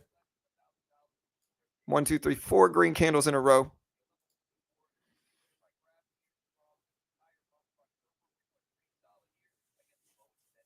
All right, there's the pullback. We need a larger pullback before we're going to take anything.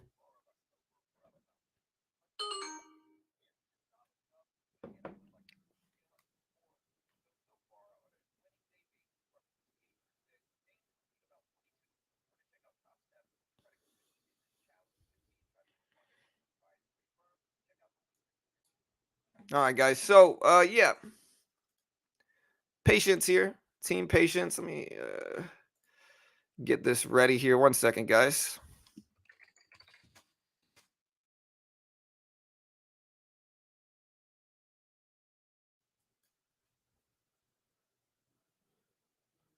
We're at 3,700.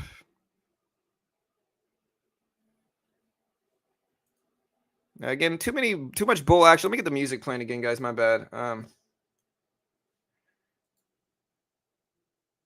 me get the music playing here. Oh, sorry, guys. Gotta working on a short that I gotta drop today. Let me get the music going. Let me know if you can hear the music. Tricycle, Syphogenet, a tricycle crash is what I'm not really expecting a crash. I'm asking if the market will keep crashing like we have for the last few days. Mostly just live trading. The market's actually been ripping up really nicely, so I've actually been loving the market today. Pretty green day. Again, we're waiting for some more edge that we can find because we don't quite have as much edge as we prefer here before we size up some. We're up about 140 on the day.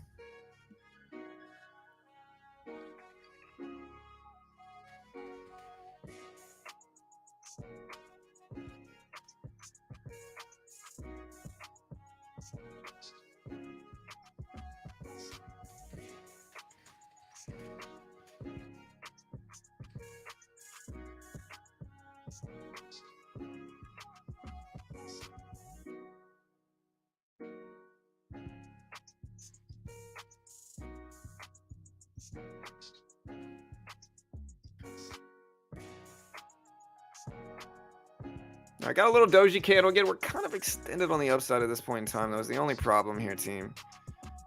The only problem is we're a little extended on the upside at this point in time.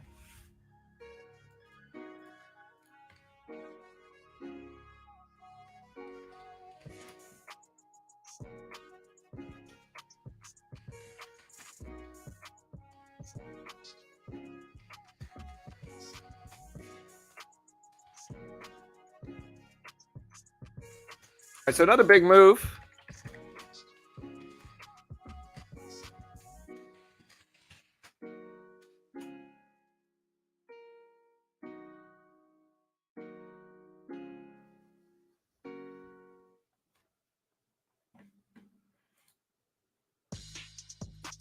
I get a little dip here and a little pullback.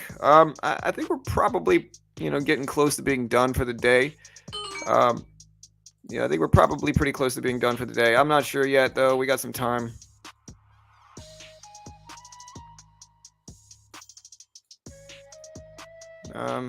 We're green on the day, so I have a cushion that I'd really preferably like to swing into. But, like, I also don't want to...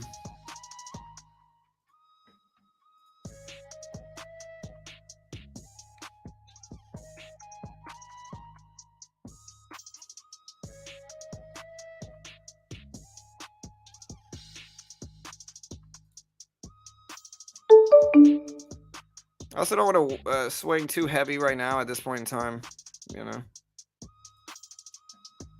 because this pullback might be favorable. We'll see. We'll go one. Oh my gosh, this is the regular E-mini. Oh no. Whew. This is the regular E-mini. We're break even here, guys. I forgot that we were trading larger, but that's okay. Oof. Again, we're going to let this slide. I completely forgot this was the regular E-mini, so my fault completely here. I do like this dip in the SPY, but I think we're also extended, so it might not have been time to take this. There we go. We're about green. Let's see if this doji candle follows through like we want it to.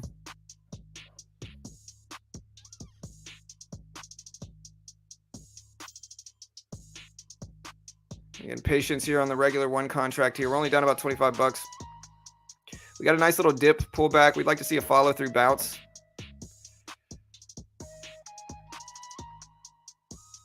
Let me zoom in here and watch this new candle opening. Hopefully it's not a weak one, which it kind of is, unfortunately. Trying to give this time. I do like a bounce here if we can get it. I like the setup for a bounce.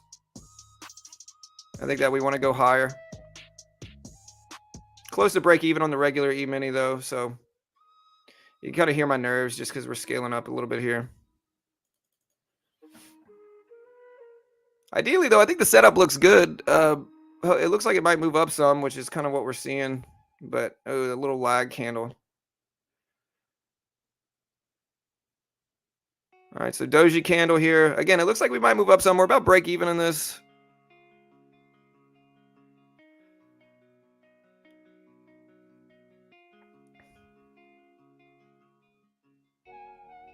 Let's see if we get a pop. If we don't get a bounce here, we'll be about break even on the day, which is okay. There we go. We got a little bit of a bounce. Nice green candles. Break even on this chart now. Nice.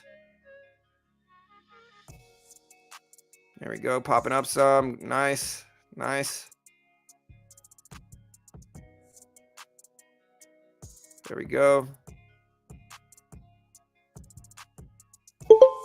All right, so we just made another $50 here. Could have been more, honestly, but again, when I scale up to the regular E-mini, my nerves are just there. So far on the day, currently we're up about 200. We're up about $186 in profit. You can see here, could be more. A little bummed out. It's not more, to be honest, but all good. We got some nice little bounce plays here.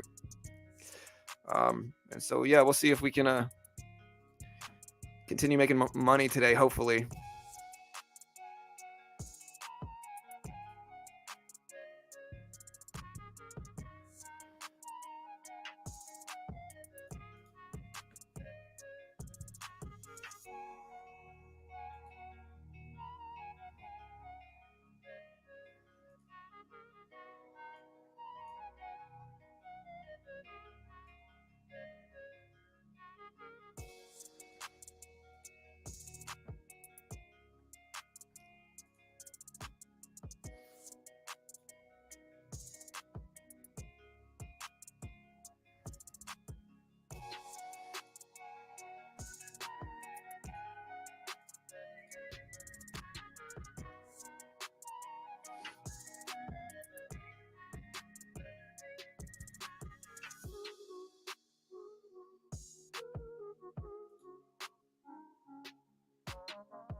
All right, got a nice little dip here. Do I want to scale up some more? Oof, I don't know, man.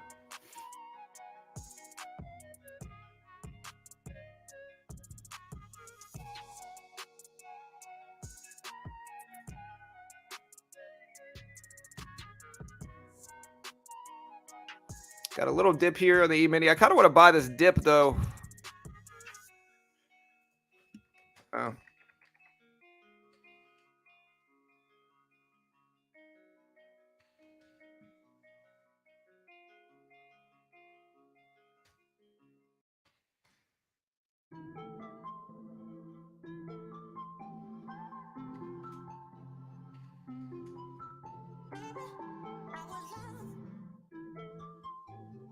Make sure this is good. So we get a nice little dip here. Again, I'm going to wait patiently for this.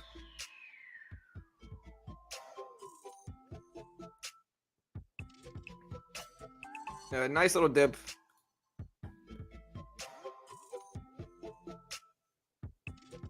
Yeah, for sure, Jay. It kind of just freaks out. Like I'm just not used to it, brother. I'm just not used to it, man. You know.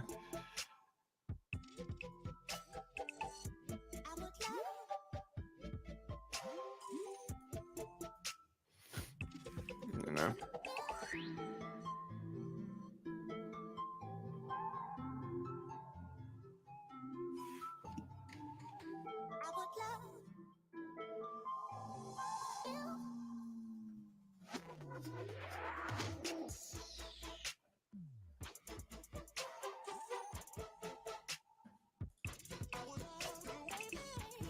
Getting a pullback again. I don't know what I want to do with this, man.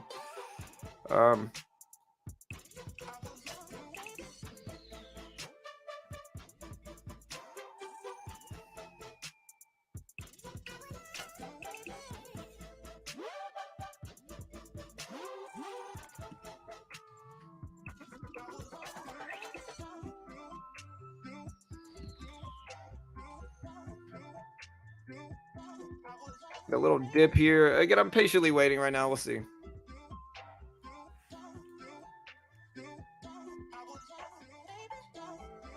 Bro, why isn't this showing up as a short?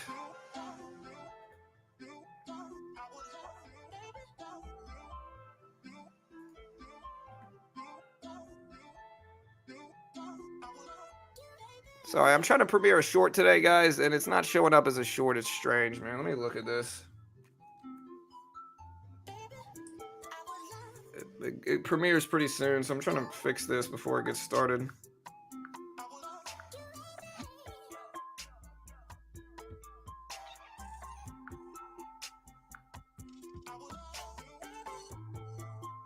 Okay, it's showing up as a short, dope.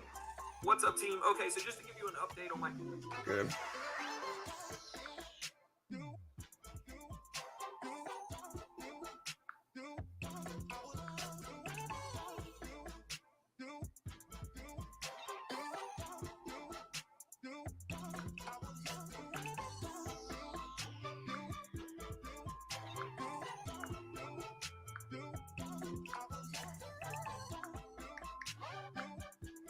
I don't know why it stopped showing up as a short, dude.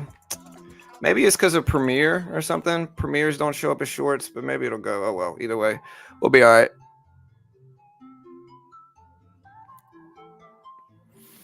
Again, we're getting a pullback here. Luckily, we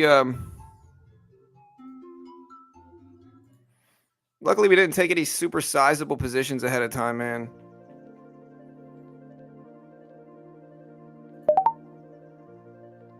All right, we took one contract of the E-mini here. We got a cushion.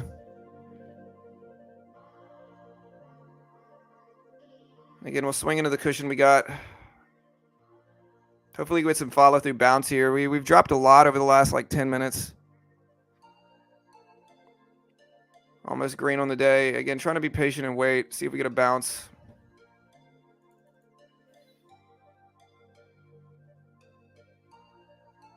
See if we get a pop here. We want to bounce. We've dropped so much already. It's kind of I'm assuming that we get a little bit of a bounce here.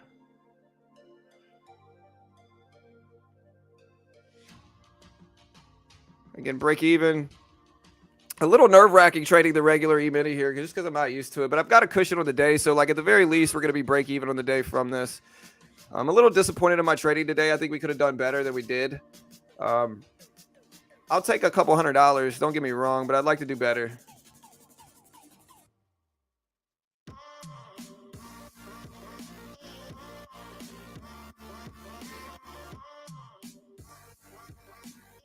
Market sideways, consolidating. Love a doji candle, a up wick or a down wick here, and a bounce, a really big bounce. So let's see if we get it. Again, we've been dropping for so long now that I think it's kind of time we bounce. It looks like it wants to bounce. We're break even right now. There we go. Starting to pop up some.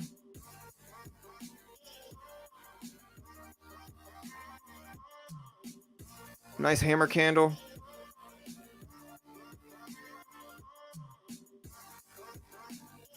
Again, we're completely break even on this trade now. We're not green or red in it.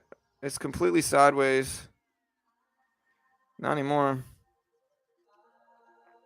Again, we got a new candle opening up in 2 seconds. Hopefully that'll follow this one up.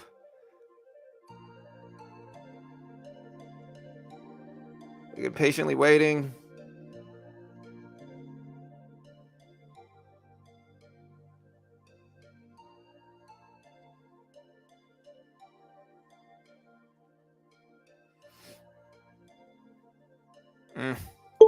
All right, so we lost about $112 there. Not really what we want. We're still green on the day, but, you know, maybe took the wrong time to swing. If we get another doji candle here. It looks like it wants to be a green day here, so I'll take another position. Maybe I'm swinging a little bit too hard here, but I like the hammer candle. Hammer candle is usually powerful.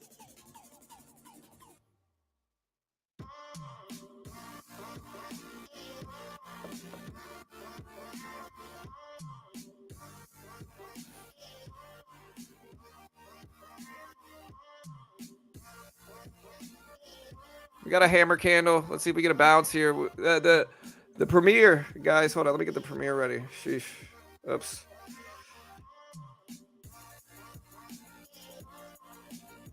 Guys, remember, check out Topstep. Topstep funds traders in the futures market. They give you a demo. If you can hit the target on the demo while following their rules and conditions, then they fund you between 50 up to 150K with a 90% split. Regulated by the Chicago Mercantile Exchange. They pay out millions of dollars every year to their funded traders. They fund thousands of traders a year. And so we're going to go ahead and end the stream once the short that we got premiering starts after this. Again, kind of break even here. Break even day, give or take. I'm going to go ahead and cut it. Break even day. It's all good. Could have been worse. And so, yeah, we're going to go ahead and do the premiere, guys. I'll see you guys in a little bit if you want to check it out. Still very green on the week. But again, if you want to check out Topstep, I'll post this link right here.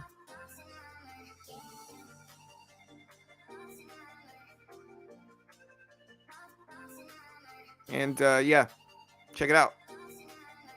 You can also check out Stonk Tech. Stonk Tech goes live on the 27th.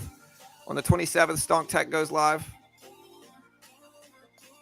And so if you want to check out stonk.tech, I'll post this link here as well. Great way to help support your boy, support the channel.